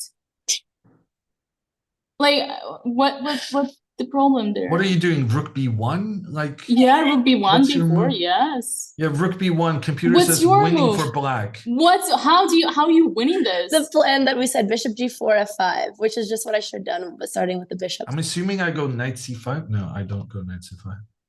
I'll take and then go Knight C5 if you take with the bishop. Well, like, what? I don't understand. I really don't like. Dina, listen, I think we both need new prep. So if knight takes, I have knight takes G2, and you're soft on F3. I'm not giving you any tricks. If bishop takes, then I come in with the knight. Andrea also made a mistake coming in with the knight too soon. I think I also disagree with what you said, that black needs to go knight C5 really early on. I think black should wait. I think one of the key things here is that if you go too early, then you're going to get kicked by white pushing the queenside pawns. I think if you just wait with the knight on the edge and then come when appropriate, that's how you exploit this. I agree. Well, that's kind of was my trick. I was hoping that I would provoke Andrea to go. Well, I wasn't gonna go. I mean, knight b4 was, but I wasn't gonna go for knight c5. But yeah, knight b4 I only played because I miscalculated that I had knight d3. But I knew it was a mistake. But yeah, I still fell for it as usual. Well, in that case, I mean, if you're right-handed, then I don't know if it's you're just a question of tempi. I think I need to put the knight on e1, maybe somewhere a bit earlier. Yeah. But like, I think it maybe one move I wasn't accurate. But if I put maybe the knight on e1, we can debate this later on in the tournament if you have the white pieces against Alexandra. I would very much welcome you to repeat this opening. What pieces do I have against Alexandra? I don't think they know. Okay, all right, Hammer, I'm gonna let us wrap up this interview. I need to figure out how the hell to prep because none of my opponents the prep has been even close to what they've played, and I've kind of been screwed. But I'll figure that out for tomorrow. Tomorrow I'm playing Anna. Yeah, so that you know, doesn't really matter whether. Sorry. What, Hammer? Go ahead. It doesn't really matter whether you hit the prep, just as long as you're doing the work before the game, the work you're doing will benefit in the long run. Yeah. And you're playing the long game, right? Yeah. I mean, here again, like the reason, but I still made the same mistakes. Yeah. Okay. Good luck tomorrow.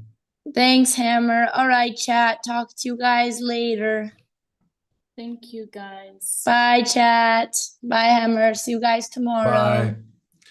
Okay, so in the meantime, we do have another result. Anna Kemling, with her extra 3 pawns, has managed to beat Julia. And we have new games now going on, started at 3 p.m. local time. That's midnight Europe. And we're going to put those games on the board. First, we have Alexandra Botez with the black pieces against former women's US champion Jennifer Yu. This is not anybody Alexandra's playing. This is proper opposition. Jennifer starting out here with pawn to d4. Alexandra does, like her little sister, going for the King's Indian here. And after knight to c3, bishop to... No, she actually didn't go bishop to g7. Alexandra instead went pawn to d6. This was actually the move I suggested for her. But she sent me a message during Andrea's game saying that she was going to ignore my advice and follow Banseya instead. But okay. Anyway, pawn to d6 was played, and here Jennifer went knight to f3. And we just get a normal King's Indian in which white copies black's play in terms of fianchettoing the bishop, getting that bishop pointing towards the center of the board. Knight to c6, castles, all of this played previously. Let me see if we're getting...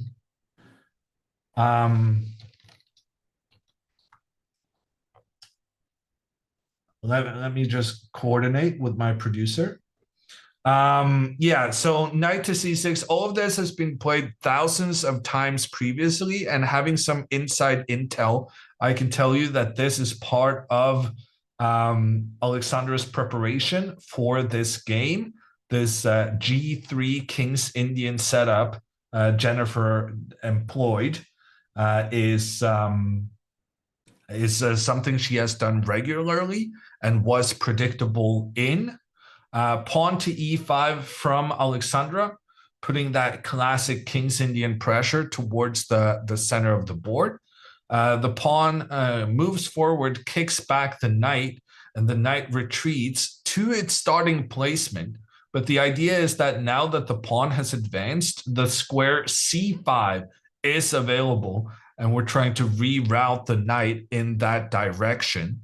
After knight to e1, Alexandra plays the other knight to the d7 square. This is kind of tricky, but the idea is that she's ready to go pawn to f5 while also coordinating her knights towards the c5 square.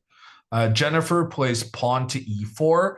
Alexandra goes pawn to a5. This is part of the c5 square plan. The pawn takes control of the b4 square so that it becomes more difficult for white to push their pawn forward there and kick the knight away. Jennifer, with her maneuvering with the knight, has taken control of the c5 square. So that was a clever maneuver from her to try and prevent Alexandra's plans. But because Alexandra was using both her knights, both this knight coming in from the left and this one in the starting position, Alexandra is able to have both of her knights control the c5 square, and as such ready to move in there. Going forward, bishop to e3 was played. I do believe Alexandra's prep was knight to c5 here. Instead, she played pawn to f5, immediately putting that pressure in towards the center. We learned from Andrea's game that the main plan of this move is trying to push further forward. But Jennifer, moving her queen up, she now has the knight, the bishop, the queen, and the pawn controlling that square. So we're not going to be able to push further forward anytime soon. And in the meantime, Alexandra has played knight to c5. And oh, actually, she didn't go with that knight. She went with the knight from the d file. And this is actually part of the prep because, wait for it, we want to use this knight so that the other knight still controls the b4 square to make it as difficult as possible for white to push their pawns forward and kick the knight out of position. In my opinion, a good start for Alexandra. And I'm looking forward to seeing the continuations here. Let me check in if we're quickly doing Linda's game 2 to catch up.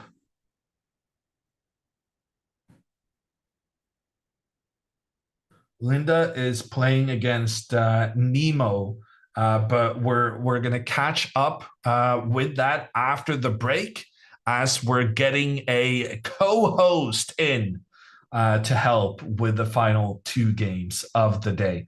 So while we're getting our co-host in and sorting out the layouts, we're gonna go on a little break.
We're back with Chess Camp, and I am joined by Grandmaster Benjamin Bock, and he is going to help guide us through these last two remaining games of round two. Previously today, we've seen Dina Belankaya defeat Andrea Botez. We've seen Anna Kamling take down Jules Gambit, and now for our final two games, we have Jennifer Yu, a former women's champion, going up against our very own Alexandra Botez. And we also have Nemo with the white pieces against Linda Diaz.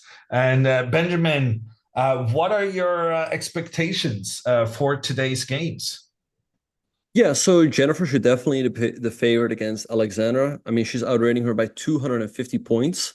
And kind of the same thing in the game between Nemo and Linda. Both Nemo and Linda aren't very active tournament players anymore, but I'd say Nemo definitely much more active still in the chess world. I mean, she's still, streaming chess. And also her last tournament was like 2 years ago. I heard that Linda's last tournament was like 7 years ago. And we really saw that yesterday she had to shake off some rust. Yeah, it's an interesting day with the top four ranked players all having the white pieces against the bottom half. And as such, there are big favorites in all matchups, but we're still looking for that one player to upset the rating system. We went very quickly through the opening moves of Alexandra's game. We've since had one move from each player, a trade between the knights. Alexandra then getting her knight into the center of the board. I think she can be pretty happy with the outcome of the opening. But we also need to catch up on Nemo's game against Linda, because we've had a very exciting start there. Nemo starting with the King's Pawn opening, and Linda going for the Caro-Kann. And we're going into a so-called advanced variation of the Caro-Kann with the white pawns moving forward through the center early on.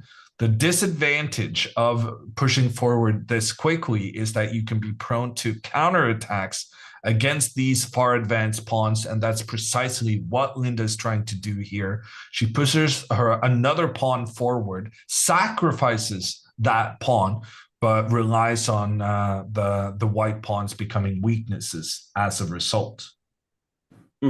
Yeah, so it's good to see that Linda at least is playing the opening quickly today. Yesterday, she was definitely a little bit slow. The moves weren't coming in very quickly.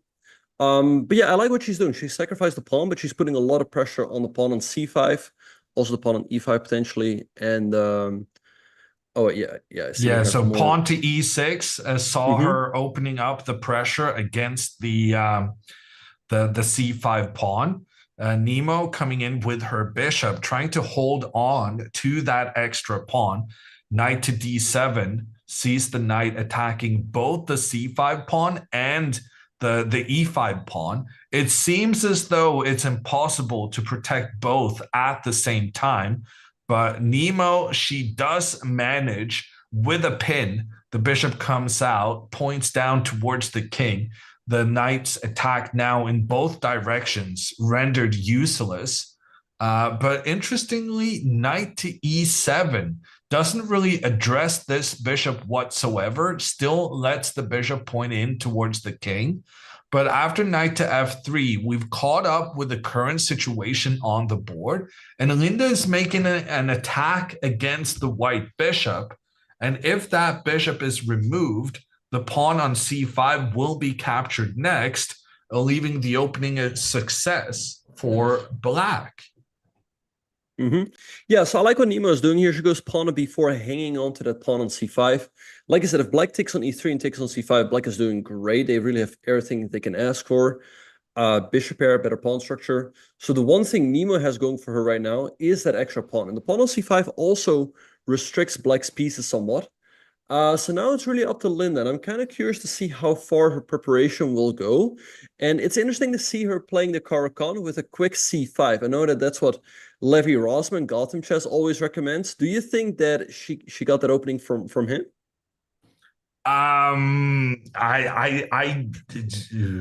You know what? She might. She might. I actually have some inside knowledge because Linda, you said she hasn't played a tournament in many, many, many years. But when she did play a couple of tournaments, she actually did it in my hometown of Oslo. She came to Oslo twice to play some of our summer tournaments, where I got to know her. And part of the reason I got to know her is because she was pretty good friends with one of our local players, Maud Rødsmoen, who actually grew up in New York alongside Linda and that kind of group of people. And Maud actually went to the same school as Hans Niemann for some, that used to be a bigger boast a couple of years ago. But as a matter of fact, Maud told me before this tournament that Linda was making a comeback to tournament chess. And she was asking if I could help her out for the tournament, after which I say, well, actually, I'm helping out one of her competitors. And then we discussed a little, and we discussed whether she could enlist the help of Alex Ostrovsky, who is a mutual friend of Maud and Linda's. And Alex used to do the commentary for Gotham, for Levy, on his channel. So I think they're pretty good friends. And if Ostrovsky then is helping Linda, and Ostrovsky maybe used to help Levy, it stands to reason that maybe their preparation is coming from the same place, and that this is some kind of Ostrovsky, Rossman, Caro-Kann research department. Yeah, no, for sure. Yeah, Ostrovsky and Levy are besties as far as I know. They've known each other for a long time. So yeah, I think this might be coming out of the Ostrovsky-Rossman kitchen. Yeah, again, this is really Levy's childhood opening the Caro-Kann with a quick c5. I like it if it works out. Again, if Black gets the pawn back, you can be playing a really good French. But yeah, getting the pawn back itself is not so easy. And why are you laughing, Jan Ludwig? No, I went too far on that story. Oh, okay, no worries.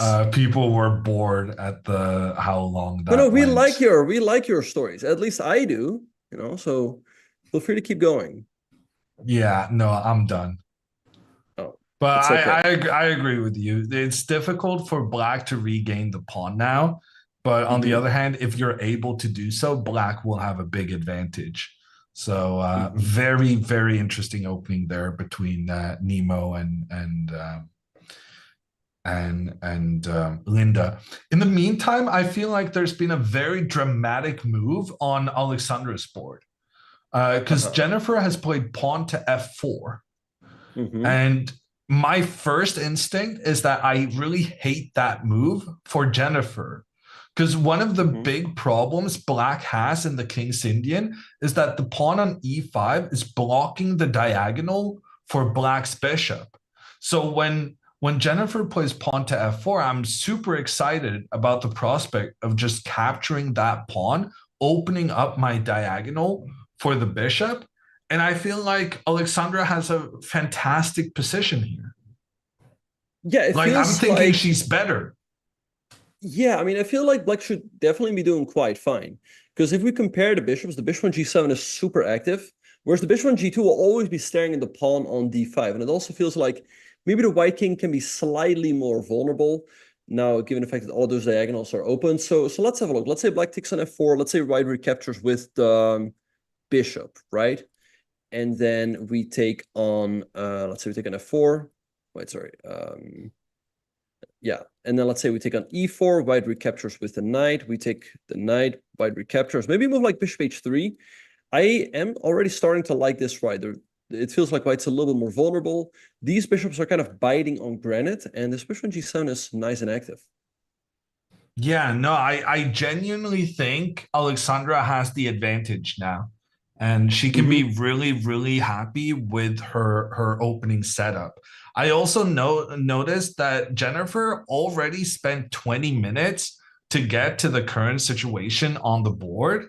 And Alexandra, she's been playing so quickly her last couple of tournaments that she managed to win 2 tournaments back to back. And part of her secret recipe is just putting so much pressure on the opponents with her quick play, which is, completely opposite to what Andrea's been doing. But my concern has always been that the quick play leads to, quite a few inaccuracies. That is kind of the cost of playing quickly. Ask Nepomniachtchi, he knows. But that's why I thought this is working amazing against the 1900s 2000 rated players. But how is it going to work when she's playing a different bracket of opponents? And Jennifer is in that different bracket. And so far, I'm super happy that the quick, pacey play seems to be paying off, even against Jennifer. Yeah, and I was wondering, her time management, like you said, she's playing quite quickly. When I'm here, I always see she's up on time. Is that something you guys have been working on? Like, was she playing slower before? Did you tell her to play faster? How did her quick time No, she management just come decided, about? I'm going to start playing quickly. Okay, well, yeah, that's okay. That's great for her, Because you there's can't also really people who, coach someone to do that, right? Well, yeah, I don't know. Maybe it's something you guys have been working on. I mean, sometimes there are players who tell themselves, like, I have to play faster, and then they still actually struggle to do so, right? Yeah. No, it's incredibly difficult. And especially if someone tells you to do it, you're like, well, if I knew how to play faster, I would do it. But it's not that freaking easy.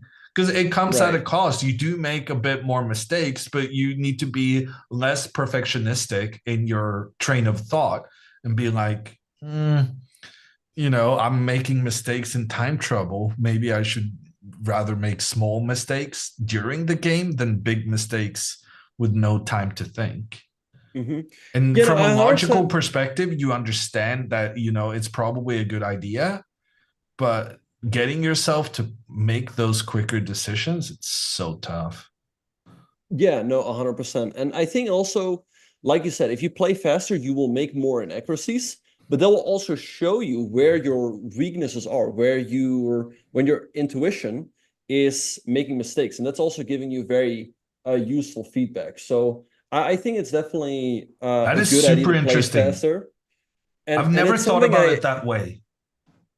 Yeah, no, I mean, the thing is, the biggest mistake here's the thing.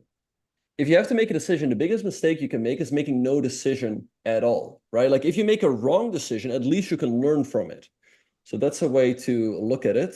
But yeah, to be fair, I mean, I am yet to fully implement this myself, as I still am someone who should play faster in his own game. So as a coach, Hammer, do you tell players anything to try to play fast? Are there any strategies you try? Calling me a coach is a bit exaggerated. I feel like I don't really focus, like, when I'm giving advice to, for example, Andrea. I'm not really her coach, but I still try and give her feedback, and she asks for feedback, which I'm happy to provide. But I never focus on the time management issues, because she knows she needs to go faster, but she's not able to. And I completely understand that, because I know I need to play faster, and quite a good chess player, decent instincts, but I still, burn the clock so much every single game over and over, and it costs me. So I just feel like that's something you kind of, something needs to click for yourself. You don't really need me. Oh, you need to play faster. Of course, you know that. It's just what Alexandra did was that at some point she just decided, I'm done. I'm done getting low on time. I'm just gonna, trust my instincts. And it's I feel like it's magical to manage to just decide to play faster. But I genuinely believe that's what Alexandra did, and it has improved her results tremendously. I still get very frustrated when she makes, what I consider mistakes that she's too good to be making. But at the same time, I've realized that is a part of playing quickly, that you give up something to have the benefit of not getting into time pressure. Yeah, no, for sure. And I think that, like, let's say you're a coach and your student is moving too quickly. I think it would be a mistake to tell them, or like if they're really moving, like there's of course two parts of the spectrum, right? There's people who move way too slow and there's people who move way too fast, right? But I feel like, as I was saying before, I think it's better to move too fast than too slow. Because again, if you move too fast, you're showing what mistakes you're making intuitively, and so it shows what you should improve upon. And again, you also, you know what you need to learn from, and you're always putting pressure on your opponent, right? So when things do go well, for example, when you play Nepo, I don't know if you've ever played him, but when you play I played him once, and it's so annoying when good moves are coming in fast. It is the worst thing ever. I got completely destroyed. He just played every move without thinking, and my nervousness just increased for every. Right. And you think like, oh, he played that quickly. It must be a mistake, right? And it's like, no, it's not. Like, oh no, I mean, didn't sometimes feel like it makes an accuracy. Yeah. Well, the thing, of course, is he's also thinking on your time. That's also a good strategy. Yeah, no, I have never been destroyed as bad as Nepo destroyed me. I genuinely felt so embarrassed afterwards. Right. Because I'm like, I'm a grandmaster at chess, and he's making me look like a little kid. But he just didn't spend any time. Maybe he was the little kid. Like, he can beat me without even focusing, it felt like. Yeah, I heard with Nepo what happened. So apparently when he was a kid, he also used to be slow. And he was coached by Mark Dvoretsky, who's famous from the Endgame manual, but also was a great coach. And he told him, like, Jan, if you're playing a game with 2 hours on the clock, treat it as if you're playing with 1 hour, right? So if your clock gets below 1 hour, you lose on time. And it worked for him. And that's how he became so fast. And often Nepo, he has more time than he started with during his games. Yeah, no, it's wild to me as a slow player. Okay. Speaking of slow, part of the reason my head is getting slow might be because we're approaching 1 a.m. in my local time. And I think that means I am done for the day. I'm going to let you take over the reins, Benjamin. But I am very happy about Alexandra's opening. I'm feeling optimistic about what she can manage in this game against the top seed in the tournament, and I wish you a good shift. Hammer. Before you go, up until what point was this preparation by you and Alexandra? Knight D to C5.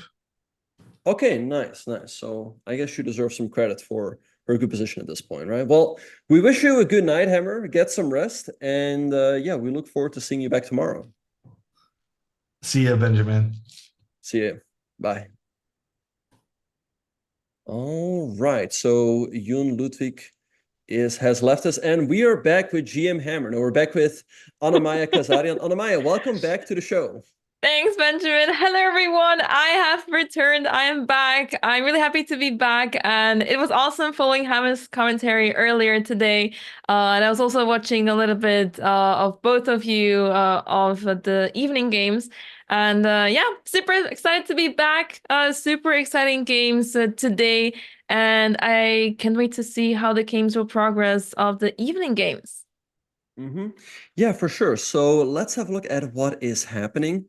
Nemo is currently still up a pawn. Linda will have to work to get it back, but at least I'm kind of happy for Linda that she's playing faster. Yesterday, she really seemed quite rusty. And in the game between Jennifer and Alexandra, Alexandra's opening seems to have worked out quite well. She has a very fine position here out of the opening. Yeah, exactly. So, what was interesting to me about Linda's game, I mean, as you mentioned, she's playing much faster today.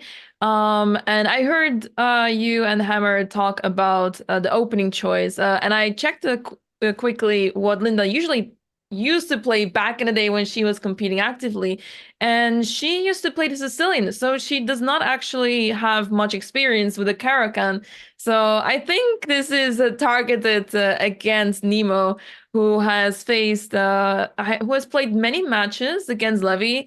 And I remember there were these matches where he was only playing the Caracan. Every single game he was playing the Caracan against Nemo, and Nemo had to try and take down the Caracan every single time. And I remember that was not easy, but of course Levy is a very strong player. So I think no matter what opening he plays, it's a tough challenge to beat him. But yeah, I have a feeling that because of that, Linda plays this Caracan against her. Mm-hmm. Yeah, so yeah, nice opening choice by Linda. Yeah, she just played a6, challenging the bishop on b5. Right, so I'm curious to see what Nemo is going to do. I expect that she probably should take the knight on d7, and then yeah, I mean, Black definitely has compensation with the bishop pair, but you know, you're still down a pawn, and it's difficult to get back. Right. So let's say I'm just going to guess. What about bishop a4? What happens if that bishop retreats to a4 to maintain the pin on this diagonal? Mm-hmm. Good question. In case of bishop a4, and that's actually the move that has just been played by Nemo, also makes perfect sense. I get the move. Yeah, I like it as well. Keeping pressure on the knight. Black is a little bit tied up. Oh, by the way, we should mention that after b4, Linda first took on e3, if I'm not mistaken, and then played a6, and now bishop a4 by Nemo. Right. Yeah, again, these pawns are difficult to get back. I would think that sooner or later, Nemo should give up the bishop for the knight, because the knight's putting so much pressure on the pawn on e5, which is quite weak. Right. So, I guess it's difficult to make the decision to get rid of the knight on d7, because once you capture on d7, this bishop will activate, and I see the light squares being quite weak, especially on this diagonal. It's rather unpleasant, and I think this bishop can come back to life this way. So, this could be why Nemo did not take on d7 just yet.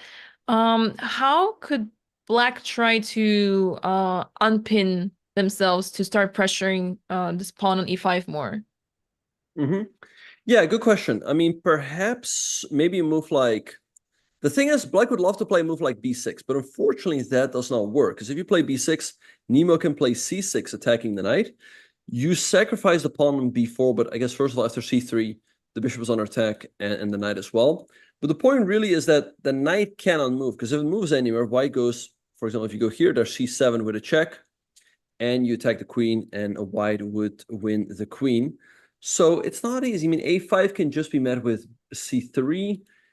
Maybe b5 is a move. b5 to attack the bishop. I wouldn't be too eager to take, because Black takes his pawn on b4, and then everything is weak, and Black's just going to regain the pawn with a good position.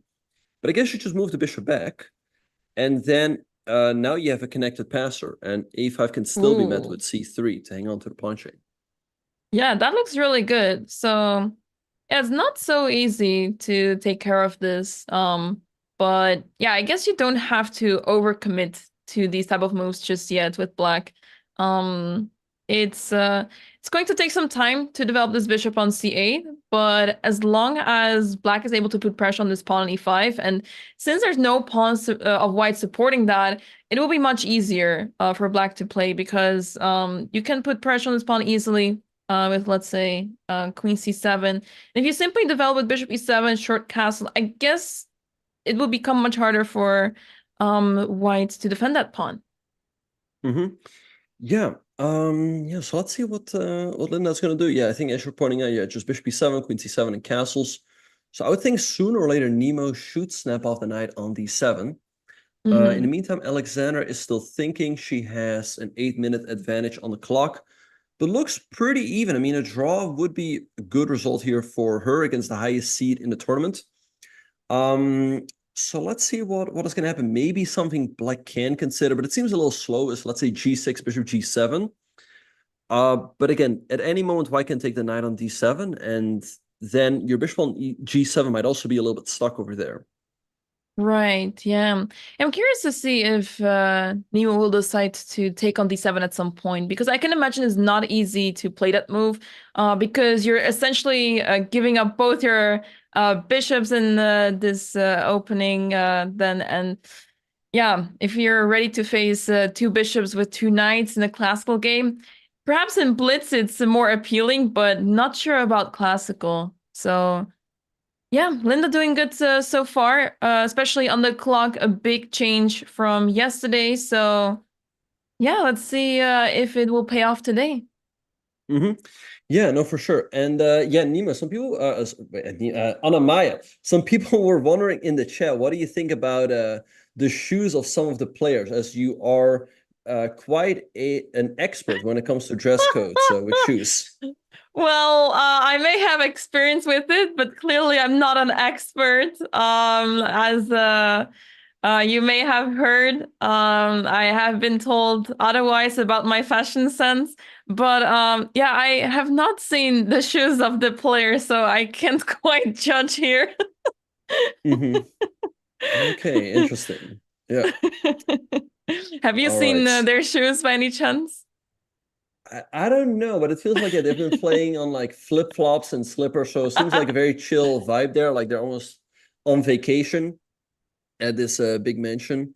Okay, we see Alexandra going knight takes e4. I'm kind of curious how that works out. Now, one thing, yeah, Jennifer can consider here to take with the knight, but also with the bishop. To be fair, I kind of like the idea to take with the bishop, because then you have the idea to try to eventually play on a dark square. Like, let's say you take with the knight and White gets another move to go, let's say bishop g5, attack the queen, and then knight f6. That's where things could get dangerous for Black. So I expect though that Black should be in time with a move like bishop f5 to attack the knight on e4. Because if you take with the knight on e4 right away, then Black takes, and after bishop takes, after something like bishop h3, it feels like Black is doing very comfortable here. Yeah, it looks really nice. I mean, there's a clear difference between Black's pair of bishops and White's pair of bishops, because the bishops of White are just not doing much. They're blocked by the pawns here in the center, and this bishop on g7 doing an amazing job on his diagonal, and the other bishop is also very active on h3. So a clear difference between these two pair of bishops, and it feels more natural to play with Black. With White, it seems difficult to make progress, to develop and try to push for something. With Black, you just simply play queen d7, rook e8, and go from there. Yeah, so the opening definitely has been a success for Alexandra. She's, again, got a very comfortable position. So it really hinges on the next couple of moves here, whether Jennifer can create any sort of problems for Alexandra, or if Alexandra will get a very comfortable position, and maybe even more, as we are seeing here, if Black gets the right trades in. And the bishop on g7 will be quite powerful, always putting pressure on the pawn on b2. And it feels a little uncomfortable for White. And in the meantime, Linda is actually following our recommendation of the move pawn to g6 to fianchetto the bishop. Yeah, usually we have good recommendations, but this time g6 does not seem to be the best option, but it makes a lot of sense when you think about it. Yeah, you develop the bishop to g7. The pawn on e5 is the pawn you want to get rid of. Once you're able to capture that pawn off the board, then you get so much control in the center. You get to play e5, and this bishop opens up as well to go to f5. So that's the plan. That's why we want to play bishop g7. Now, as someone in chat is pointing out, why did the computer not like Linda's move? Because it's weakening so much. You really have to try to develop your pieces first, let's say to e7, without weakening your squares around on the king side here. There's a lot of weak squares now, and it feels quite unpleasant. This pawn on f7 becomes very weak.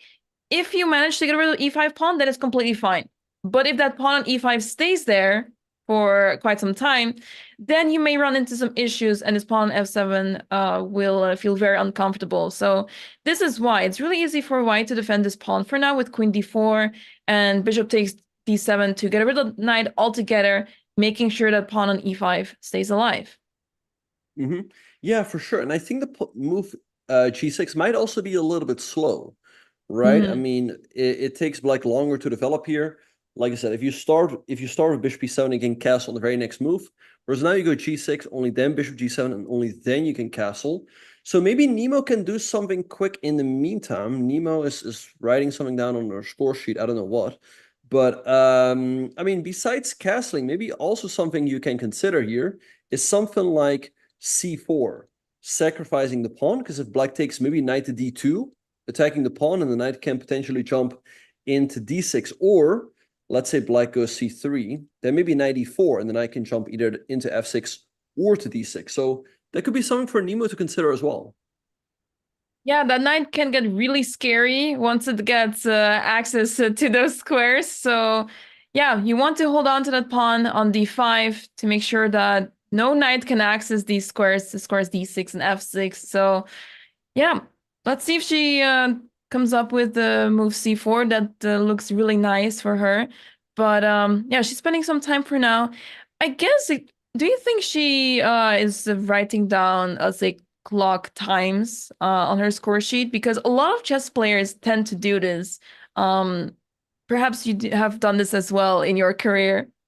You know, I also write down the clock times. So yeah, maybe that's something she was writing down on her score sheet.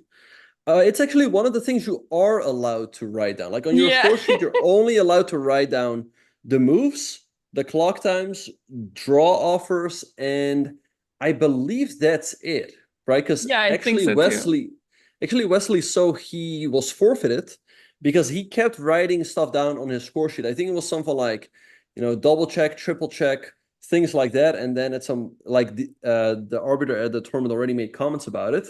He kept doing it, and at some point they were like, well, the only thing we can do is forfeit him. So yeah, take notes, or well, take notes, Chad, that you should not take notes on your score sheet. Only write down the moves and the clock times. Yeah, and it's very common for chess players to write down the clock times. I had a phase, but I guess when you are on a live board like here, it helps during the game to kind of keep track of the time and see, okay, like my opponent spends this much time. They have been spending so much time already on their move, and to have an idea of what the situation is. But when you're playing on a live board, you can see afterwards, okay, on this move I had this amount of time. So it's easy to look at the backup. But otherwise, during the game, yeah, you can have a sense of how the game is going. Oh, so sometimes you can't really remember anymore. Oh, did my opponent spend 5 minutes so far? Or is it 10, 15 minutes, which is already quite a big difference. So that can be very helpful during the game. But yeah, sometimes you correct the mistake that you wrote down. I have been guilty of that as well, that you write the wrong coordinate and then you have to scratch it out. Yeah. Yeah, what also happens, like, I have been guilty of this. Like, let's say I get low on time, and of course you still have to keep writing down the moves, that you just scribble something down. You know, you don't write as neat anymore. But yeah, one thing that used to be allowed but isn't allowed anymore is to write down your move before you play it, because it's not allowed, because you can, of course, forget about the move you wanted to play, and then you're reminding yourself. So in a way, that's not allowed anymore. So yeah, anyway, let's see what's going to happen. I think, yeah, the point you made about like time is also a very valid one, that you might, it's good to like remind yourself, like, oh, I spent like 10 minutes on the last move, 10 minutes on the move before that. And so you might actively remind yourself, like, hey, I have to speed up here, or, you know, maybe it's time to actually take a bit of time on this very turn right here. Yeah, absolutely. Jennifer has captured on e4 with the knight. So, of course, Alexandra took back. But instead of taking on e4, Jennifer went for the move rook ae1. Very interesting move. So she does not want to capture the pawn just yet, but she will at some point on her own terms. Do you think this was necessary? Yeah, I think it makes sense bring the rook into the game first. I guess now, well, first of all, bishop takes e4 could have run into bishop h3, so maybe she wanted to avoid that. And also now, in case black plays a move like queen f6, maybe you can still meet that with b3, which was not earlier before, because often the rook could hang in a corner. But yeah, it seems like a very fine position here for Alexandra. So I'm curious to see how she's going to proceed. I mean, I think maybe bishop f5 is fine, or like queen f6. I think if anything, black might just be a little bit better already. Yeah, let's say black plays with bishop f5. I'm curious. If white decides to take here, would we want to capture that bishop on e4? Would it be a good trade for black, or do we rather move that bishop elsewhere and hold on to that bishop? I think the trade would be slightly in white's favor, simply because the white pawns are on light squares, and the bishop on e4, it's not terrible or anything, but it's kind of stuck staring at its own pawns, right? Whereas the black light square bishop has more potential, at least for now. So I think the trade, if anything, would be in white's favor. Also, the e6 square could become available for, let's say, a white rook or maybe the white queen to potentially enter. So with black, I would be more inclined to keep the light square bishops on the board. That makes a lot of sense. So let's see what Alex decides to play here, but it's her turn now. She's up 12 minutes on the clock, so that is quite a big lead. And yeah, I saw that the opening stage was very successful for her, so seems like the prep, the hammer prep has worked out, and that helps a lot when you are very well prepared and you are able to make your moves quickly.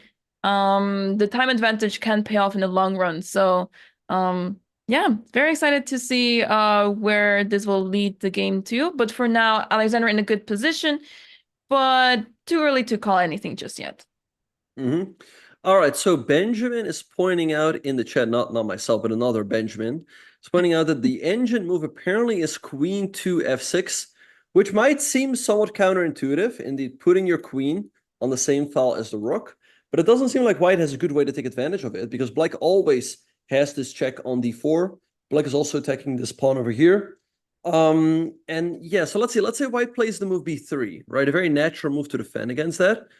Maybe just like queen d4 or so, trading off the queens, take, king h1. And it kind of depends on whether black is able to hang on to this pawn or if white just gets it back on the next couple of moves. I mean, bishop f5, I guess you can take. So I don't know, the computer is quite enthusiastic here, but I don't know exactly why. Yeah, hard to say. Perhaps you can start putting pressure on the queen side with a4, and if b4, then you already lose a pawn. So just to get this rook involved and get it on the second rank already. Yeah, no, that's a nice idea. There might... Oh, wait, I have an idea. What if we start... Oh, no, wait. Okay, my idea was to go bishop f5 with the idea that in case you take, I wanted to maybe go bishop c3. And my idea is that if you move the rook, now we can take with check, and then we have g5, attacking the bishop. Ah, yeah. But I guess maybe there's like rook c1 or something, and white is fine. Anyway, but what white can also do, white can also take here right away. Because if you take the rook, then there's an intermezzo. Saving the bishop, then white takes here, and white is winning. So I don't see anything direct. But maybe, as you pointed out, maybe move like a4, and black keeps a nice strategic advantage. Yeah, because these bishops are so strong, and especially in this endgame, I feel like they will do a lot of damage in white's position. The pawns on the queen side feel a little loose, especially if a rook gets on the second rank. Black will have a very fun time on the queen side, I think. And it's hard to see what the plan is of white. It's really hard to see where they can infiltrate with the pieces, because a lot of squares are covered, blocked, and just not accessible for the pieces of white. Yeah, so let's see what Alexandra is going to do. I mean, right now she's got a very fine position. So I'd be surprised if she runs into trouble. Really, it feels like after any move, black is if anything is a little bit better. But as we pointed out, white, does have more space. If Alexandra does decide to trade off the light squared bishops, that could be in white's favor. So it's still a long way to go. Jennifer should be the better player. She's outrating her by 250 points. So let's see what Alexandra is going to do. If she could, let's say, get a draw here, that would be a great start for her tournament, right? Because she won yesterday, and today drawing the highest seed with black. That's definitely a good start. Yeah, I mean, I don't want to say I'm rooting for Alex, but I did say yesterday that she has very good chances to win the whole thing. And seeing how she's playing against Jennifer, my prediction is looking good so far, but I'm not going to jinx anything right now. But yeah, she's just playing very convincingly. Her opening preparation has been on point, and her confidence is really showing. She's playing really fast, and she shows no mercy to the first seed. She seems very fearless. So that's really good to see. And I'm curious to see how this game will progress from here. Yeah, so let's see what's going to happen. In the meantime, Nemo castle, by the way, and bishop g7 was played by Linda. So putting some pressure on the pawn on e5. So now is the big question how Nemo is going to position her pieces. Again, I do think that sooner or later she is going to have to give up the knight for the bishop. Sorry, she's going to have to give up the bishop for the knight on d7. Right. So let's say she does that right now, right? Linda recaptures. Question is like, do you go knight d2 to b3, or maybe you put the queen on d4 first, castles, and then go knight bd2? But it feels like maybe black can go for a very quick f6 push, right? Combined with queen c7, and then black is getting quite some play along this long diagonal. So I think Linda cannot be too unhappy about how this game is going so far. Yeah, as soon as the position opens up, those two bishops will become super strong. So I'm not sure if Nemo would want to play bishop takes d7, even though that looks like it's a really good idea to get rid of that knight, as black is planning to play short castle on the next move, and then the pawn on e5 will be hanging. And if you don't get rid of that knight anytime soon, then you may just lose that pawn on e5. So let's see what she decides to do here. But she went for the short castles move, which makes a lot of sense, putting the king into safety. And she actually just played the move c4. So that seems like a really good move. Yeah, nice move by Nemo, so sacrificing a pawn back. But if black takes it, I think she can quickly go knight bd2. And yeah, she can probably regain that pawn very, very quickly with a good position. Maybe there's also moves like queen d6 to keep the black king in the center for now. So let's see what she has in mind if black does decide to take that pawn. Yeah, for black, I mean, okay, what do you do? If you don't take, you can also consider the castle, because after c takes d5, you can go knight takes e5, creating some problems along the long diagonal. So maybe Nemo would have to consider taking on d7 first, and then taking on d5. Right. Not easy to simply sacrifice a pawn on d5. I would say that d takes c4 is most likely going to happen, but it does allow this knight to develop, and once again, accessing d6 will be very easy after d takes c4 and knight d2, and that knight can go up over there. So yeah, let's see what Linda decides to do, but short castle is not an easy move to make when your pawn is on the center is directly under attack. And understanding that after short castles, you get to take on e5. It's easy once you see it, but maybe behind the board, it's not so easy to figure this out.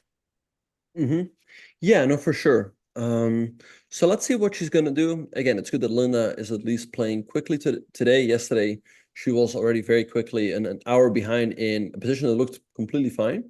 So I think she's just shaking off some rust. And yeah, I guess I guess you're either looking at pawn takes c4, and you might see like, hey, after knight bd2, white regains the pawn on c4, and then white gets a very firm grip on the position. Then e5 will be well defended. The knight on d7 is really stuck. White is also controlling, let's say, a b5 push, because they can always take en passant. So I guess maybe by matter of elimination, you arrive at kingside castles, because d takes c4 just looks like it gives white a big advantage. Yeah, exactly. And it's interesting to see the difference, the contrast between yesterday and today, where Nemo was playing really quickly against Jennifer yesterday, but now she has been spending quite some time against Linda, who was not playing so quickly yesterday. So the tables have turned, but for now, Nemo is doing really fine. And if the time usage means that she is playing well and obtains a winning position, then of course, yeah, why not? It would be worth it to spend the time. Yeah, for sure. So let's see what she's gonna do. Alexandra also still thinking, by the way, time is evening up in that game. So yeah, I don't know if any chat is asking, is it normal for chess players to be barefooted during a tournament game? I'd say it's rare, right, Anamaya? I don't think okay, perhaps I've seen someone walk around barefoot, but it's really rare to see someone walk around barefoot during a chess tournament. I think it has been on my mind after a certain incident, but I couldn't get myself to do it. It was also a little bit cold, but yeah, it's a rare sight. Yeah, and we have to move kingside castles by Linda on the board. Good move, just getting the king to safety, getting out of this pin. And yeah, I guess now Nemo should take the knight on d7. Because again, if you take on d5, black takes on e5. And it's really hard to see how you do not lose, at least an exchange. How you do not lose the rook on a1. So I guess you take on d7. I think black recaptures with the bishop, because if you take with the queen, then white takes. And then after knight c3, for the moment, black's hanging on to the pawn on d5, but it's quite weak. So I think you do take with the bishop. White takes here, you recapture. And if you take again, I guess black is quick to go for something like bishop c6 and might be able to regain a pawn in the foreseeable future. Right. Really nice find by Linda to play short castles. Even though her pawn center is under attack, she is ignoring it completely because she knows that the pawn e5 is also very vulnerable. So yeah, let's see what will happen next. But for now, both players are playing really well. And yeah, this is going to be an epic battle, I think. I mean, seeing how Linda was playing yesterday, it looked really shaky. Nemo had a good game, but was not able to do much other than having to defend against Jennifer. So this battle it's going to be super exciting, I think. Yeah, for sure. So yeah, while the players are thinking, chat, feel free to ask us any questions. We'd be more than happy to answer those.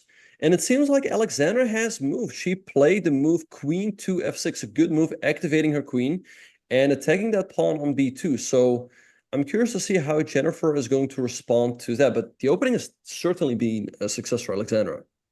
Wow, she plays this queen f6 move. Really liked it a lot, attacking the pawn on b2, preparing this queen d4 check to trade off the queens, and she should have a really pleasant endgame afterwards. So yeah, she's playing really well. I quickly looked up if they've played each other online, and they have played a massive bullet match against each other back in 2020, back when everyone was home because of the pandemic. And I remember Jennifer was streaming around that time, and she played a match against Alexandra, and it was quite something. They played over 50 games, Benjamin. Wow. And who do you think won that match? I think Alexandra, because I think she's more of a bullet player than Jennifer. Yeah, exactly. It was quite close. The score was 30-23 in total, but yeah, it's interesting to see that back then they played each other so many games back to back. But even then, I mean, we know that Alexander is a really strong bullet player. But yeah, still Jennifer is the stronger player. So to see that Alexander won quite convincingly is really cool to see. But yeah, today they're facing each other in classical. Let's see if yeah, how it turns out in classical. Mm-hmm. Yeah, it's quite interesting. I mean, I'm sure these players have known each other for years, but for some of them, this might be the first time facing off against each other. I guess, though, Alexandra and Nemo have played each other in the past in like Canadian championships, maybe Nemo and Andrea as well. I know that Alexandra and Andrea played each other recently in a tournament. But again, yeah, for some players, this is their first time facing off against one another. Yeah, they've most likely faced each other online, where it may have been Title Tuesday, maybe it was some match that they organized, or maybe in one of the Women's Beach Chess Championships. But over the board classical is a rare side for some of these players. At least playing in the same tournament is pretty rare.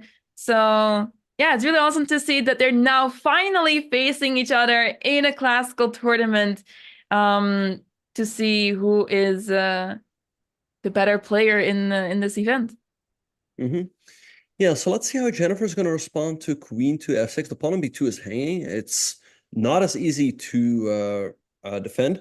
And the nice thing for Alexandra is also that she often has the move Queen to D4. If she gets the move Queen D4 in, it feels like she'll reach an endgame, which is very risk-free for her, right? And I mean, what more can you ask for when you're playing an opponent 250 points higher rated than you, and you're with the black pieces, and you're getting a position which is slightly better for you with very little risk. So the opening has worked out great for her. And Hammer was being humble, but he did sneak in there that he did help with the preparation.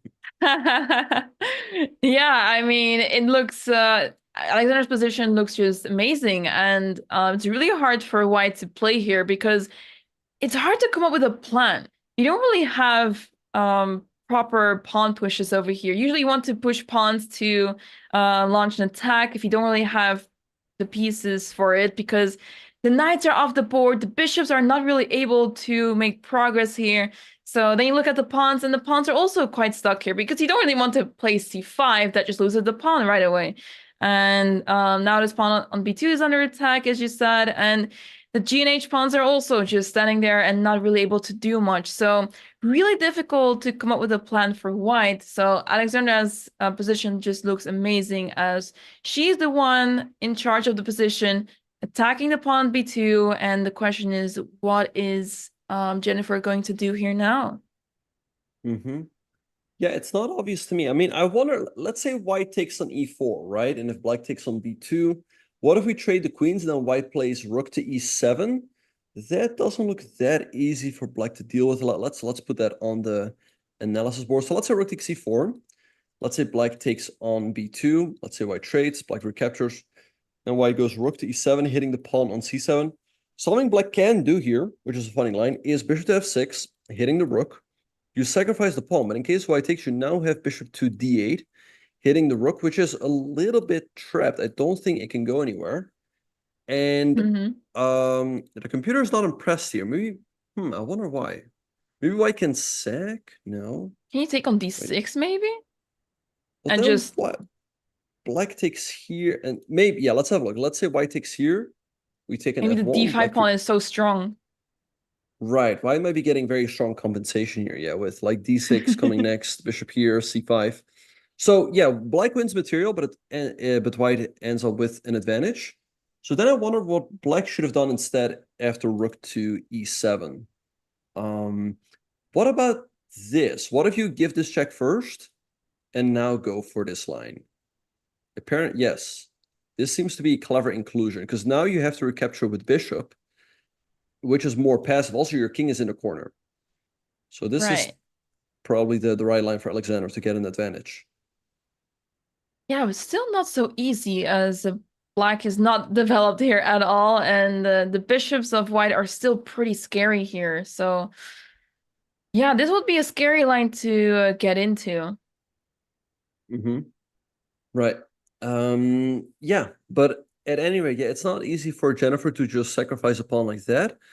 I mean, you can also play pawn on b3 here, trying to regain the pawn on e4. It did look promising for Black, but we weren't quite able to figure out a way for Black, a very clear path for Black to an advantage. Right. Yeah. Yeah, I guess the pawn b2 is just not really contributing too much. And as we said earlier, if you play b3, then you invite the move a4, and that may also cause some issues. So yeah, you don't really want to play moves such as rook b1 just to defend that pawn on b2. So not an easy position for white, but it would be really cool to see if Jennifer will sacrifice a pawn and simply capture on e4 to get that rook on the 7th rank and try to go for activity. Yep. We also have some more moves in the game between Nemo and Linda. Nemo took on d7 with her bishop, and Linda recaptured with her bishop. So let's see. Now I expect Nemo to take on d5, giving black an isolated pawn on the d5 square. I think she took with her queen. Oh, she took with the queen. Oh, yeah. I mean, for the moment, black is hanging on to d5, but now the bishop on c8 is so passive. It's difficult to get into the game. Yeah, that queen is blocking the bishop on c8. And it something feels wrong. I mean, all these pawns are on light squares already, so that bishop is not having a good time there. And soon, white's knight will get very active. Knight goes to c3 to put more pressure on the pawn on d5. And overall, it feels just very unpleasant. And I can see this knight at some point head to d6 because this pawn will have to move at some point. Yeah, no, for sure. Yeah, white can indeed keep the pawn on c4 hanging to try to activate her knight. I mean, getting the knight at d6 would be a nice idea. Also a nice idea is getting maybe the knight at b6.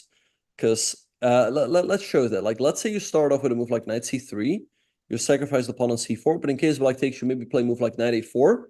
And if you get this knight at b6, right? Like, let's say black takes and you recapture. Like, if you get the knight here, how is this bishop on c8 ever going to get into the game? I think just not at all. It's just completely stuck here, staring at its own pawn on e6. The knight on b6 is just dominating it. And yeah, this bishop on g7 also is not doing that much. So this would be a great position for Nemo. Let's see if she's going to go for that. Or if she will take on d5 first. The drawback of taking on d5 first is that then the bishop on c8 will always have more scope. Yeah, and she did take on d5 actually. Perhaps she is trying to win the pawn as soon as possible. Because after e takes d5, knight c3, you're attacking that pawn on d5, and black needs to try to defend that. And it seems to me that it's really difficult for black to defend that isolated pawn on d5. Yeah, no, for sure. I like this approach by Nemo as well. It seems like the pawn on d5 will just get very weak. If we can show a few variations, like let's say you recapture here with the pawn, white just go, so let's say knight c3, attacking it. There's rook d8 to hang on to it, but maybe just queen d4, followed by rook a1. And it's really difficult to see how black defends it, because if you go queen e7, well, if you go queen e7, you hang it right away. And if you play a move like queen c6, so try to defend with bishop b6 coming next, then you allow ideas of like e4. And but a funny line, like let's say black goes bishop b6, I think we can go rook a1, sacrificing the pawn, but now we have takes, we give up our queen for two rooks, but now there's knight d4, hitting the queen and the bishop, and the queen doesn't have a good square. It needs to go like here, but then white can take, and then you pick up the bishop on f8, and you actually finish off the game right here with rook f7. So yeah, I think there's no way for Linda to actually hang on to the d5 pawn, and if Nemo is able to take it, she will get a great position. A knight on d5 can always be strengthened with a pawn on e4, and I think white is probably just winning there. Yeah, even though the position is opening up, which should be good for the pair of bishops, black has concrete problems here. White has those pawns pushed far ahead in the position, which gives these knights over here great opportunities to move forward and control really nice squares. The square d6, b6, and f6, all three of them look really nice squares for the knights. So yeah, for now, concrete issues in black's position, and we'll have to see what Linda decides to do here. She's spending some time here, but she might be in trouble already because of the fact that she took back with the queen on d7 instead of the bishop. She really needs to develop that bishop over here, and now she may be facing some issues. Yeah, I think she's in trouble. Yeah, Let's have a look at the other game. So in the other game, Jennifer played rook to f2, defending the pawn on b2 that way. Looks like a good move. Yeah, now queen e4 also no longer is a check. And I guess can just be met with rook takes e4 or bishop takes. And then rook takes d2, you recapture, or queen takes d2, you recapture the rook. So let's see what Alexandra is going to do here. It feels like there might still be something for black, but I don't see anything direct. Yeah, everything seems protected now. This move rook f2 is really strong. I really like this move because, as you mentioned, it stops any sort of check on this diagonal. You can still play queen d4, but then white can simply take on e4, and you don't have to worry about any sort of attack. So, yeah, I guess maybe black should start developing this light squared bishop to f5, get the rook involved to e8 somehow, because you need to start developing. And yeah, I don't really see what black has after queen d4 anymore, since the check is covered, and white does not have to take the queen on d4, of course. Yeah, so I'm curious to see what Alexandra is going to do. Maybe just a move like, let's say, bishop to f5, bring the bishop into the game. White can take the pawn on e4, and then something like rook a e8. And I would think, if anything, maybe black is still a tiny bit better because black's pieces are slightly more active.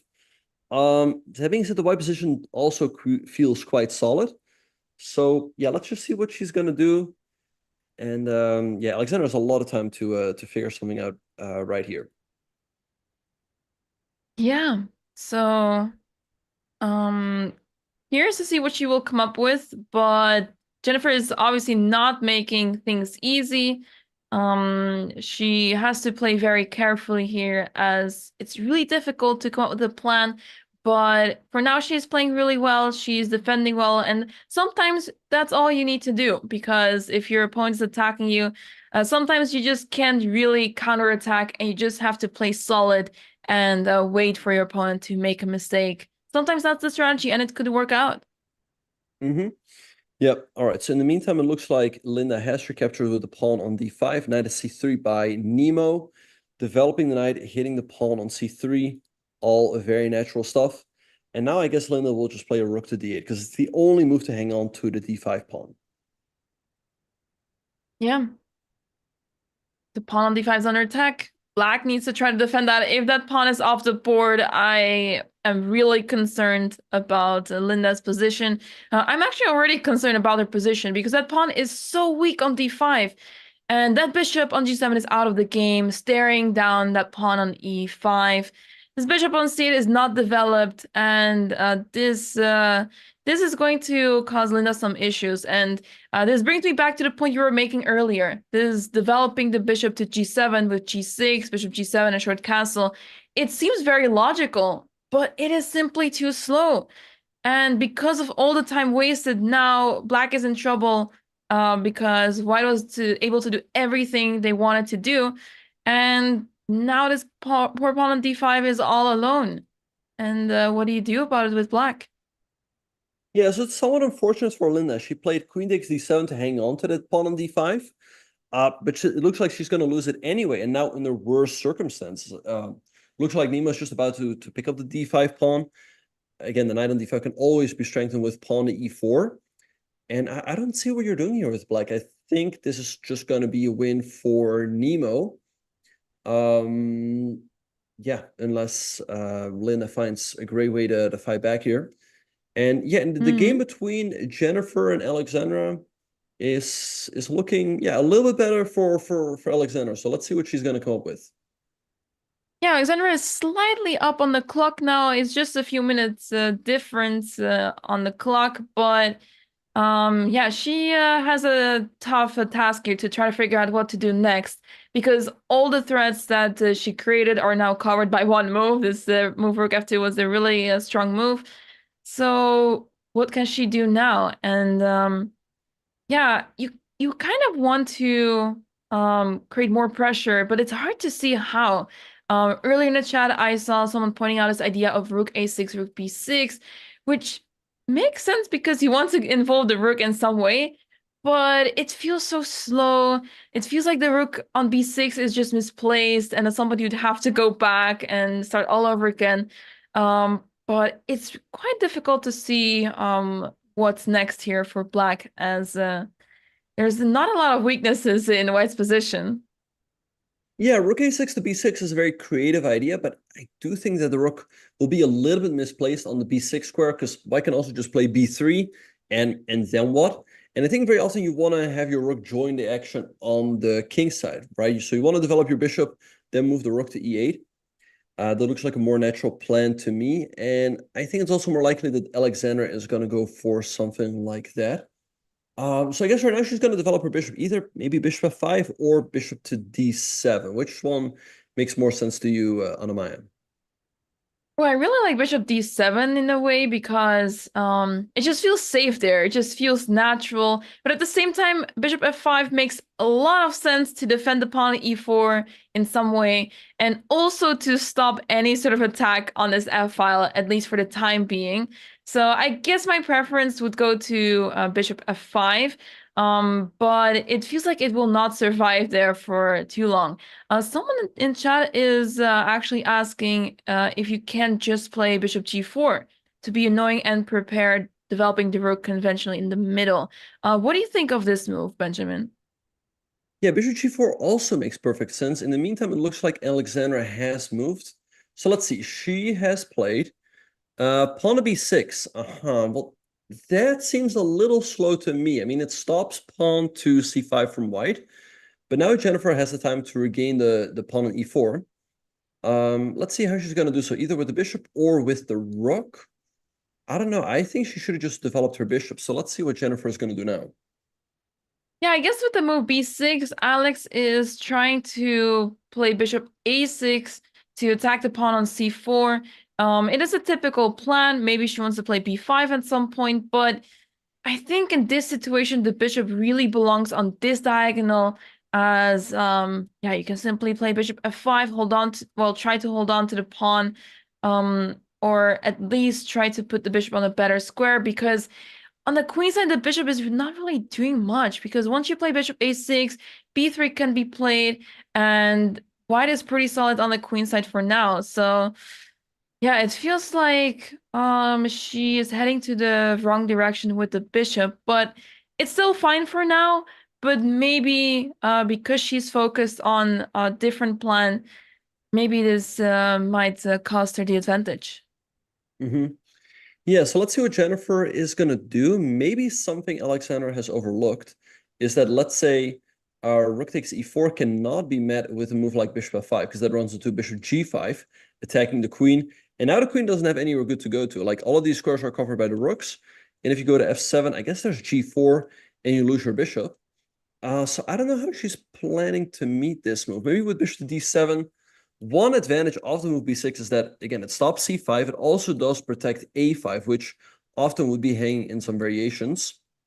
I guess after bishop d7, maybe white goes like bishop e3, and then you have to go queen to d8, which looks a little bit passive. You'd rather, let's say, bring your rook into the game first, rook e8, and then go queen to d8, because now this rook on e8 is a little bit left out for the moment. Yeah, and that's why you don't want to commit to such moves such as b6 so easily, because developing of your piece is so important. And if you're able to develop right away, then it's of course a better idea to do that right away. Because now with b6, she's weakening the light squares on the queen side, and this bishop is not really able to do much on the queen side anyway. We want to have it involved more towards the king side. And yeah, that's why I think b6 is a little bit too slow. So let's see how Jennifer will deal with this. But for now, in the game between Nemo and Linda, Linda went for queen e6. She played the queen to e6, perhaps to play rook d8 on the next move. But I think she's going to lose that pawn on d5, Benjamin. Yeah, so let's see how Nemo will take it. If she can also play, let's say, queen d4 first to defend the pawn on e5. But I guess just something like knight x d5 looks quite good to me. Because if black takes on e5, maybe you just take on e5, black recaptures, and something like queen d4. This looks really good for white. I mean, you really have to trade here. And after pawn takes, I mean, you're getting such a great majority here on the queen side and in the center, with like knight somewhere and d5 coming next. So this looks really nice for white. So yeah, Nemo has some good options here. I mean, knight takes d5, queen takes d5, and queen d4 all look like they give white a big advantage. Yeah, remember white is up the pawn, and Linda was not really able to recapture that. So yeah, if she's going to lose another pawn, then things will be very rough. This pawn on e5 is loose anyway, so if you get to trade the pawn on e5 for the pawn on d5, that's amazing for white. And especially if you get the queens off the board, if you get that bishop off the board for the knight on f3, let's say, yeah, white will have a fantastic position, and it will be quite easy to convert that to a win. So let's see what Nemo decides to do here. But for now, this pawn on d5 is hanging. She can capture it right now, and I think she's actually heading for it. But she took with the queen instead. She took with the queen instead of the knight. So let's see how that will turn out. Yeah, might not be the best move in the position, but definitely a move that keeps a big advantage for white. White's now up 2 pawns. Black has the bishop pair, but the bishop pair is not operating at its maximum, at full capacity, because the bishop on g7 is kind of blocked in by the pawn on e5. It's rather the white knights potentially coming to the center that are really strong. So yeah, I don't think Linda has enough compensation here. But let's see what she will do. I mean, maybe she will trade on d5 right away. Maybe a move like rook e8, bring the rook into the game first to put some pressure on the pawn on e5 might make sense as well. Right, and I guess when you're up material, you want to trade pieces, you want to trade queens. I'm just slightly concerned of the bishops activating very soon. Let's say queen takes d5, knight takes d5, that this bishop comes back to life and may cause some damage in white's position. But for now, I think white is completely fine. While the bishops are getting more active, this knight is also getting more active and gets to play a knight b6. Maybe knight e7 check could come in handy, maybe knight c7, but for now I think knight b6 makes most sense, and then getting the rooks involved on the d file. Yeah, so let's see what Linda is going to do. It looks like a tough position for her, and yeah, you got to feel a little bad for her. Yesterday, she was definitely playing a little bit too slowly, which got her into trouble, and now, I don't know, she's playing faster, but this position isn't looking good for her. So yeah, again, she might be shaking off a little bit of rust. And I think, you know, we gotta respect also the fact that she did decide to play in this tournament. Again, she did not play for such a long time. But yeah, it's great to see her completing the field. And let's just hope for her that she, as the tournament goes along, she's able to find her footing more and more. Yeah, she's doing much better in this game, but it's a tough challenge facing Nemo, who is a woman grandmaster. She's rated 2200 as of now, and yeah, she is not an easy opponent. She's also very experienced these days, playing a lot of Blitz and Bullet online. So even though Nemo hasn't played classical tournament in quite some time, she does have the experience of playing a lot online, and that may still help her a lot here. Any sort of chess helps with the chess, right? So yeah, it may not be classical, but it can still help her a lot in this classical chess tournament. Yeah, no, sure. You make a very good point that, of course, I guess the best practice for classical is playing classical chess. But if you don't play classical, at least play some chess, right? Instead of playing no chess at all. But greetings to you as well, Mixil, in the chat. All right, so Jennifer's still in the tank. She's now down 10 minutes on the clock. The players have made 19 moves so far, so they need to make another 21 to reach time control. I wouldn't say this is like time pressure at all, but yeah, let's see what she's gonna do. To me, taking with the rook looks the most natural, also because again, that move bishop f5 does not work for black. Yeah, it's good to see that the players are moving much faster. their time management feels pretty right. I mean, we see some time differences between the players, but I think overall the players are doing really well when it comes to time management.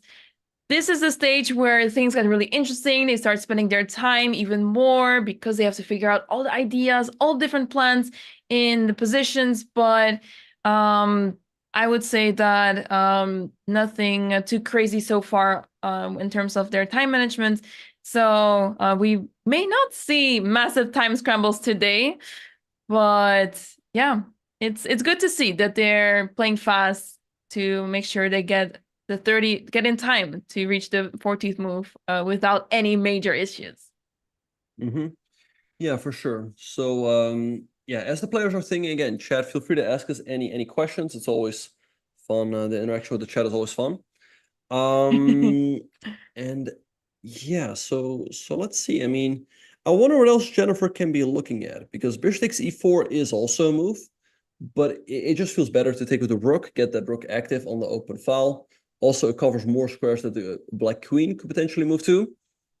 So I'm a little surprised she hasn't played it yet.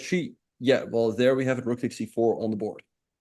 Okay, there we go. So she took the pawn with the rook, and yeah, she's activating the rook, and let's see how she will go from here, because what happens after, let's say, bishop f5, because when you play rook takes e4, it invites the move bishop f5, so it is something that Jennifer should be concerned about.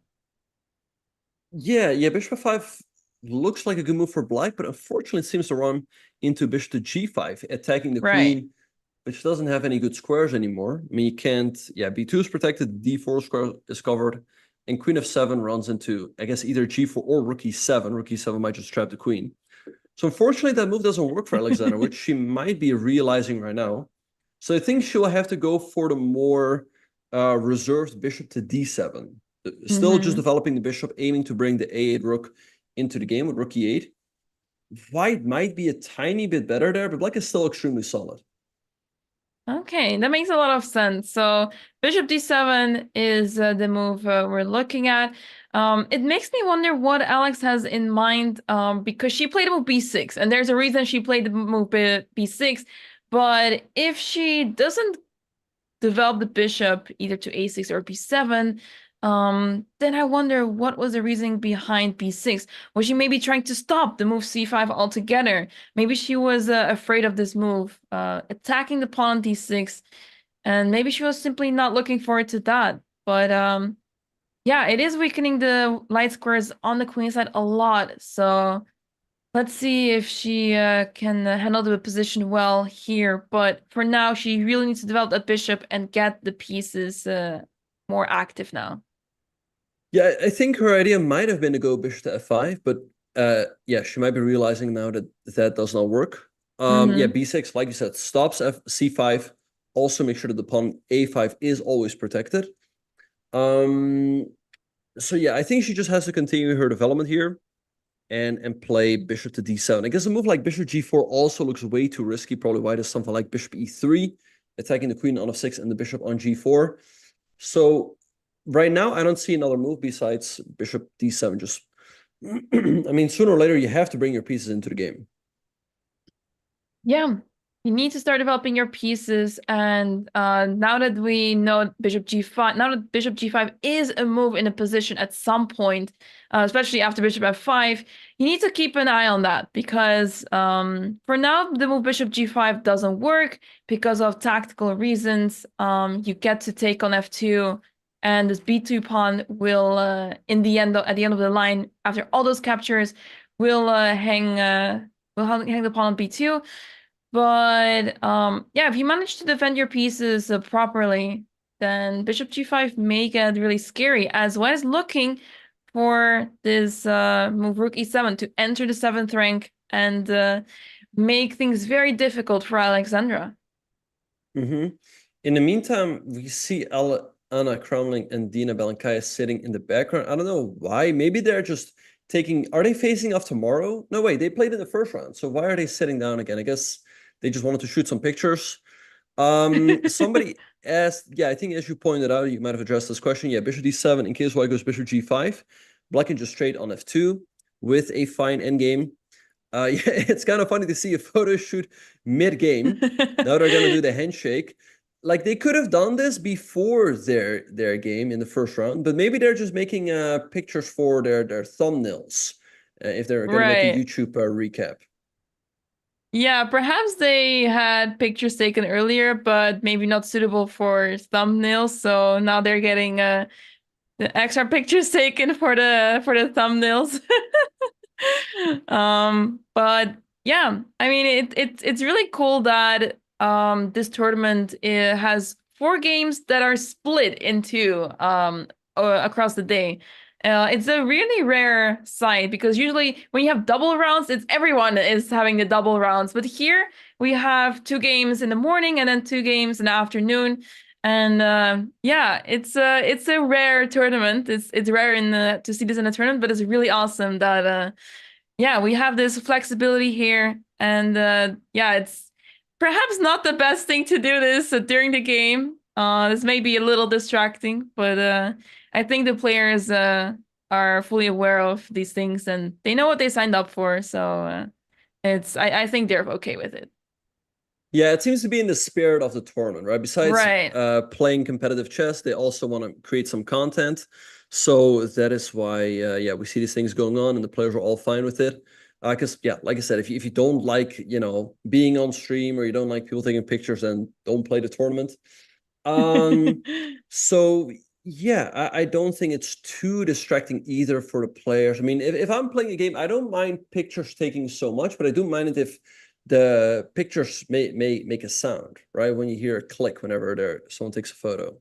Especially if it's like a lot. Like if it's one click, like, okay, like if click happen, it's fine. But if it happens repeatedly or for a long period of time, then it can get distracting. And yeah, you don't want to hear so much noise during your game.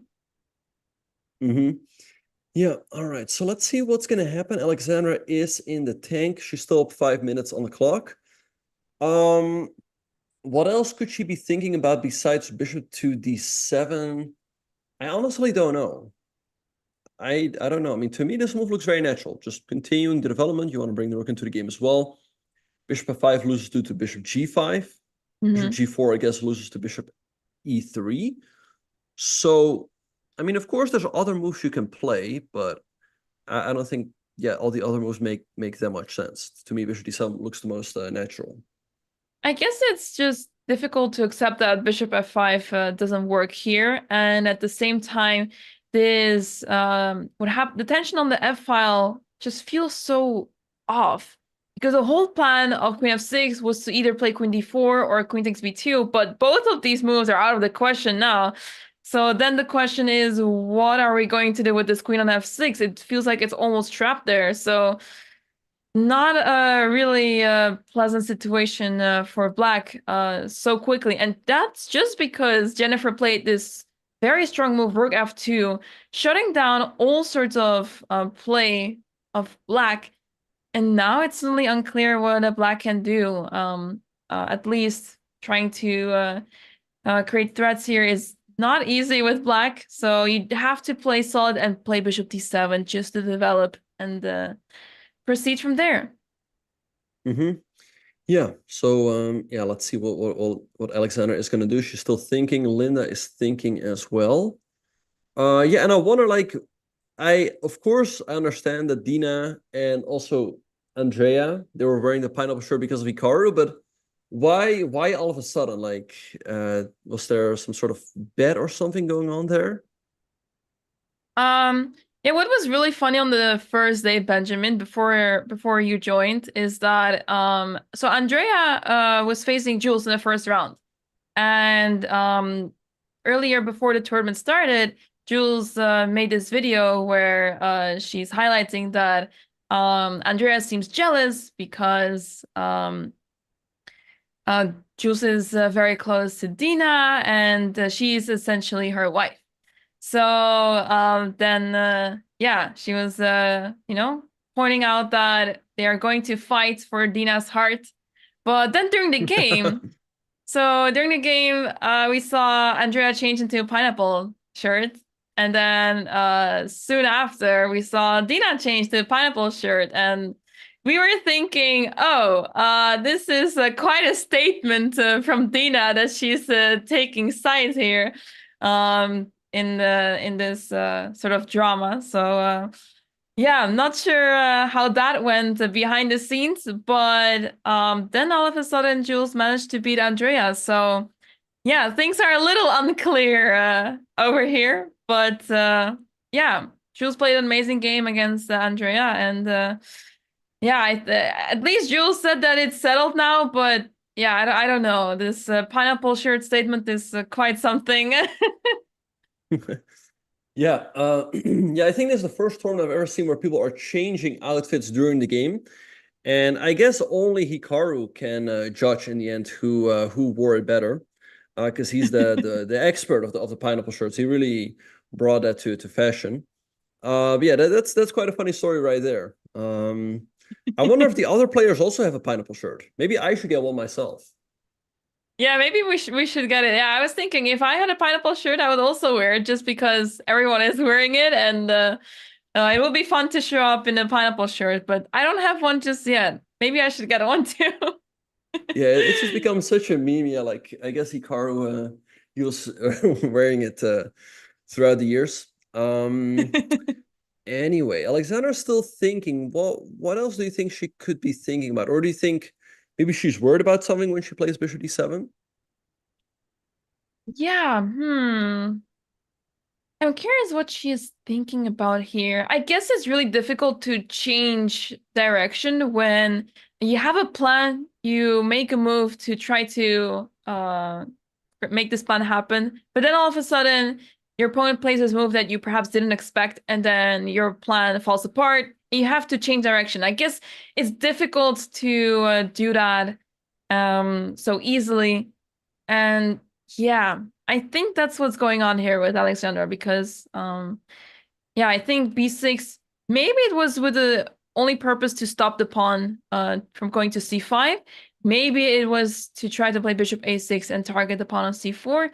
But yeah, she is spending quite some time now, and it's a tough position. She has almost everything on the right squares. She has a lot of space, but now she needs to develop these pieces on the queen side. So bishop d7 would make a lot of sense here.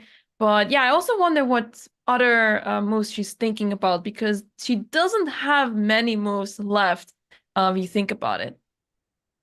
Yeah, I mean, white doesn't have any immediate threats just yet, so you can probably still pass with a move like, I don't know, maybe h5 or a4 or whatever. But yeah, as we pointed out many times, eventually you do want to get your other pieces into the game as well. So I would think at some point she should move the bishop. Bishop a6, people have been asking about that move in the chat. I mean, it kind of develops the bishop, but in case white plays b3, it feels like the bishop is just always offside there. So I don't think that is quite the right approach. I think she should keep her bishop on the c8, h3 diagonal. Yeah, I mean, there's so many squares available there, and it only feels natural to place your bishop on one of those squares. And yeah, it makes a lot of sense to play bishop d7 here, especially after realizing that after bishop f5, once again for the audience, if you play bishop f5, you run into bishop g5. And all of a sudden, the queen runs out of squares, and after queen f7, you face rook e7, and the queen is completely trapped. So not a very easy position to play after bishop g5.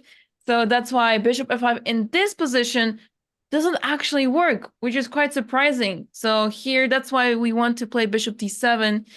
And yeah, we're not so sure about other moves that we can play here. Simply because none of the other moves either make sense or they're just losing material on the spot. I mean, you cannot really push the pawns on the king side. The queen side pawns are also quite fixed here. Playing a4 does not make much sense. So yeah, I guess there's not a lot of moves left. So by process of elimination, bishop d7 is the move that ends up there. Oh, she played bishop to Oh f5. no. I mean, isn't white just winning Oh after no. bishop to g5? Oh no, she did play the move bishop f5. Oh no, Alexandra. I don't know what she missed.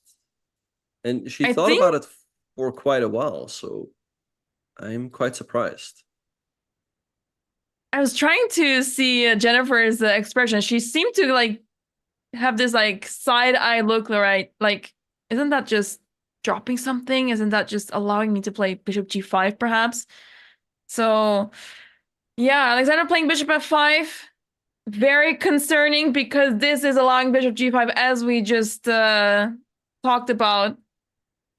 And if Jennifer finds this move, then things are not looking good for Alexandra. Yeah, I mean, I don't want to be too harsh. Like, sometimes what can happen if you think for too long, like, you might overthink things, right? And that can really be a curse. Sometimes a long thing is a wrong thing, and we might be seeing something like that here. So bishop g5 is not an easy move to spot. So let's see if Jennifer will find it. And even if she does, the game is not completely over yet. Maybe she can go for something like queen takes b2. Give up, let's say, you know, 2 minor pieces for the rook, and she might still be able to keep the fight going in this endgame after rook a8, attacking the bishop, like the rooks are coming in. It's not completely over yet. Yeah, I mean, the pair of bishops against the rook. I've seen games where people resign there. That when they have a rook versus 2 bishops, they just resign because they know that, okay, the rook is just useless against these 2 pieces. But I would say in this situation, the bishops don't have so much flexibility, especially this light squared bishop does not really have much access, cannot really do much damage. I mean, all the pawns on the queen side are on dark squares, so you can't really attack those pawns with that bishop. So even if you get to, let's say, a nice diagonal like a4 to a8, e8 to cover many squares, what's next? So yeah, this is definitely still a playable position. One that is, yeah, you really need to go into survival mode here, but definitely not completely over just yet. Yeah, for sure. And so let's see what's gonna happen. Bishop g5 on the board. Oh, bishop g5 has been played by Jennifer. Good move, attacking the queen. Yeah, the queen is simply kind of trapped. If you go to f7, rook e7, the queen is actually trapped. You lose the queen for a rook. So I think the only move Alexandra has here is queen takes b2. Again, white should get the advantage, but it's definitely not over yet, where black can maybe try to activate the rooks along the E and F files. Yeah, I guess that you can call this sort of, well, it's not really the Botez gambit, but it comes quite close to it, as the queen is under attack and about to get trapped. But I believe Alexandra took on b2. So let me confirm this, as they have made their moves rather quickly. Yeah, queen takes b2 was played first. Queen takes, bishop takes, rook takes, and now bishop takes e4. And bishop takes e4 has also been played by Jennifer. So we are indeed in this endgame that we were just looking at. Rook ae8 played by Alexandra, and Alexandra is now in a worse position. 2 bishops are much better than a rook. But in this situation, perhaps with the open E and F files, perhaps Alexandra can find some compensation there, but it looks really difficult for her. Yeah, it would be great if the black rooks can somehow enter the white position, but I guess white can just play a move like bishop to d3, which has just been played. Good move by Jennifer. Definitely the best square for the bishop. You definitely don't want to move to g2. That would have allowed rook e1 and black wins because you have to block with the bishop. Bishop c2 also not ideal because it allows black to, let's say, give a check on rook e2, followed by rook f2, and there black's winning. Bishop e1 might be fine for now, but it looks more passive. So bishop d3, definitely the best move. I guess black can give a check on e1, king g2. And again, white should definitely have the advantage because white has the 2 bishops against a rook and a pawn. But the extra pawn for black isn't doing much just yet. That being said, it won't be that easy for white to target the black pawns on the queen side, for example. So it's still going to take a while for white to make progress here.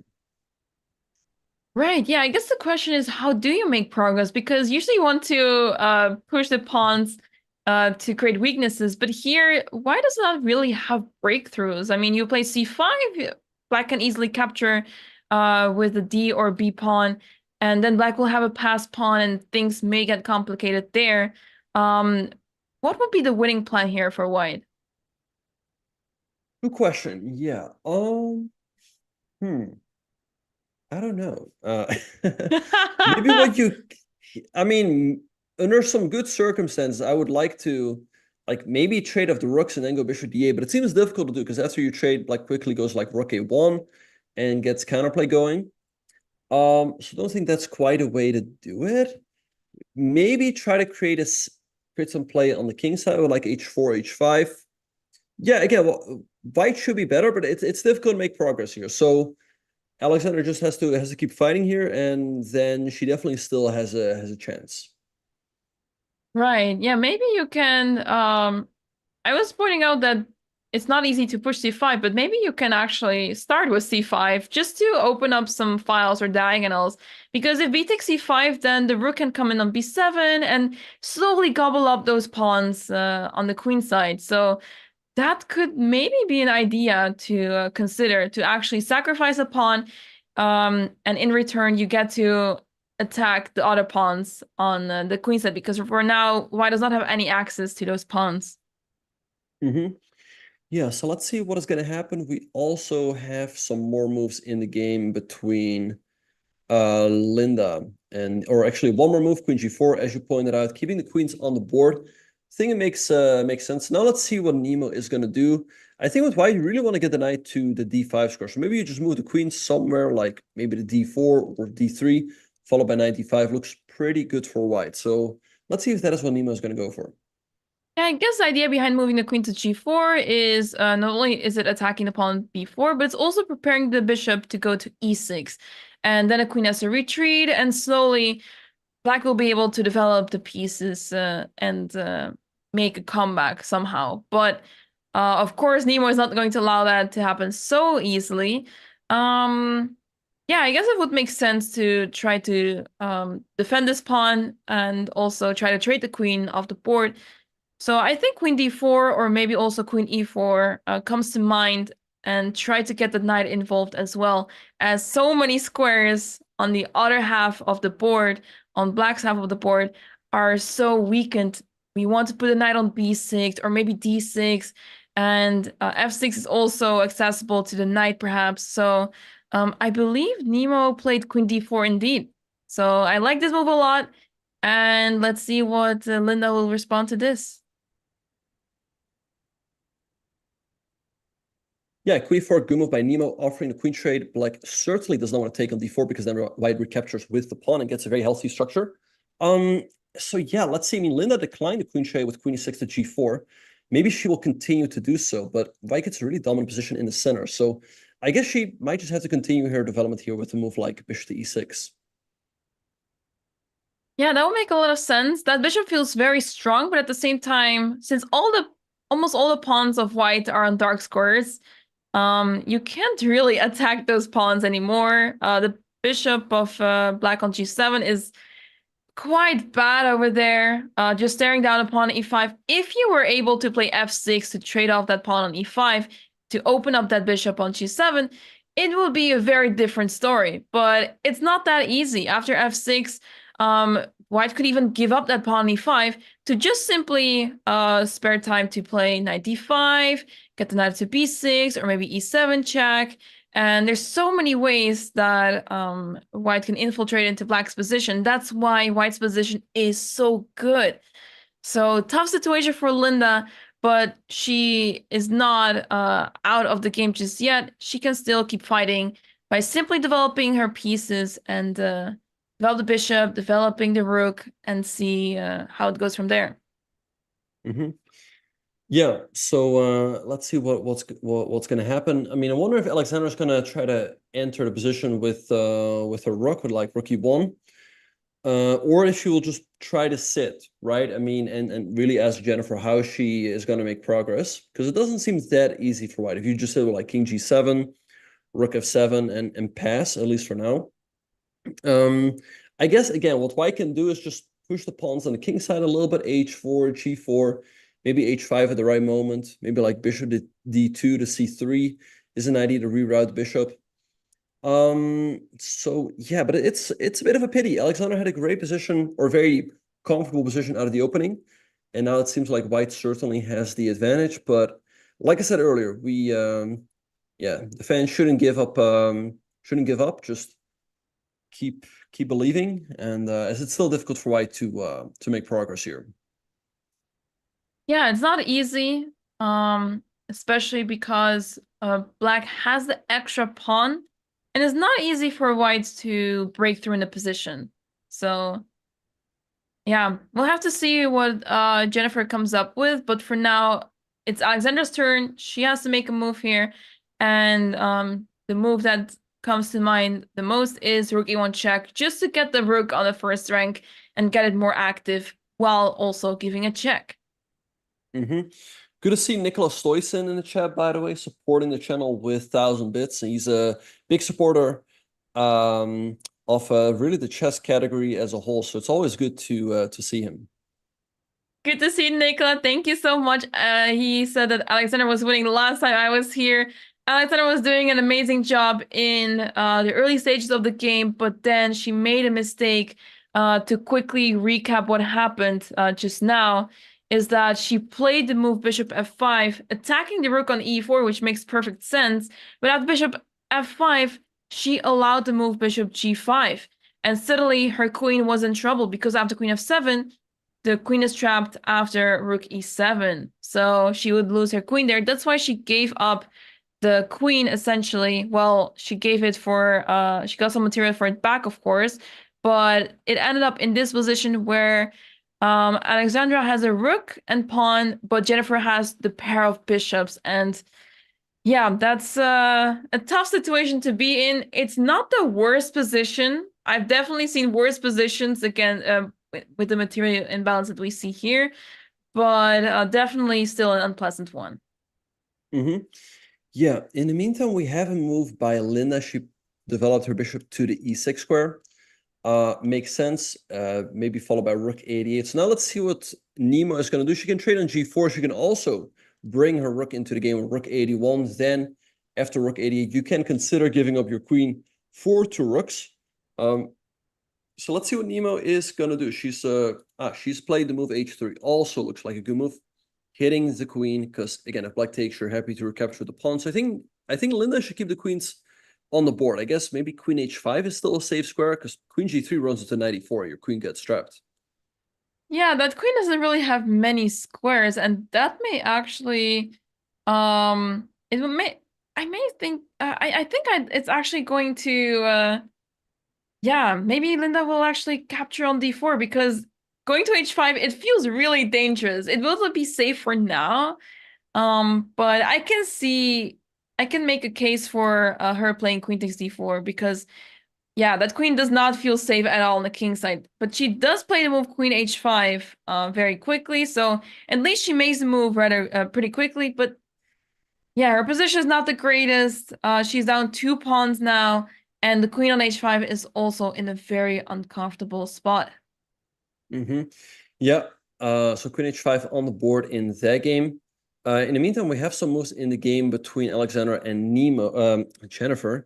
Sorry, king g7 was played, and now king g2 by Jennifer. In the meantime, by the way, I see Christo in the chat. Big shout out to him. He's a fellow streamer, also a big guy on TikTok, and he's done some commentary for me when I was playing an overboard tournament. Oh, so good to that's see awesome. him in the chat. Yeah. That's awesome. Welcome. Hello. If you guys have any questions for us, let us know. We're here to answer them, as the games are still ongoing and a lot of action is about to happen. Remember, the time control is 90 minutes for each player, and after move 40, they receive an additional time of 30 minutes. And after every single move, they receive 30 seconds extra. So you can argue that it's difficult to lose on time, but it has definitely happened to a lot of chess players. And yeah, time scramble is a real thing. We're all used to really fast time formats, especially those that play online chess. But yeah, it's definitely still possible to feel the time pressure in classical chess, and it can go wrong really easily. So that's why it's important to have good time management in classical chess. And today, it seems like the players are having good time management. So that's at least a good thing to see. Yeah. All right. So h6 and bishop to d2. Those moves are also played in the game between Jennifer and Alexandra. Yeah. Now the white bishops are doing a really good job of making sure that the black rooks cannot enter the position. The white king is covering the squares along the f file, and the bishops are covering the squares along the e file. So I guess white will just keep the bishops where they are for now. And again, what I like for white is maybe to go like h4, g4, and then at the right moment push those pawns against, maybe with h5, or with something like g5 at the right moment. And then you have the idea of potentially anchoring in a bishop on, let's say, the f6 square. So yeah, I guess for now, Alexandra just has to sit and wait and hope that maybe it's not so easy for white to make progress.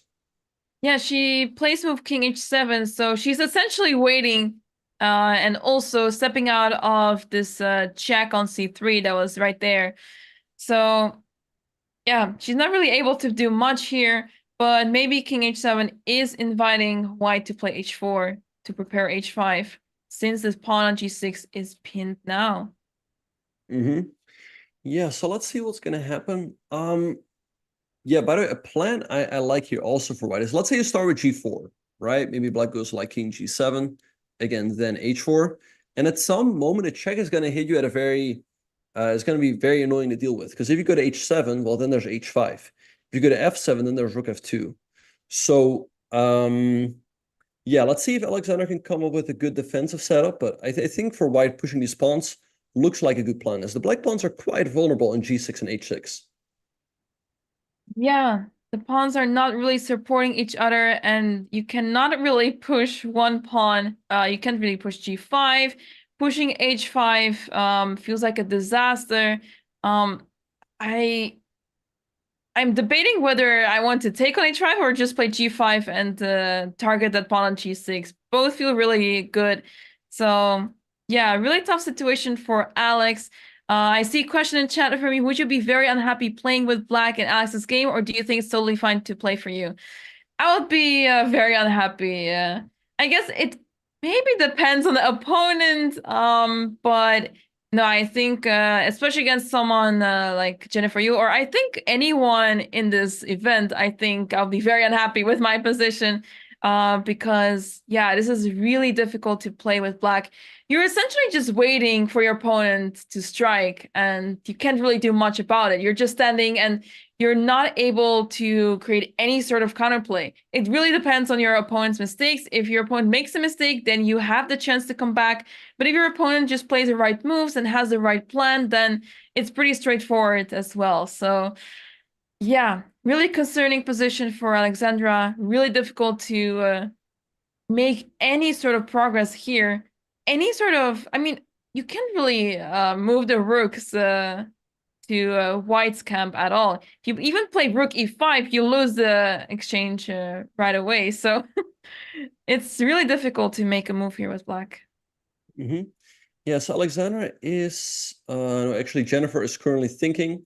So let's see which move she will come up with.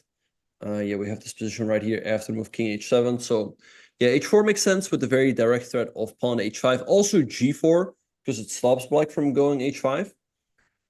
So let's see which move she will go for. She can also move the rook, as the bishops, again, are covering the entry squares.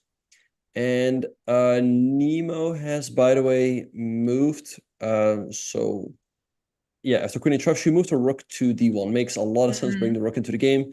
And again, now rook 88, you can consider giving up your queen for the two rooks. You don't have to, though. You can also just move the queen to, let's say, e4 or e4. That also looks pretty good for white. Yeah, I guess after rook d8, it's very tempting to just take the 2 rooks for the queen, especially because of the weak dark squares in black's position. The knights over here are going to have a good time on those squares, and yeah, black's position is just really cramped up, so it's very tempting, especially because I want to play knight e4, get my knight on f6, and now that the queen is on h5, I can maybe even get a fork in, so that would be really tempting. But of course, there's no need to do that. Simply playing queen f4 makes a lot of sense too. Yeah, no, I generally like the idea of sacrificing the queen for the 2 rooks, and then, like I said, knight e4 to f6 looks great for white. So yeah, I think for black it's way too dangerous to play rook a8 here. Maybe you move a rook to e8, either the a8 rook or the f8 rook.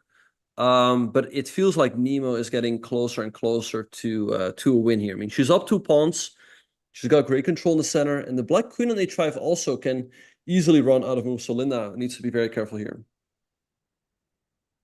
I see that Jennifer has made a move. She plays the move h4 as expected. She's threatening the move h5, so Alexandra has to deal with that threat right away, either with h5 or by moving the king back to g7. But she plays king g7, then bishop c3 comes to mind, and she may run into some issues there. So I think h5 would make a lot of sense here. Yeah, I think h5 is the only move here to keep the game going, because as you pointed out, king g7 runs the bishop c3 check, and then after king f7 there's rook f2, and you lose the pawn on g6. And if you move back to h7, then there's h5, and you lose the pawn on g6 anyway due to this pin. So I'm curious to see what Jennifer has in mind after the move h5. Maybe g4, with the idea that in case black takes, then you can go h5. That's definitely something you can consider, although it might run into something like rook f3. Maybe that's how Alexandra can get some counterplay. Like, let's say you take king g7, bishop c3 check would be covered, so then rook e2 would be a threat. But of course, she doesn't have to go for such direct operations. You can also just, after h5, maybe improve your rook first with a move like rook b1, maybe move this rook over here, and then eventually go for g4 when the timing is right. Yeah, the chat is wondering, is there a way for Alex to turn it around? Hard to say. I think the chances are very low, especially because she's not able to try something. Usually when you're looking, when you're in a worse position, you're looking for counterplay, and it's just difficult to even find counterplay here. What can you possibly try? All the entry points are blocked by these bishops over here. Even if you try, let's say, rook e7, rook f7 to get to f2, white can simply play move the bishop almost anywhere. Let's say bishop e1 even, and yeah, everything is defended. But until that point, white has a couple of moves, so you're not going to be able to play that idea even that easily. So the first step is to think of an idea, and the next step is to actually be able to execute it, and those two things are very difficult in this case. The bishops are just so much stronger together, and it's looking quite hopeless for Alexandra here. Yeah, so let's see what she will do. I guess, yeah, she will move her pawn to h5, because you gotta stop white from playing h5. And yeah, again, for white, it's not that easy yet for to break through. So again, Alexandra just has to hang in there and hope that eventually an opportunity will arise. She's also now down 10 minutes on the clock. She definitely still has enough time to reach the time control. She only needs to make another 13 moves. But yeah, it's definitely not an easy position. And in the meantime, Linda is still thinking as well. Both players are around 32, 33 minutes in that game. Yeah, the time management is surprisingly very good today. We are used to the time scrambles. Also, early today, I saw that both games were in the massive time scrambles. So these two games have been going much better in terms of time management. The players are making their moves quickly, and that's really good to see. Even though two of them are not making the best moves, of course. We've seen some mistakes already. But good time management helps a lot. It goes a long way.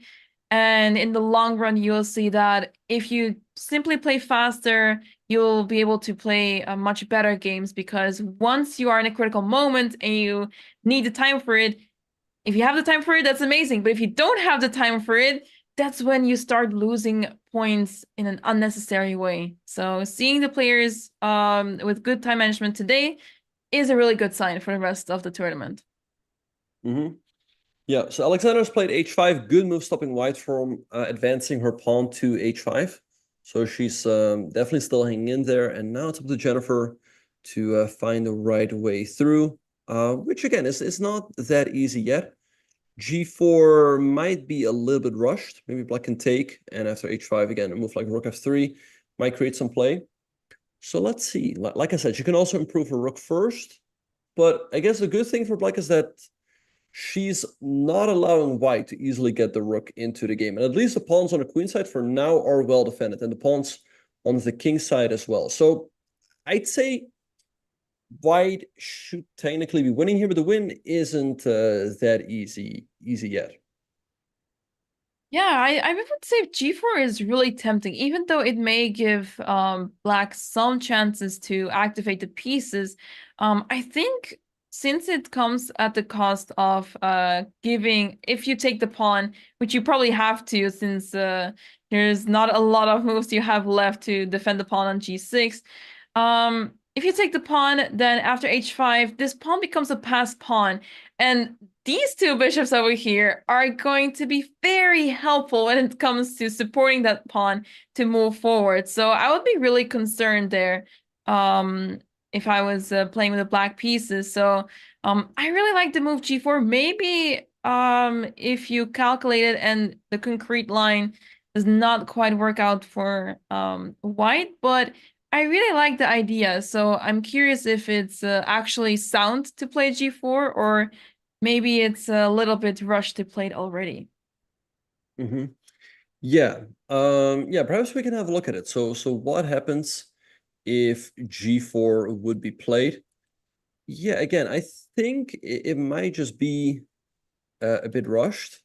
Because of stuff like, let's say, takes h5, maybe a rook f3, and in case... Oh, no, wait, you take here and you tag the rook. So maybe what you do is you move the king. Maybe you move the king, right? Because now if you take out the bishop, you allow rook e2. You don't want to do that. And if you take out the pawn, now rook f3, attacking the bishop, and the bishop can't quite move because of rook e2. So I think g4 is a way that white rushes it. I think white has to, let's say, move the rook first with rook b1 or so. Right, and simply prepare it. And I guess since black doesn't really have moves, you can do g4 anytime. Well, I guess eventually Alexandra will play king g7 again to step out of this diagonal to make it more difficult to make g4 and h5 work. And yeah, again, it feels like this should be a win for white, but it's not that obvious to me how you break through. Yeah, not so simple. For now, black is holding on, but of course, yeah, white is the one in charge of the position, deciding what's going to happen here. So you have to be really precise here, and especially since Jennifer is such an experienced player. She is the US Women's Chess Champion twice, so she has a lot of experience, and I'm sure she also has patience to deal with this position right. So yeah, patience and experience go hand in hand together. Yeah. All right. So yeah, just updating everyone. The live position we have is this one right here after h4, h5. Jennifer has 33 minutes on her clock to figure out a plan. Alexandra has 28 minutes. So that's plenty of time to reach the time control. Again, they need to make another 12 moves to get there. And Linda is still thinking, by the way, after rook 81, she has 26 minutes on her clock. Yeah, it's looking tough for black. I mean, you're down 2 pawns in Linda's game, and there's just no active plan. You just have to sit and wait and hope for the best. But yeah, it feels like white should have plenty of ways to improve the position. Yeah, I mean, this is a classic situation where the knights are just so much better than the bishops as well, because the bishop on g7 is just out of the game for now. The bishop on e6 has more access and is able to move around much more, but there's not really a lot of pawns on light squares. So even though you have a lot of space, you have a lot of squares available, what do you actually do with that? Because it's not like white has major weaknesses in the position. One can argue that the doubled pawns here in center are weaknesses, but as you can see, the pawns are really well defended. This knight will soon head to either d6 or f6, and things are really looking difficult for Linda. She's already down 2 pawns, but she also has a much worse position because it's simply easier to play with white. Mm-hmm. Yeah, for sure. So let's see. Yeah, Linda's still thinking down to 25 minutes. Jennifer's thinking as well. So yeah, if anyone in the chat has any questions. Okay, so Gypsy's asking, this is a really fancy house. Does anyone know whose house this is? I'm thinking Hikaru. Yes, this is Hikaru's house. Yep, you figured it out. That's why there's plenty of pineapple shirts in that house. Indeed. There's a whole Gypsy stock figured of out. it. Yeah, indeed. We should have known. We should have known. Mm-hmm. All right. Is Nemo shaking? I guess a little bit. I mean, yeah, maybe she's a little bit nervous. She might feel like a win is near. That's always where people can get a little bit excited. And Anamaya, do you think she made her last move on purpose to get herself 33 minutes and 33 seconds on her clock? I think it's a coincidence, but yeah, it's always so satisfying to see that happen. But yeah, I think people usually don't really try to get nice numbers on the clock. But as long as we're not down to zeros, it's fine. Mm-hmm. Yeah, we have another good question in the chat. Yeah, this is an all ladies tournament. Most of these players are also content creators. Yeah, indeed, all ladies in this event. And somebody had another question anyway. Yeah, so let's see what's gonna happen. I mean, Linda and Jennifer still in the tank again. It's not so easy as for Jennifer to break through. Yeah, she still needs to come up with a good plan here. Because for now, Alex is just controlling the only two open files, and rooks belong on open files. So she did her job to try to hold on and survive here. She stopped the move h5, so there's no more direct threats in the position. But now it's on Jennifer to come up with a plan and try to break through in a position, as she is winning here, but it's not so clear just yet. It's not so clear. She really needs to come up with a good plan. Yeah, if she doesn't have a good plan, then black just sits and does nothing. So you need to find some way to make progress here. Mm-hmm. Yeah. So yeah, okay, Jennifer reaching for a piece. I wonder what she's gonna do. Right. She hasn't moved yet.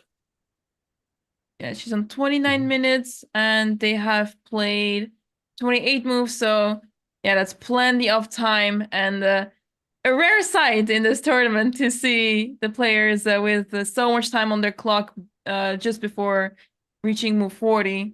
Only 12 moves away, so yeah, that's really good time management. It makes me really happy, because we haven't really seen much of that in this tournament. All right, so let's see what's gonna happen. Yeah, no, indeed. Like, I think most of these players are streamers. I mean, obviously the Botez sisters, Nemo, Anna Kremling, Dina Belenkaya, Jules, streamer as well. Linda, she is a content creator in her own right. She creates music. Right. And all of you guys can check her out if you type !Linda in the chat. Jennifer used to stream a little bit. Now not so much. I guess she's busy, focused on her academics, as she's going to be a senior at Harvard. And besides that, she's also a 2-time US women's champion. Yeah, these players have a lot of achievements in their own fields. I mean, whether that's in chess or in art, as in Linda is a full-time musician, but she used to be a really active chess player back in the day. It was really funny hearing this. I was tuning in a little bit in the commentary of Hammer. Hammer was talking about how Linda played in the tournament in Oslo. What are the odds that Linda plays in tournament in the home country of Hammer, and that there were some connections that led her to know a good friend of Levy. So yeah, it's crazy how small the chess community is, how small the world is. But yeah, all these players are either well known or have done amazing things in chess, content creation, art. It's really awesome. Mm-hmm. Yeah, for sure. And it was kind of funny. Like Hammer was telling that story, like how Linda was good friends with a girl from Norway, and he pronounced her name, and I have no idea what the name was or how to pronounce it. Me neither. So I kind of lost him there a little bit. Yeah. Anyway, let's see what is gonna happen. Well, somebody's saying, what happens if Jennifer puts her bishop on e6? I think it's actually very difficult to get the bishop to e6. Like, how do you get there? I don't see a good route. I mean, there's like king g1, but again, king g1 allows rook f3, so you don't quite want to do that. So you can get a bishop to f4. That's certainly true, but after that, it's not clear not clear to me what white does after that. Yeah, so we want to put the bishop on e6, but sadly the bishop does not move this way and cannot teleport. So yeah, the bishop is necessary to cover the e2 square, because as soon as the rook gets to e2, things get shaky for white, I would say. You have to protect the second rank as much as you can. But yeah, I think for now, bishop to e6 is out of the question. Mm-hmm. Yeah, it makes sense. Yeah, so let's see what is gonna happen. Okay, yeah, Jennifer's still thinking, Linda's still thinking. Linda getting down to 19 minutes. She needs to play another 22 moves to reach the time control. So yeah, she's definitely still has some time, but she cannot keep going for such long things anymore, as the time, is ticking away. So let's see what she is gonna come up with. Somebody's asking, well, if you go rook f1, then the rook just gets captured. Rook f1 and then rook e f1, pairing rook f2. If you go rook f1, the rook gets captured. So unfortunately, that doesn't work. Mm-hmm. Yeah, well, blunder heist, generally what you want to do is you just want to create targets to attack. So that's why h4 was a good move by Jennifer, trying to go h5, and that's why h5 was a good defensive move by Alexandra. And I'd say, generally speaking, you don't want to trade off a pair of rooks, as then the one rook black has will be easier for that one rook to move around and attack the white pawns. Yeah, this rook of white can be of major support to the pair of bishops, so you want to try to hold on to that rook as much as possible, unless you have a clear path to, let's say, create a passed pawn and have a much better position. Then, let's say, if we remove these two rooks off the board, I think it will be much more difficult for whites to win this game. Mm-hmm. Yeah. Oh, okay, so what Sash meant in the chat is to go rook f7, followed by rook ef8 to go rook f2. That certainly makes sense, but I guess the moment you double up your rooks on the f file, white can go, let's say, bishop f4 to block the file, and then, yeah, all of the maneuvering has been for nothing. Somebody also asked in a question in the chat, what is the best Alexandra can do in this position? The best she can do right now is just sit. And sit and ask wait. Jennifer, sit and wait, and ask Jennifer how she plans to make progress. And it doesn't seem easy. I mean, that's why Jennifer is spending so much time. I mean, I also honestly don't see a very clear plan here for white to break through. And in the meantime, I think we have a move by Linda. She moved her rook to d8. So she's allowing the queen sacrifice, or she's allowing the queen trade for the two rooks. Yeah, and I think if I was Nemo, I would go for it, because this queen on h5 is simply out of the game. And yeah, It's going to be a fun party for the knights over here who can easily access the square f6, the square d6, and I think the two rooks are going to be superior. But while I'm saying this, Nemo already moved and she moved the queen to e4, so she did not take on d8. Perhaps she does not want to commit to something like that easily. She's already up 2 pawns. She doesn't have to risk and complicate matters, so why not just step away and threaten to take the pawn on b7? Yeah, no, queen e4 definitely keeps a big advantage. Yeah, I'm a little surprised she didn't go for it. It looked really promising to give up the queen for the two rooks, but yeah, as you pointed out, this also keeps a big advantage for white. And Jennifer has just moved her bishop to f4. Very logical move. All right, so now I'm curious to see, like, let's say black goes rook to e1, right? What does she have in mind there? Yeah, let's see. Perhaps she's focusing on the move c5, because now if d takes c5, of course, bishop takes c7, and black's position is collapsing. And if you take with the b pawn, this rook comes in, and the pawn on c7, either the pawn on c7 or the pawn on d6 will be captured, because with the rook on the 7th rank, the pawn on c7 is hanging and pinned as well.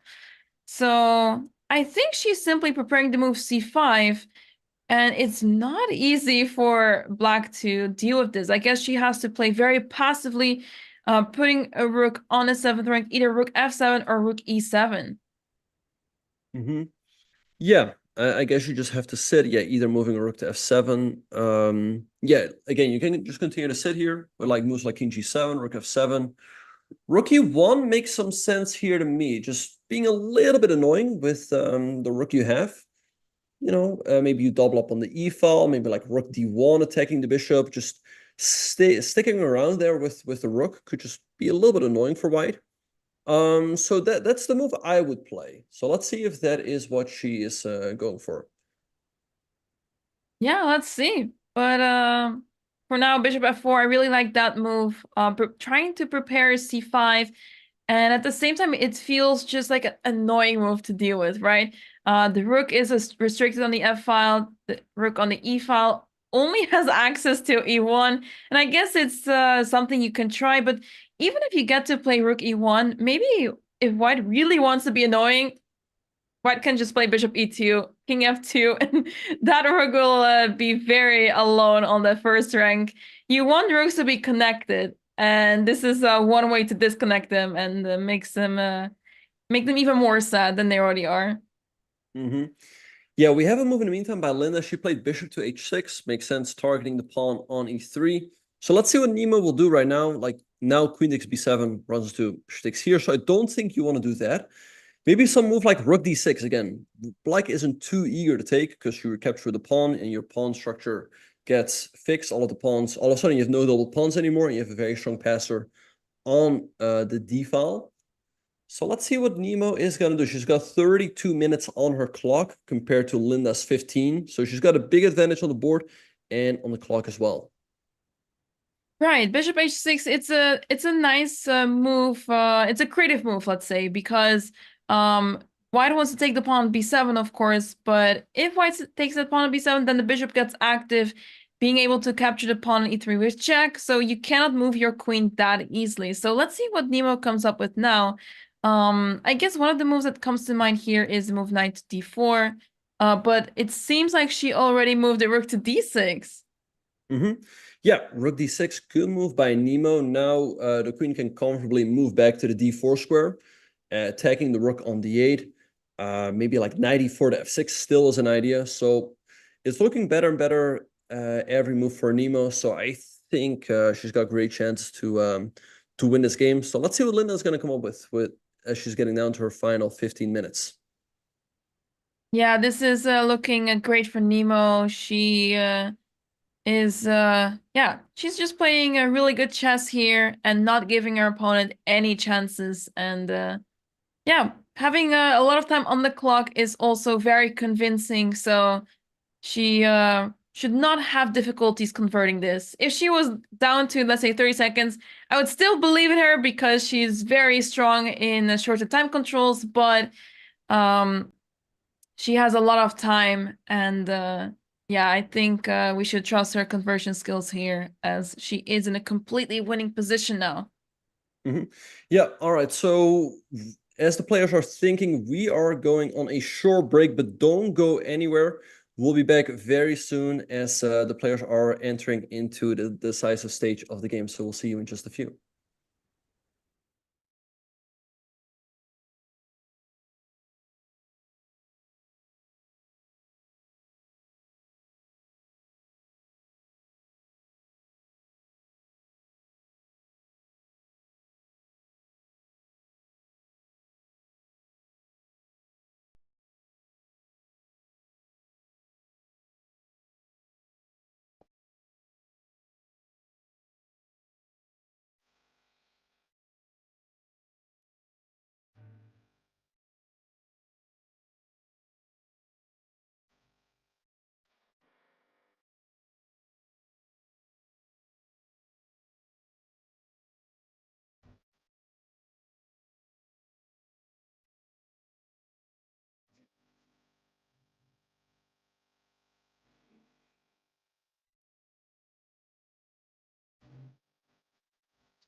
And welcome back, everyone, to round 2 of Chess Camp, hosted by Botezlive.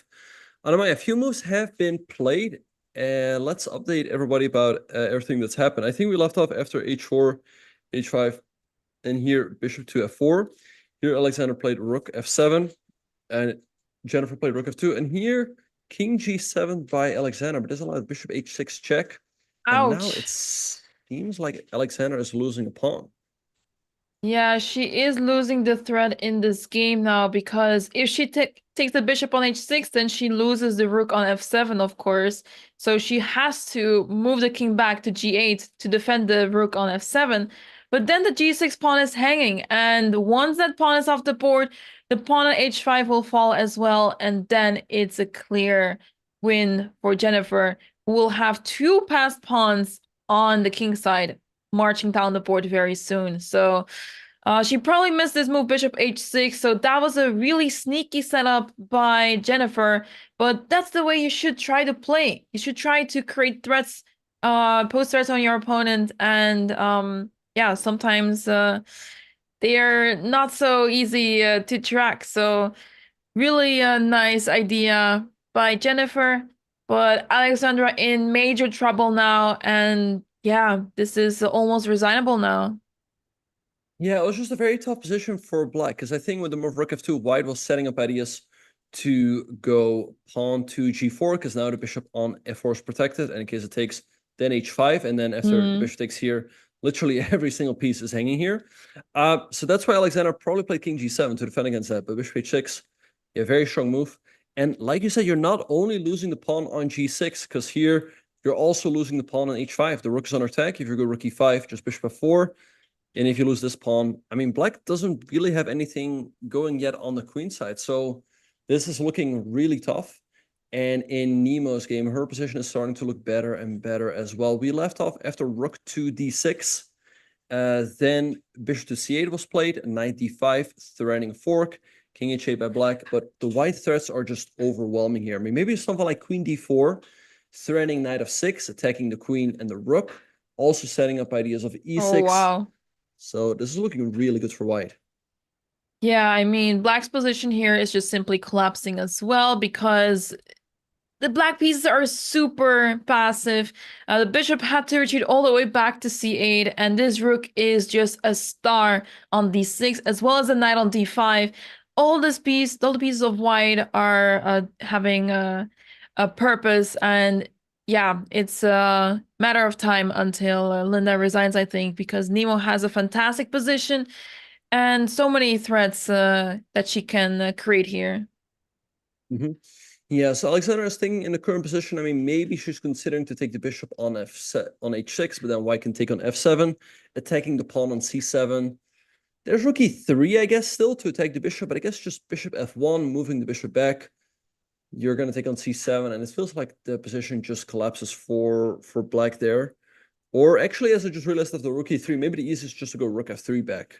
Black moves the rook, and then you go rook f6. So, yeah, no, this is looking tough. Nemo still, yeah, she has 25 minutes on her clock. That's also still plenty of time to figure out a good way forward. And king h2, also a nice move, threatening pawn to g4, which would trap the black queen. Yeah, I really like this idea.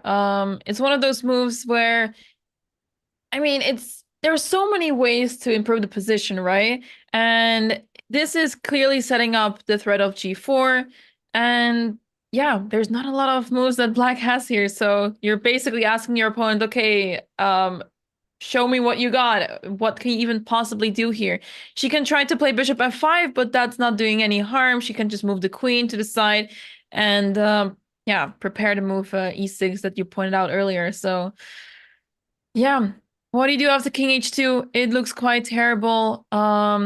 Alexandra played the move king g8, so we see that the rooks have been traded off the board. But yeah, now these pair of bishops are so much stronger because white managed to break through in a position. White is going to capture that pawn on h5 as well. And then these two pawns will march down the board very quickly, and that will be the end of the game. So yeah, that will be a tough loss for Alexandra, but she fought really well. but was not able to survive against such a strong player, Jennifer Yu, who has won US Women's Chess Championship twice, which is an amazing achievement by itself. Yeah, for sure. So yeah, after bishop takes g6, I mean, it's a tough position. I don't see what you can do here. You're going to lose the pawn on h5. As you pointed out, then white has two connected passers on the king side, which will just push itself to victory. Maybe a move you can try, I mean, really with the emphasis on try, is the move rook e7, with the idea that in case white takes, there's rook h7, and you win a bishop, and black's all of a sudden not worse. But I guess just bishop g5. Attack the rook first, the rook moves, and then you take. Again, these two connected passes are really just kind of push themselves with the support of these bishops over here. So, I don't know. Yeah, let's see what Alexandra is going to do. Yeah, unfortunately for black, rook e6 is not a good move because the pawn on the d5 covers that square. Otherwise, rook e6 would have been amazing, of course, but sadly for black, that move is not good at all. And that's why this position is lost, right? Because any other move is not helping anything. If rook e5, we can also play bishop g5 to block the rook and then capture the pawn on the next move. So this is pretty much over for Alexandra. Yeah, we have another move in the game between Nemo and Linda. Linda played her pawn to f5, attacking the queen on e4. She's alone en passant. White can also play a move like queen e4, again, x-raying the king on h8, eyeing the rook on d8. Yeah, Nemo just has some great choices here. And let's see, she did take en passant. I mean, hey, if you have the opportunity to do so, you might as well. So yeah, looks great here for Nemo, also since Linda is getting down to 8 minutes on her clock. Yeah, some might say that en passant is forced, and Nemo proves it right here. She takes the pawn almost instantly. And yeah, why not? She has this strong pawn on f6. The queen of black is still surviving, but the position of black is completely lost, of course. It's only a matter of time until the game will be over here. But yeah, it's really difficult to defend everything here with black. The black pieces are extremely uncoordinated, whereas white's pieces are so active. And soon we may see knight e5 coming up, threatening knight f7 check. G4 is still a threat, and so there are many other moves possible for white. Yeah. Yeah, so let's see what's going to happen. But yeah, this looks really tough for Linda. I mean, she has the bishop pair here, but really it's the white knights dominating. And we see Alexander playing that move rook to e7, setting up the trap that bishop takes h5, runs into rook to h7. But yeah, again, a move like bishop to g5 or maybe bishop f4, really anything. And then you take the pawn on h5 on the next turn. It's just winning for white. So yeah, I mean, maybe there's just one last trap that Alexander is setting here. Yeah, she can try to set up that one last trap, but yeah, that will be the end of it. And of course, Jennifer also has a lot of time on the clock, and we actually do see this on the board: rook e7, bishop g5, and then rook e5. But the pawn on h5 is now lost. Jennifer did not fall for the trick, and yeah, soon the pawns will move forward. Oh. Actually, bishop f6 here just traps the rook right away. There's no square anymore. So I think if that move is played, we might see a resignation. Wow, that is so unexpected. I did not expect the rook to be trapped in the middle of the board by only two bishops, essentially. Wow. That's crazy. Well, yep. Let's see if Jennifer plays that move. I mean, the focus was on the pawn h5, but now let's see if she actually spots that bishop f6 is completely trapping the rook. It's crazy how the pair of bishops are controlling so many squares, and the king is conveniently enough also taking away these three squares, and then this bishop covers that square as well as the square on e8, and then the bishop here. These squares, and then final square taking away by the pawn on d5 is absolutely insane. Yeah. All right. So yeah, let's see. Jennifer's taking her time. I mean, I guess she does see the move bishop f6 because otherwise she probably would have captured the pawn on h5 already. Linda getting down to her final 5 minutes. But yeah, it's looking tough. I mean, she's down 3 pawns at the moment. She's got the bishop pair, but her pieces are quite passive. And we're just really waiting for Nemo to deliver the final punches here. It could be that Jennifer could also be considering bishop d8 because now the pawn c7 is also it's also possible to target that pawn, and then the pawns on d6 and b6 are also dropping. But yeah, I think if she spotted bishop f6, she would have played it almost instantly. So maybe it could be that it's not on her radar just yet. Yeah, all right. So we have a move by Linda. She played queen to f5, offering a queen trade. I guess now queen to d4, or maybe queen h4. Both look good for white. After queen h4, yeah, the bishop. Although, I mean, queen h4, that also hangs the knight on d5 a little bit. So I like queen e4 a little bit better, just keeping full control over the position. It's very difficult to see what black does there. And yeah, the white threats are really just piling up in that position. Jennifer ends up playing the move bishop f6. She found the move that is trapping the rook, and this is resignable for Alexandra now. The rook has nowhere to go, and as soon as she loses the rook, she basically loses the game as well, being down a piece and more. All right, yeah, so bishop f6, and yeah, Alexandra is going to realize that her rook is trapped here. So I think we will be seeing the end of the game here. I mean, if you lose the rook, the end game is just hopeless. And in the meantime, Nemo played queen to d4, centralizing her queen, x-raying the king, eyeing the king on h8. And yeah, this looks really tough for black. There's just so many threats here for white that it's just difficult to keep all of them under control with only 5 minutes. And there we see the resignation by Alexandra.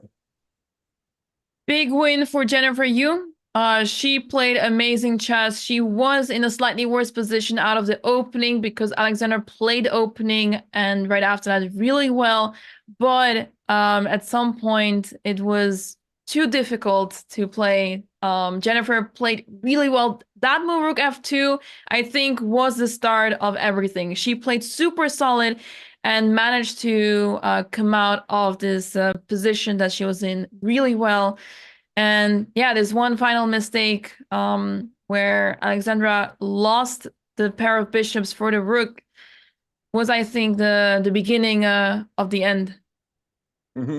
Yeah, so tough loss for Alexandra. She had a very fine position out of the opening, but I think, yeah, b6 was the first slight inaccuracy. Right. And then, yeah, bishop f5 was a big mistake. And after bishop g5, her queen got trapped. So yeah, she's going to have to evaluate this game either herself or with, Coach Hammer and come back in the next couple of games. But, it can happen.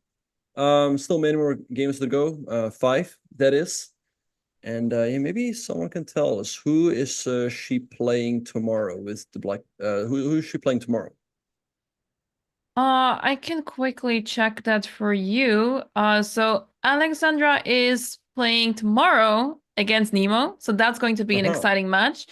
Jennifer is facing Linda in the morning round, so that's going to be interesting as well. Yeah. All right, so we have some more moves in the game between Nemo and Linda. Linda found some good moves. She traded on d6 and now played queen to e6, hitting the pawn on d6, which doesn't look that easy to defend. I mean, again, still, if you lose the pawn on d6, you're still up another 2 pawns. So white's certainly winning here. So let's see what Nemo will play in this position. Yeah, it's like almost every move is winning here, but at the same time, the win is not 100% clear, right? Because it's not like we see the eval bar spiking up, but it's not like we have a full rook extra or a full piece extra. So we have to prove it still. And if you play carelessly with white, of course, there may be a moment that you give away the advantage. So you may want to be a little careful as the pawn on d6 is heading right now. But yeah, it doesn't sound too bad to simply move this pawn forward. Because even if black captures the pawn on d6, you get to play e5. And this knight will be able to support the pawn push of the e-pawn with, let's say, knight c7. Maybe knight e7 works too. Knight f4 also comes to mind. There's a lot of ways that the white can win here, but I'm sure Nemo will take her time because you don't want to spoil the advantage that easily. Yeah, for sure. And she's got 22 minutes on her clock to figure something out. That time definitely comes in useful right now. Maybe move like queen e5 is also good. Just defending the pawn on d6, making sure, again, that you keep that 3-pawn advantage. I don't see a way there for black to regain a single pawn. f7 check is a move, but black still has bishop to g7 to block. It's also important to keep in mind to not go for a move like knight b6, which might look tempting because then black as bishop takes e3. So again, white should be winning here, but I don't think there's a final knockout punch just yet. I think, yeah, like I said, a move like e4 looks good, just continuing to improve the position. Because, yeah, again, even if you lose 1 point, you will still be up 2. Yeah, exactly. So black's pieces are also very passive, especially bishop on c8, bishop on h6. They are pretty much out of the game. G4 would be nice to play to prepare g5 and completely trap the bishop on h6. But once you play g4, then queen takes d6 check, and you have to be a little bit more careful with that. So that's why I really like playing queen e5, the move that you mentioned, or simply pushing the pawn forward. So at least you have a reason to give up that pawn. So you have another pawn coming up. But yeah, for now, it's Nemo's turn. She has 21 minutes on the clock, and the players are on move 26. So that means they have 14 more moves to make until the 14th move. So yeah, for Lena, she doesn't have much time left on the clock to reach move 40, but of course she's also in the lost position, so the time for it doesn't matter so much. What does matter is Nemo's time, and she is doing pretty good on the clock. Yeah, for sure. For sure. Nemo does look a little nervous. She probably realizes that the win is very near, but she's like, oh, where is the actual win? You know, it's always kind of annoying when you're in that situation.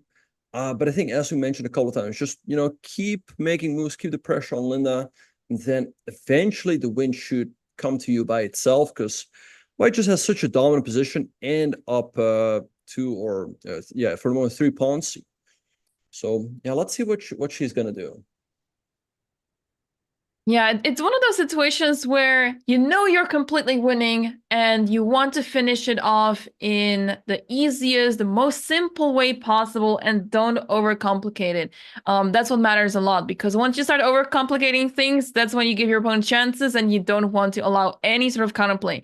She plays the move e4, just as I thought as well. Was a really nice move, because we want to move the pawn forward. We want to move the pawn forward to yeah, possibly promote it all the way on e8, but also to simply protect the pawn on f6.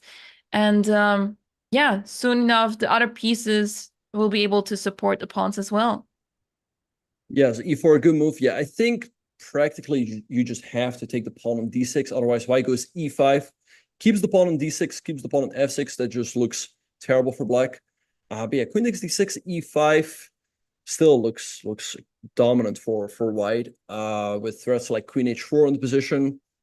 So let's see, Linda getting down to her last 4.5 minutes, but I don't really see another move that makes sense besides queen takes d6 here.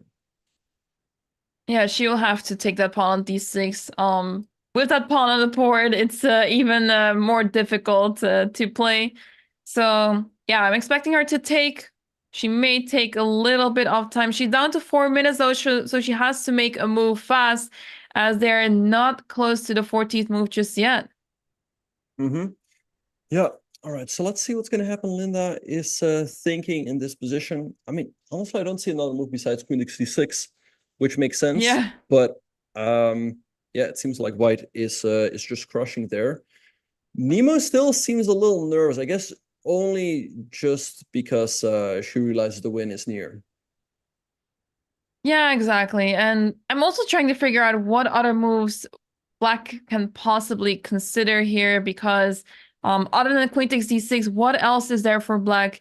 Sometimes it's even hard to find legal moves, because let's say you play king g8 just to get out of this diagonal of the queen, then you face knight e7 check, and you don't want to deal with that either. So king j8 does not make much sense. Then what else is there? If you play bishop d7, it doesn't really contribute to anything. You just allow e5 very easily. So yeah, it's just really difficult altogether to find the right move here, or find a move here with black other than queen takes d6. So she should consider taking the pawn quickly now. Down to 2 minutes and 40 seconds, and she is going for it. She takes the pawn on d6.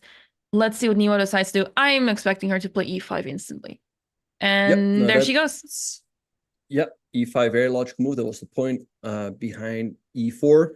And yeah, we are now at move 28. 20 moves have been played by NEMO. Lynn has played 27 moves, so she needs to play another 13 moves to get an additional half an hour on her clock. But yeah, reaching move 40 here seems difficult. I mean, white just has such a dominant position. I think there's a good chance that NEMO will finish things off before the time control. Yeah, I think so too. Her position is very convincing. This knight on d5 is still doing a great job there, controlling many squares, and soon we'll be able to support the pawns on e5 and f6. The bishops are not able to do much in this position, and yeah, perhaps, yeah, I want to play rook c1. I want to involve the rook in some way, but rook c1 is not possible because of the bishop covering it right there. So we would have to involve the rook in a different way. Perhaps rook e1 to push e6 at least. Maybe rook d1 to support the knight on d5. There's so many moves possible for white. And yeah, let's see first where black's queen is heading to, because it's under attack. And she moved it to e6. Yep, queen e6, logical move, blocking the pawns. All right, so now queen h4 looks like a great move because the bishop on h6 is actually kind of trapped. You give up the knight on d5, but once you capture the bishop on h6, white just has so many threats. Wait, let me pull it up. Yeah, let's say you go queen h4 here, you sacrifice the knight. But if you take here, you attack the rook, you also threaten queen g7. And if black plays, let's say, a rook f7, I think you can just go knight g5. Attacking the rook really cannot move. You give up another pawn, but after king h1, there's no more checks. The rook is hanging, and black is simply getting checkmated here. So I think that would be a great way for NEMO to finish things off. Absolutely, that's it's a super satisfying way to win a game, and she plays it. She plays your move queen h4, and she played it so.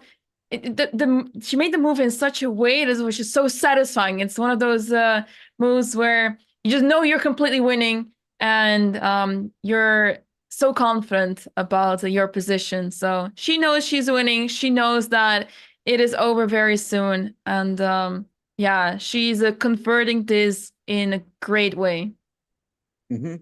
Yeah, so let's see what Linda will do. I mean, the bishop doesn't have any good squares. I mean, she captures the knight on d5. Now NEMO will capture the bishop on h6.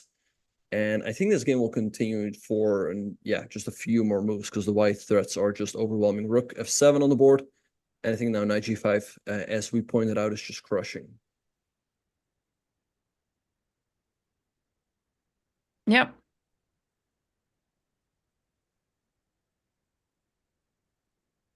Yeah, knight g5. What else is there? If the rook moves anywhere, f7, queen f8, it's just too overwhelming. Too many threats. So resignation is expected very soon. But we're waiting for NEMO's move. Sometimes it's just hard to pick a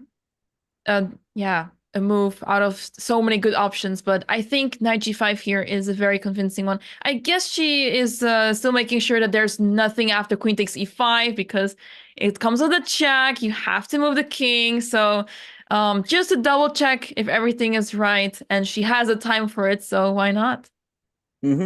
Yeah, no, indeed, yeah. Just making sure after queen e5, king h1, there's no more checks. I mean, there clearly aren't. And yeah, like I said, I mean, she hasn't played classical chess in a long time. So when you are close to a win, you just really want to double, triple check is that you are actually winning. You're not allowing your opponent off the hook. But I think she's got this in the back. Knight g5 is such a natural move that it is almost hard not to play it. Yeah, it's after rook f7, the first move you think about is knight g5, but then you slow down a little bit and think, okay, queen takes e5, maybe a little bit tricky. King is in check. And is there any sort of counterplay that my opponent has? You always want to make sure to double check, especially in classical. It's in Blitz, you would play knight g5 instantly because you think, oh, there's probably not going to be anything anymore. But in classical, you want to be extra careful. You want to make sure that you're actually completely winning, because a mistake is really painful in classical. If you make a mistake in such a winning position, it can be really painful. So you are much more careful because of this long time control. Yeah, for sure. So yeah, let's see what she's gonna do. I'd be surprised if she doesn't play knight g5 again. It just looks so natural. Again, I think she's just double, triple checking. I don't really see another. I mean, maybe king h1, making sure the black doesn't take with a check. But yeah, I mean, why not knight g5, right? I think she's just double, triple checking. I guess king h1 is also like super giga chat to play, because you're basically telling your opponent, yeah, you don't have any move really, so I can just afford to play king h1. Why not? Okay, she plays rook to e1, also looks completely winning, defending the pawn on e5, making sure that Linda cannot even take that pawn. And yeah, honestly, it's also difficult to see a move for black here. I just like knight g5 a little bit better because it was more forcing, but I'm sure that the win is gonna be in the books anytime soon here anyway. Yeah, black does not have any useful moves here. No matter what, knight g5 will happen anyway, and checkmate to be followed soon as well. So yeah, this game is going to end very soon.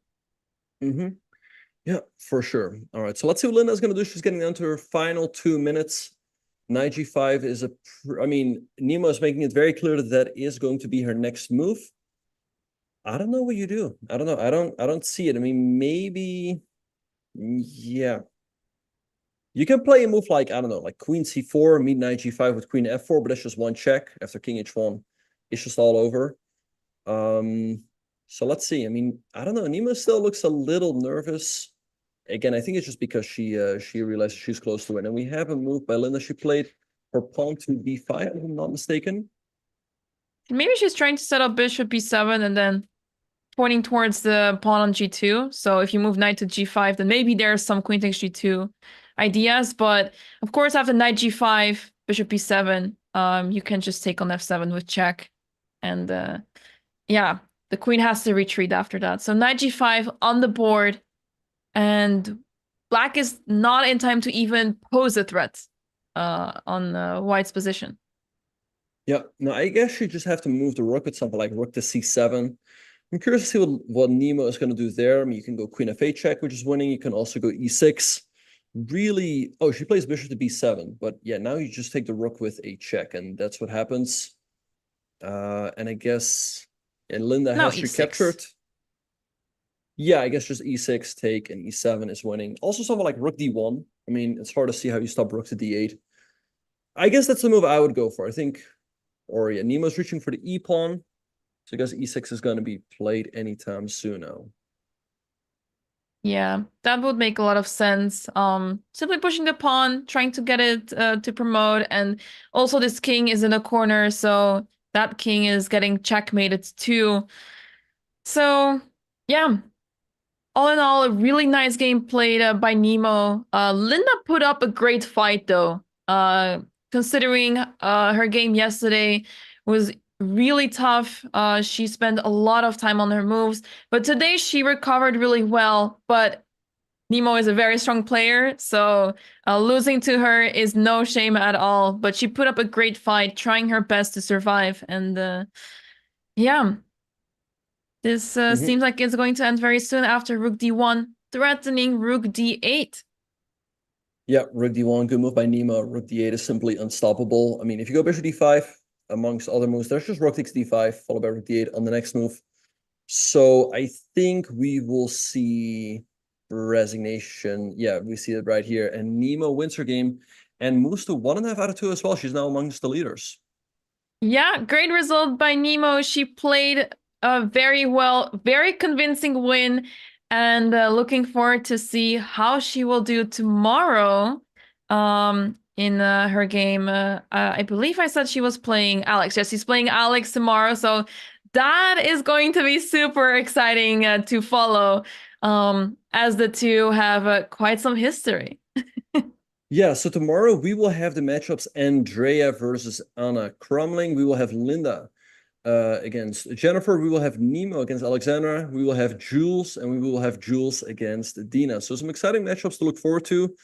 And yeah, I think now, yeah, the scoreboard has been updated. We have Jennifer, Anna Crumling, Dina, and NEMO in the lead with 1.5 out of 2. Then we have Alexandra and Jules on 50% with 1 point, and then we have Linda and Andrea on 0 points. So yeah, all the players have been playing some good chess so far, so we can only look forward to the games tomorrow. Yeah, of course, it's still early to call anything, but so far we have seen great chess. The first 2 rounds are in the books, and tomorrow is another round and another set of exciting games ahead of us. I'm looking forward to tomorrow already, Benjamin. And yeah, let's see who is going to take the lead tomorrow. Yeah, so we are going to be wrapping up for today, but really wanted to thank all of our viewers. They always make it a lot of fun in the chat. Also, thanks again to you, Anna-Maya. It's been a lot of fun with commentating with you again. And so I'll leave the final words up to you. Yes, thank you so much for watching, everyone. Thanks so much for tuning in. This was day 2 of Chess Camp, organized by Botezlive and presented by chess.com. Thank you so much for watching, everyone. Thanks so much for commentating together with me, Benjamin. It was a pleasure, and we will be back tomorrow with you guys. Same time, same place.